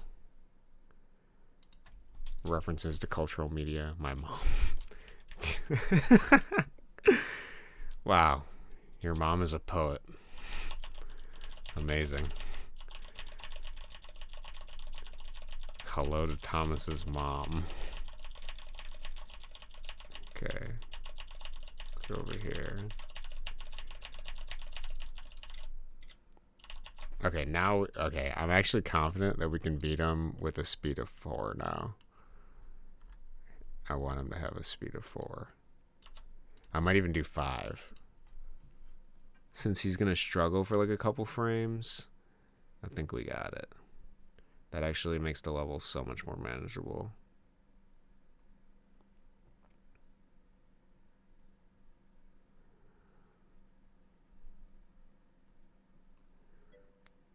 How's the coding going? It's going pretty good. I think we're almost at the end with this level, and then I'm going to go eat.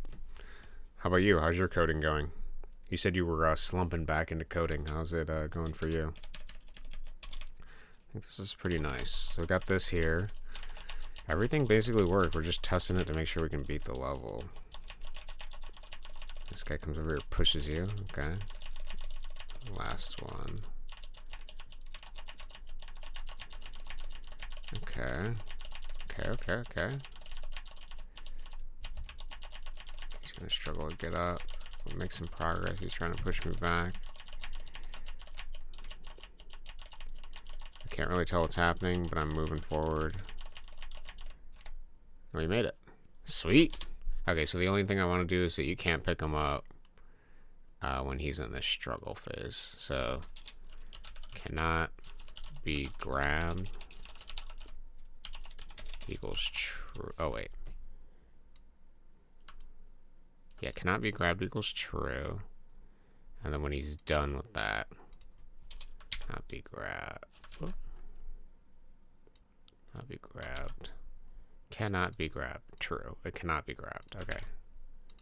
Cannot be grabbed equals false. Thank you for the compliment, Fuzzy, as well. I appreciate it. You didn't say how you were doing, though. How are you, man? After your fast food thing the other day, how's it going? Let me read Thomas's thing. Kingston RAM, swift and bright, 32 megahertz, takes flight, speeding through the data streams, powering all our digital dreams. In the heart of every game, or the work that fuels the flame, DDR4, bold and true, Kingston speed will see you through. I'm good. Ooh, okay. I'm glad to hear it, Fuzzy. Even if you weren't good, we'll still accept you either way. There's going to be good days and bad days. But I appreciate that you're doing well. And I'm happy to hear it.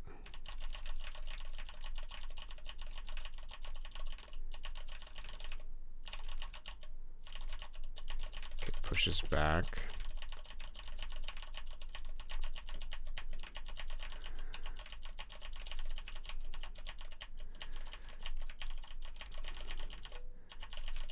Seems good, seems good. We're getting there.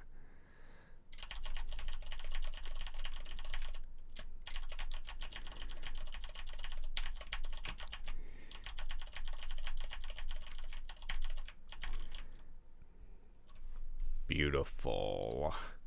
I like it. Honestly, I'm pretty happy with it. I'm gonna call that pink. It'll be a done. We're just gonna put sound in it on one of these days this week, and that'll be shipped. So let's make that one pink. And we have technically we have 3 more levels to go. We gotta. This one should be orange actually. That one should be orange. I do a little thing for that. And then we have 2 other levels. This one and the cornfield, technically, to finish.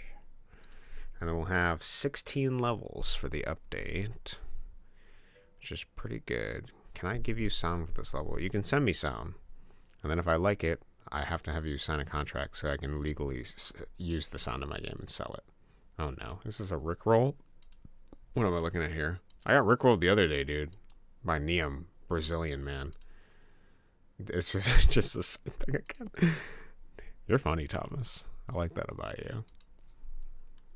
You guys are all pranksters. I feel like I attract what I am, so I must also be a jester in some fashion. So let's make the level pink is what I was going to do. Birds of a feather flock together. So the saying goes. Okay. And then we can make this level pink. How exciting. Awesome. Boom. Look at that. We got some levels, dog. I kind of, if there is one level I want to finish, I have one level potentially that I would like to add to my roster this week to get done. So we'll see how I feel and see how much progress we're making. But at mandatory, we gotta get this cornfield level done because it's not finished. And this level is basically done, but it needs one more thing to it. When this level is basically done, it just needs one more thing to it. And the rest of the levels can wait for a later update. And then we got to do the rest of the stuff on my list, whatever I feel. And potentially Steam Cloud saving. It actually looks easier than I thought it was, so I probably will do the Steam Cloud saving. But yeah, can't wait to play it. Awesome. I'm excited. You'll probably be one of the first people to play it for sure. Should be exciting. Ordering a second keyboard. Yeah, that's probably a good call. No, I'm really excited. I also was able to, I have it ending on like a boss too, so it'll be cool. It should be a good level. It should be, well, yeah, you'll have to beat some levels and stuff to get to it, but it should be good. And then, yeah, I'll have to look into Steam Cloud saving. I did already do some research on that. We got to send back we got to edit the stuff for the Steam trading cards again, send it back. I got to do that today so that they get it back to me hopefully in a couple days before my update. And the level editor, we're going to leave in a half. Yeah, the boss of procrastination. Now, the boss of imperfectionism. I should do a boss of procrastination, though. He just doesn't show up. He's too busy procrastinating to, like, fight you. That's actually a hilarious idea. Boss of procrastination.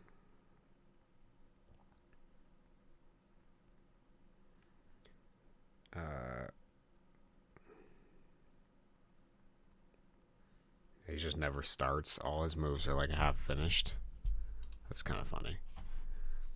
That's a good thought. I think I did actually have an idea for boss of procrastination, but I'm remembering aspects of it. Okay, sweet. So we just got to add something to this. Pretty nice.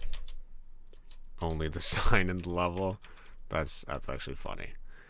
Thomas, you're good, bro. That is good. Only a sign. Only signs. Maybe, like, I'll get to it.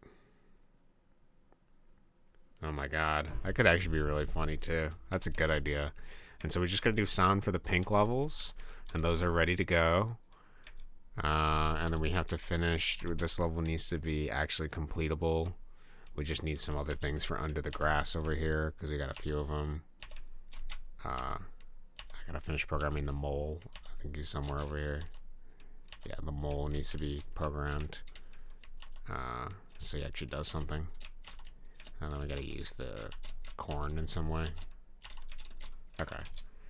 So that's gotta be finished. And then, yeah, this. I should be here, but the editor was busy to overcome me, so he didn't have the time to add me here. Yeah, that's kind of what I was thinking, like a bunch of signs of like, here's what I would do for my move if it was finished, like sort of thing. That's pretty good. I'll get to it. Don't worry about it. That's a good boss idea, bro. That's really funny.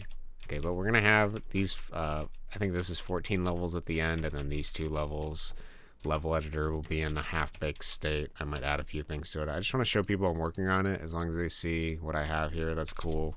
We got to do Steam Workshop support. That's a lot more work. I got to figure that all out. But I've been reading about it. Beta tester? Yeah, I probably might do beta testing. It doesn't have any sound, though. I'll give it a couple days, Thomas. And if I... because I got to tweak a couple levels. This level's a little too hard. This level's way too hard. So I got to do that. Yeah. How do you even say that? Sippa sippa kappa kappa? Chipa chipa kappa kappa? I don't know. But yeah, in a couple days, we should probably do a beta test. That's a good idea. So that people can actually get through these and see if it loads correctly on their system. Okay. Pretty good. It's alright. It's not everything I wanted to do. Obviously, I would like to idealistically have all of these other 60 levels done, but you know what? 16 levels in 2 years, I'm cool with anything at this point. Literally anything. Dropping anything would make me happy. So, and then I can just start tackling the other stuff one by one. Just keep streaming it. My wallet is ready to buy the cards. Yeah, so like when the cards come out, does that mean that I have this stuff going to the point shop as well. So you should be able to get this stuff on the point shop. Like dropping an infant down the stairs. My wallet's ready to go. Like that, Drew. That's good. Yeah, exactly ready. Just like that. But the stuff should go to the point shop. So then the only thing you need to do for the Steam trading cards is if you want the badges. That makes the most sense. I think that's how that works. And then everything else will be in the point shop. I mean, you can still get it from the cards. They'll be tradable. So whatever. When I have the drop rate set to every 10 minutes you play the game, it like drops a card. So I think that's the lowest I can go. I want the 5th level badge. I do too, actually. I might be shelling out for the 5th level badge. I love the look of it. So we'll figure that out. Okay, sweet. All right, guys, another beautiful day of programming. We've done, 4 hours and almost 5 hours. You need someone to trade the cards. Yeah, that's what I was thinking, too. It'll probably take a little while before the cards hit the market. So you might have to wait. We'll see. Or you just have to keep playing the game till you get your card drops every week. The struggle, the grind. But yeah, and then we probably got to close off the casino a little bit so people don't get errors, and then whatever. I hope there'll be some good soul. I'm sure there will. A lot of my players are Chinese, so they might be throwing that stuff on the market. We'll see. But all right, awesome, guys. Thank you everyone for coming out today. Thank you everyone for indulging in the Confrontation of the Shadow that we completed today. That was pretty fun. I like how the level plays. It's got some nice effects to it. It's personal and vulnerable for me to release the level. And I sort of enjoy that about it. It's pretty fun. I also like how much of this guy is like a bully, basically. So, yeah, bye, Godian. Thank you, Thomas. Have a great day. Have a great rest of your day. Don't work too hard. Take it easy. Thank you everyone for coming out. Thank you everyone for supporting. Yeah, thank you. I'll enjoy my day and my life. Jade, thank you for subscribing yesterday. I don't think I got a notification for it, but I did see that I got something today about it. I don't know how to see what the latest subscriber is. And then, yeah, sweet. Take it easy, guys. I'll see you next time. Tomorrow.